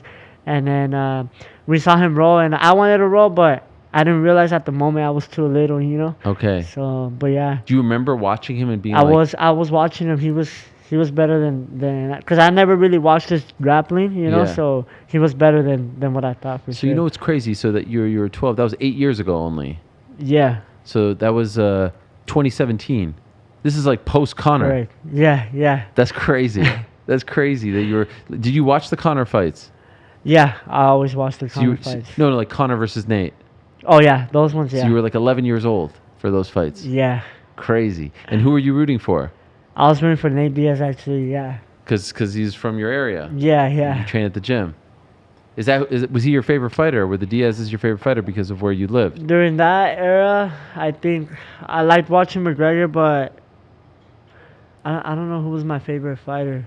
Probably Robbie Lawler, because he was around that time. That's I think. right. You have the cake photo. Yeah, yeah. Yes. Around that time, it was still Robbie Lawler, my favorite Yes, fighter. the Rory McDonald fight. Yeah. Freaking love that. Were your friends into it too? No, a little bit, but it was more like my family. It dad, was like your a family brothers, yeah. thing. Yeah.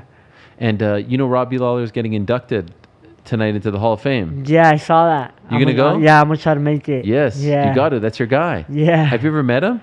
I met him. Yeah, one time I went to Killcliff, so he was there, and I got to meet him. Okay. Did you tell him that you had a cake with his picture Yeah, on it? yeah, yeah. Really? Yeah. Did he know who you were? Like, had he seen that photo? Yeah, he seen that photo because we were supposed to share a card when I made my UFC debut. Okay. Yeah. So at this point, do you like bouncing around at different gyms? No, only like off camp. But there's only specific gyms, you know. But it's just when I travel, for example, in Miami, and I want to still train, then I hit up gyms like, hey, is it cool if I come by, you know? Okay. But there's a couple of gyms like that I go to when I'm traveling. Do you have a set, group of coaches Yeah. that you'll always rely on? Yeah, like for jiu-jitsu, Cobrinha, for sure. Okay. Cobrinha Charles, he's one of the best in the world.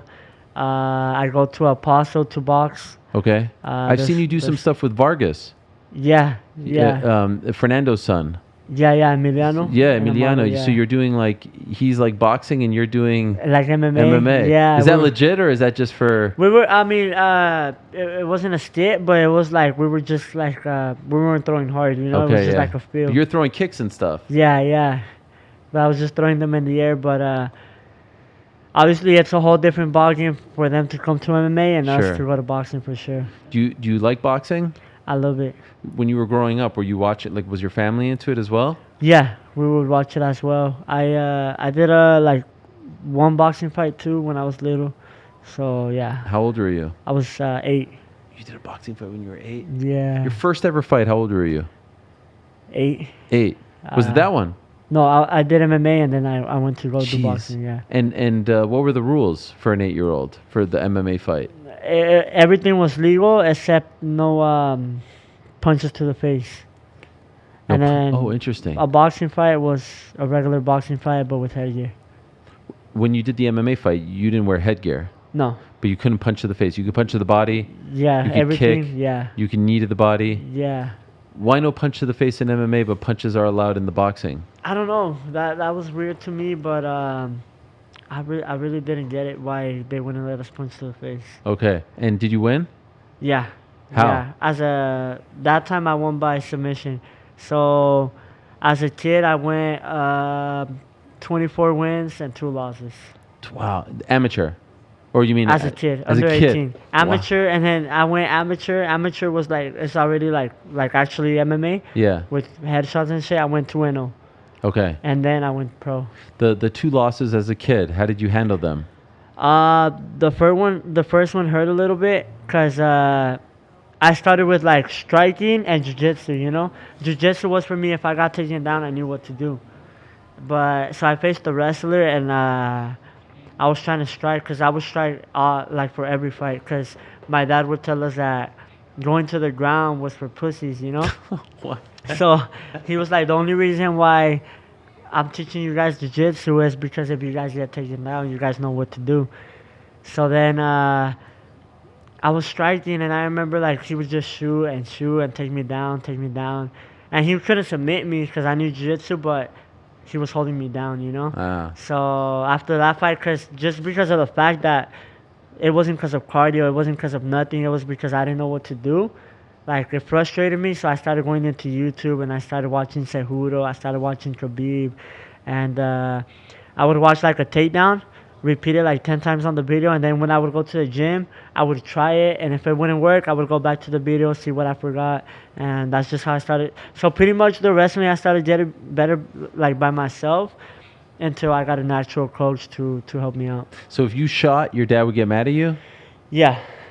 He would say, like, this is Yeah, he would say, weak. keep it on the feet, yeah. Really? Yeah. But that's a part of the game. Yeah, I know, but that was the old way until we also, like, we all learned together, you know, like this is MMA, like, we got to mix it up, you know?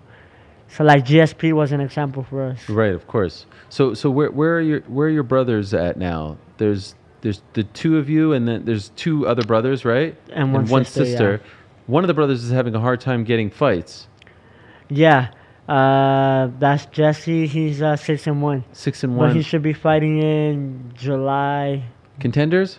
No, he's gonna be fighting Fury where Poirier's gonna fight, Dustin Poirier. Okay. Yeah, the day before, and I think if he wins that, for sure contenders, or if not, he'll fight like one more, and then he'll go straight into the UFC. And the other one?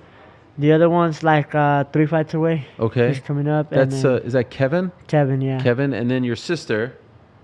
Yeah, for women's it's not as hard as guys, so she's got like five more fights. Okay. So they're not in a huge rush. No. But it felt like you were in a rush. Yeah, it was because one thing was I wanted to make my own money, you know. Yeah. I wanted to have money. I wanted to help out my parents, and I wanted to become the youngest UFC champ. So that's why I'm in a rush. If I didn't have those goals, I would be taking my time for sure. Did you get your mom a house? Not yet. Not yet. I'm working on it. Is yeah. that the plan? That's the plan. You're close? Close, yeah. In Vegas? Yeah. Okay. Yeah. I think one more win, and for sure. You're good to go. Yeah, I'm good to go. And you're turning, I think, 21 in October. Yeah. So you still have like 2.5 years, right, to get to 23? John Jones's record. Yeah. I still got time, especially like if this. Do you know what it is? Like how many like days away you are? Do you look at it from that? I look at it at years, Okay. not at days just yet. If I got closer to where I'm not champion, I'm close to 23, then I'll start looking at days. But right now, I feel like I'm in a good path to break it. You know, like You think it's attainable? by 22, like if I stay crazy that you're just if I 20. stay on it, you know, I can for sure. Yeah, that would be like that's like your top goal right now. Yeah, right now that's my main focus. When you had the loss a couple of years ago, did you feel like, oh no chance, I've just derailed the whole thing, or did you think, oh, there's enough time where I could bounce back and build myself back up? Like how badly did you take it? For sure, it was a step back, and I did think about it. I was like, fuck, you know, I was like, did it mess me up? But I was like, no, unless I was like, I just gotta grow from it, and I can come back, because I was like, I'm still 18, still a while for me to turn 19. I was like, I just gotta be more active, and I gotta like restart, you know. So I was like, it did fucking push me back a little bit, but in a good way, it made me a lot better, you know. So like right now, I'm fighting these guys, and I'm more experienced because of that loss. When you watched like Merab and Sean a couple weeks ago, how far away do you think you are from that?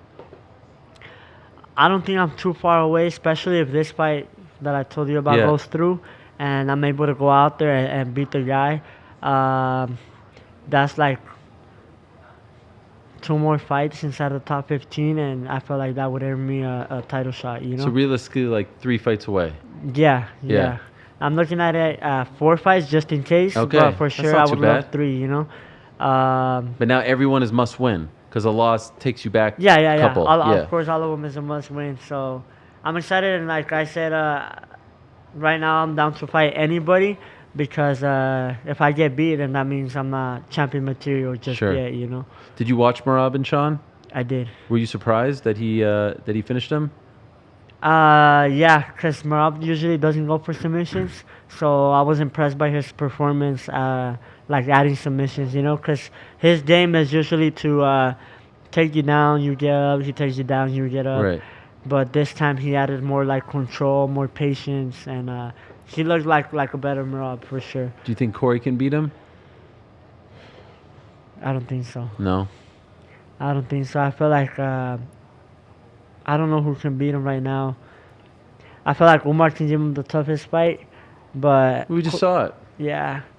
But other than that, I don't know. So no one at the top right now, other than Raul.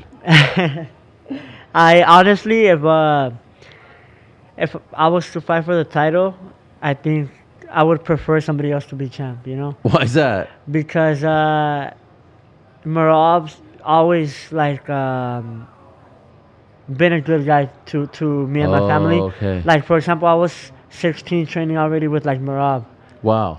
and getting rounds in with Merab, and I mean I always knew to myself that I was gonna get there and stuff, but like just him saying it was like also dope, like telling us like, hey, you guys are gonna get to the UFC, and always giving us advice after practice, like take your time, be patient, you guys are gonna get there. He would even say stuff like, you guys are gonna be better than me, and like all this stuff. So that's why I wouldn't like to fight somebody that's So been it's not cool with because of me. the style matchup. It's No, because no, you no, have it's not because respect. yeah. He's such a good guy, right? Style matchup, which I wouldn't like for it to happen, but style matchup, I feel like it would be entertaining for the crowd because I've grappled them, I've done so many rounds with them, and just the scrambles that we do in the sessions, you know, for sure are like pretty nice because my grappling can match his grappling, so we're like both like going back and forth, and then yeah, it's just. Do you still train with him? Do you ever see him now or no? Still, yeah. I mean, if I hit him up, actually, I train with him for the Sean O'Malley. I don't think he'll get mad if I say this right now because it already passed. Yeah, yeah. But when I trained with him last for accident, that's why like I also look at Merab and I'm like, I get motivated because of him because he's pushing through all the adversity and he hasn't even said this, you know, but we were grappling and I went for a takedown, like a double blast, and I made him hit his head on the wall, you know? Oh, no. And he got like I'm pretty sure he got a concussion. Wow. Because he didn't train for like the rest of the week, and that was like Wednesday, I believe. And I felt bad, you know, because I was like, fuck. I was like, what if he pulls out from his fight from Sean just because of me, you know? So I'm like, fuck. But thankfully he recovered, and then he went out there and did like a crazy performance. So I truly like respect that, and he kept that like to himself, you know. Yeah. He didn't put it out there for an excuse or nothing. So I respect that. Wow. That's a crappy feeling, right? Because Yeah, total yeah. mistake. Yeah, obviously you don't want to injure nobody, you know, because you're training partners. So you don't want to, you don't want to be that guy. Yeah. Was he cool about it? I could imagine that he would. Yeah, not- he was cool because I'm pretty sure he knew like it wasn't like intentional. Sure, you know? sure. Because we were going pretty hard, but not in a hurting each other intentional way. Right. You know? When you're in there with him, like his pace and everything that people talk about, are you blown away by it? Yeah, for sure. That's why like he's helped me evolve a lot in my control. Because for example, if I don't control Merab, like for example, if I take him down and I don't control him, and we just scramble, he's gonna beat me every day, you know.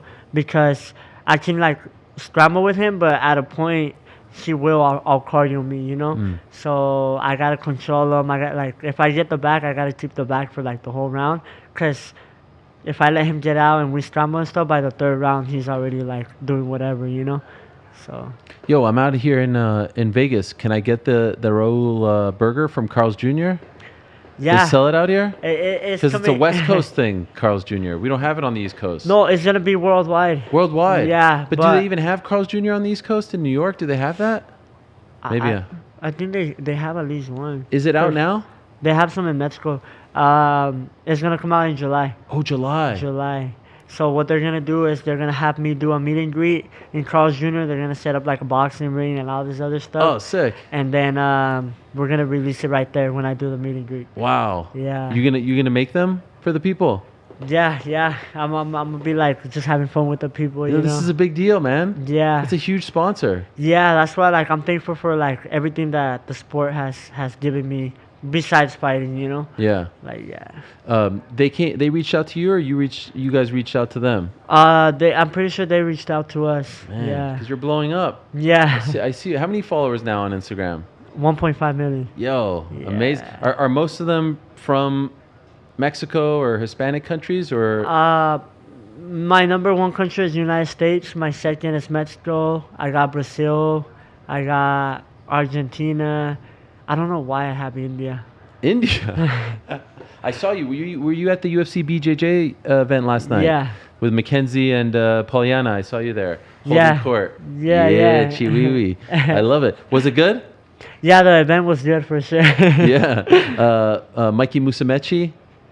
Yeah, no, he's like a nerd. Like he's Legit. He's legit at it, you know. A real fighting nerd, that guy. Yeah. I saw Frank Mir's daughter. You know Bella Mir? Did you see Yeah, her? yeah. She's incredible. No, she's a beast. She's unbelievably strong. Yeah, she's the reason why I went pro too at 17, because I would tune into her fights, and she was 17, and she was wow. fighting pro, so that's how I found out. And I asked my manager, hey, like how did she fight in pro at 17? Because I wasn't gonna go pro till I was 18. But when I saw that, I was still 16 at the time. I was like, shit, like let me go to Mexico too. That's why I went to Mexico. Oh, to do wow. I'm a pro fight. Do you know her? Yeah, From Vegas? I've trained with her a couple times. One time, I underestimated her, you know, because obviously, you know, I don't go hard with girls, but she's actually good. Like she's strong and stuff. And she tapped me in a knee bar. Come you know? on. Yeah. Really? So yeah. So Yo, I was- knee bar. I was taking her down, and she went for a leg lock, and I was like, she's not gonna know what to do. You know? And she got a knee bar, and I couldn't get out of that tap. So I had to get her But back. she didn't pull. She didn't pull. Like she didn't like try No, to no, hurt no, you. no. You had to get her back. What does that mean? I had to tap her back. You did. With what? With what? Huh? With what? I think I got either armbar or like a rear naked choke. Yeah. You know that's Frank Mir's daughter. Yeah. I know.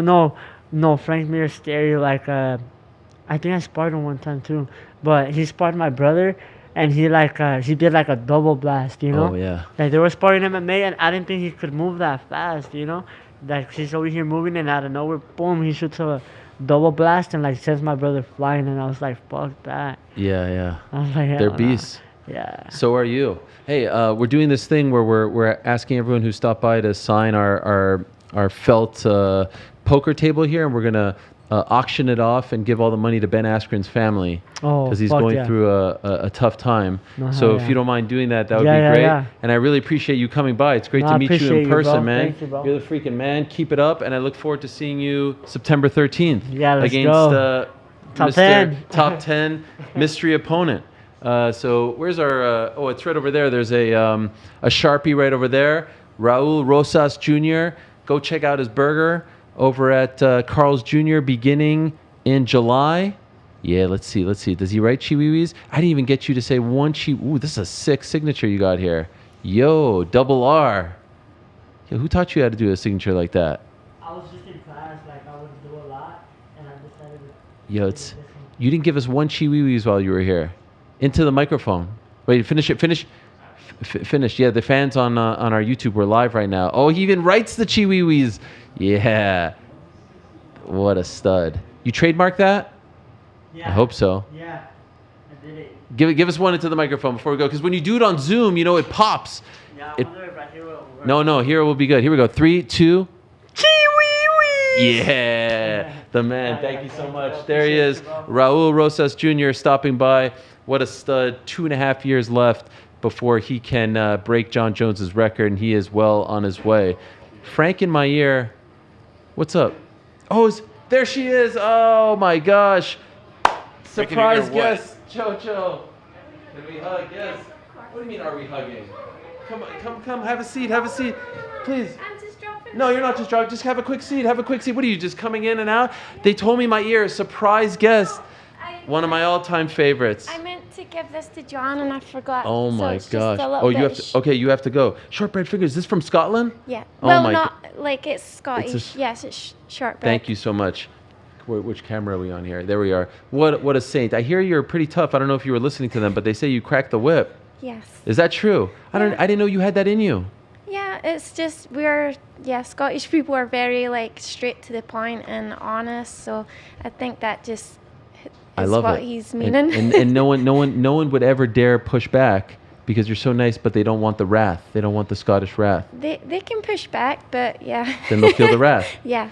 They're telling Or me you the have to go to axe. practice. Yes. Did you really sleep with an axe? Is that true? What's wrong with you? Why do you sleep with an axe? What are you worried about? I got it from someone. I got it in a package, and I Okay. just was like, "Oh, this is good." Yeah. Yeah. You have like a really like tough, like intimidating husband sleeping right next to you. I don't think you need the axe. He's like a someone, teddy bear. He is? Okay. Yes. I feel like I could use an axe. If someone comes to my house. Well, next time, not shortbread. I'll bring you an axe. I appreciate that. They're telling me you have to go, so this has been great. Yes, please sign. Can you sign our table? Oh, of course. But how Yes. you look fantastic, by the way. Thank you. You do and too. thank you. And I'm so happy for everything going on with the gym and with your family. And I don't even remember the last time I saw you in person. Probably pre-COVID, but we still have the gloves in the studio. Nice. The greatest wedding gifts. What would you Favor, call yeah. that? Favor, Favors, yeah. that anyone's ever had. The black and white gloves. Yeah. Well, I wanted to bring this, and Thank I messed you. up. No. Thank you so much. It's Better great to late than see you. never. No, I appreciate it. And I've been sitting here talking for 4.5 hours, so this will come in Okay. handy in about You 20 need a minutes. snack? Yes. Thank Okay. you so much. There she is, the Awesome. great Dr. Neville. Do you still have the kilt, by the way? Of course. Oh my gosh, one of the all-time great. Please sign our thing, and we're going to donate it to Ben's family. Yes. Oh, this has been the perfect way to end the day. The one and only Joanne. Don't call her Calderwood Wood. Were you surprised? Very surprised. I didn't know who they were talking about. So great to see you. Thank you so much. I said You're to the best. Danny, I was like, "Oh, you got a hug," because I remember like. Only the special ones get a hug. Yes. The germs. Yes. I took that one too. Take care. Bye, Danny. You're the man. Thank you so much. Frank's trying to like ruin my vibe. I'm seeing old friends, Frank, and Why he am I keeps getting blamed for being the confident- you keep telling me I'm the you gotta catalyst go. for We everyone got else's bullshit. Frank. You're, the vibes are high right now, Frank, Oh, and I you're in know. my ear. I mean, we're Like, talking about they're Carl's setting me up Jr. for failure back here. They're like, hey, don't forget, you gotta go. I'm like, you know what? I don't have to go. Who's gonna stop me?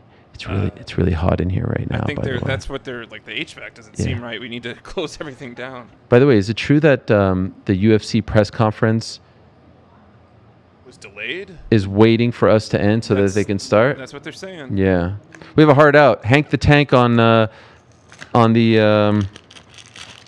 YouTube chat is saying that we have a hard out.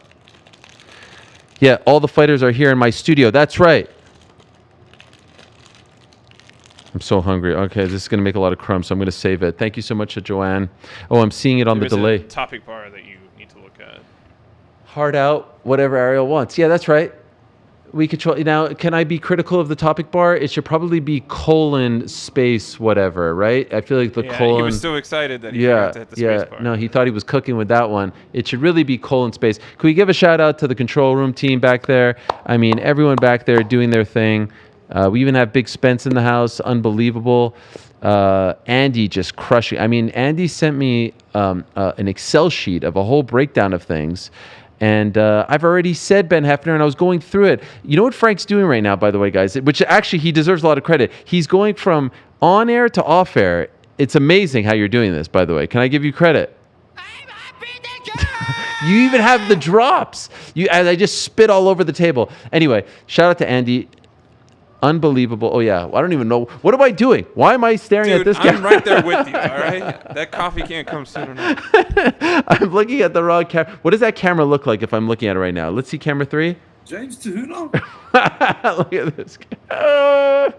Yeah, where are we going for dinner, guys? What do we got? I think we're going back to Poblano. Oh, yeah. They invited me.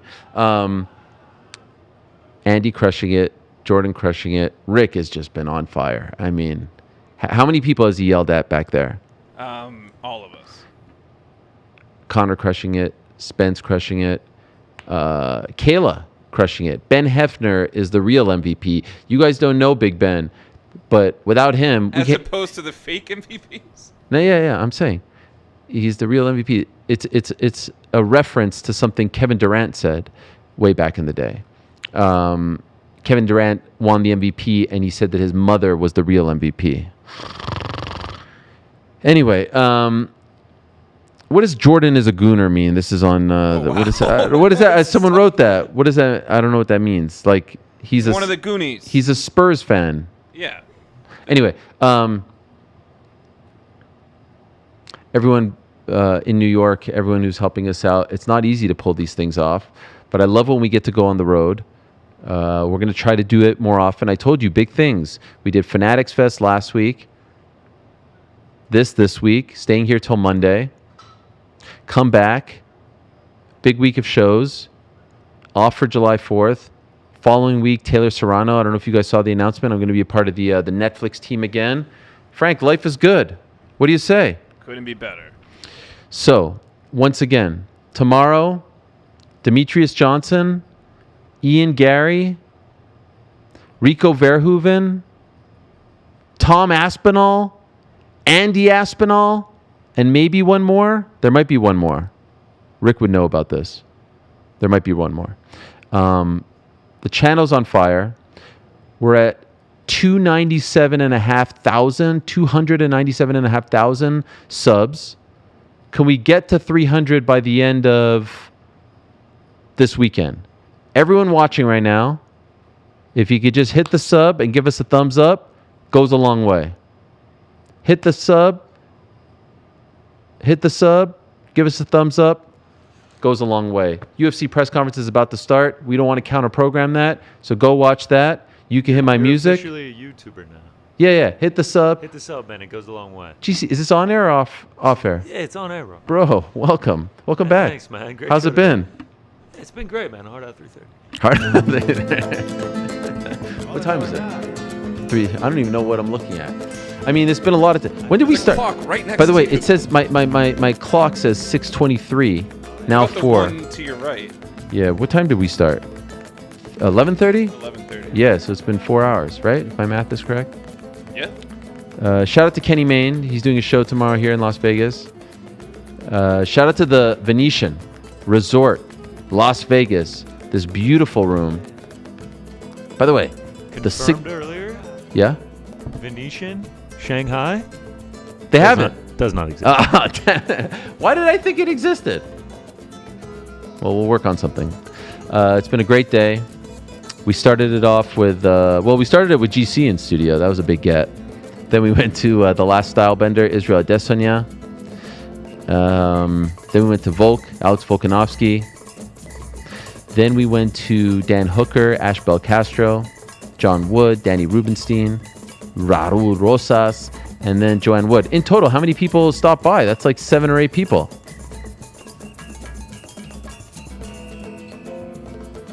7 or 8 people.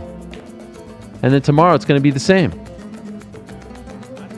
Shout out to the chat. Any super chats? No super chats. Apparently Ilya is getting. Should we do a watch along? Should we do a watch along for the press hard out conference? is literally in 3 Okay. minutes. Yeah. No. We got to go.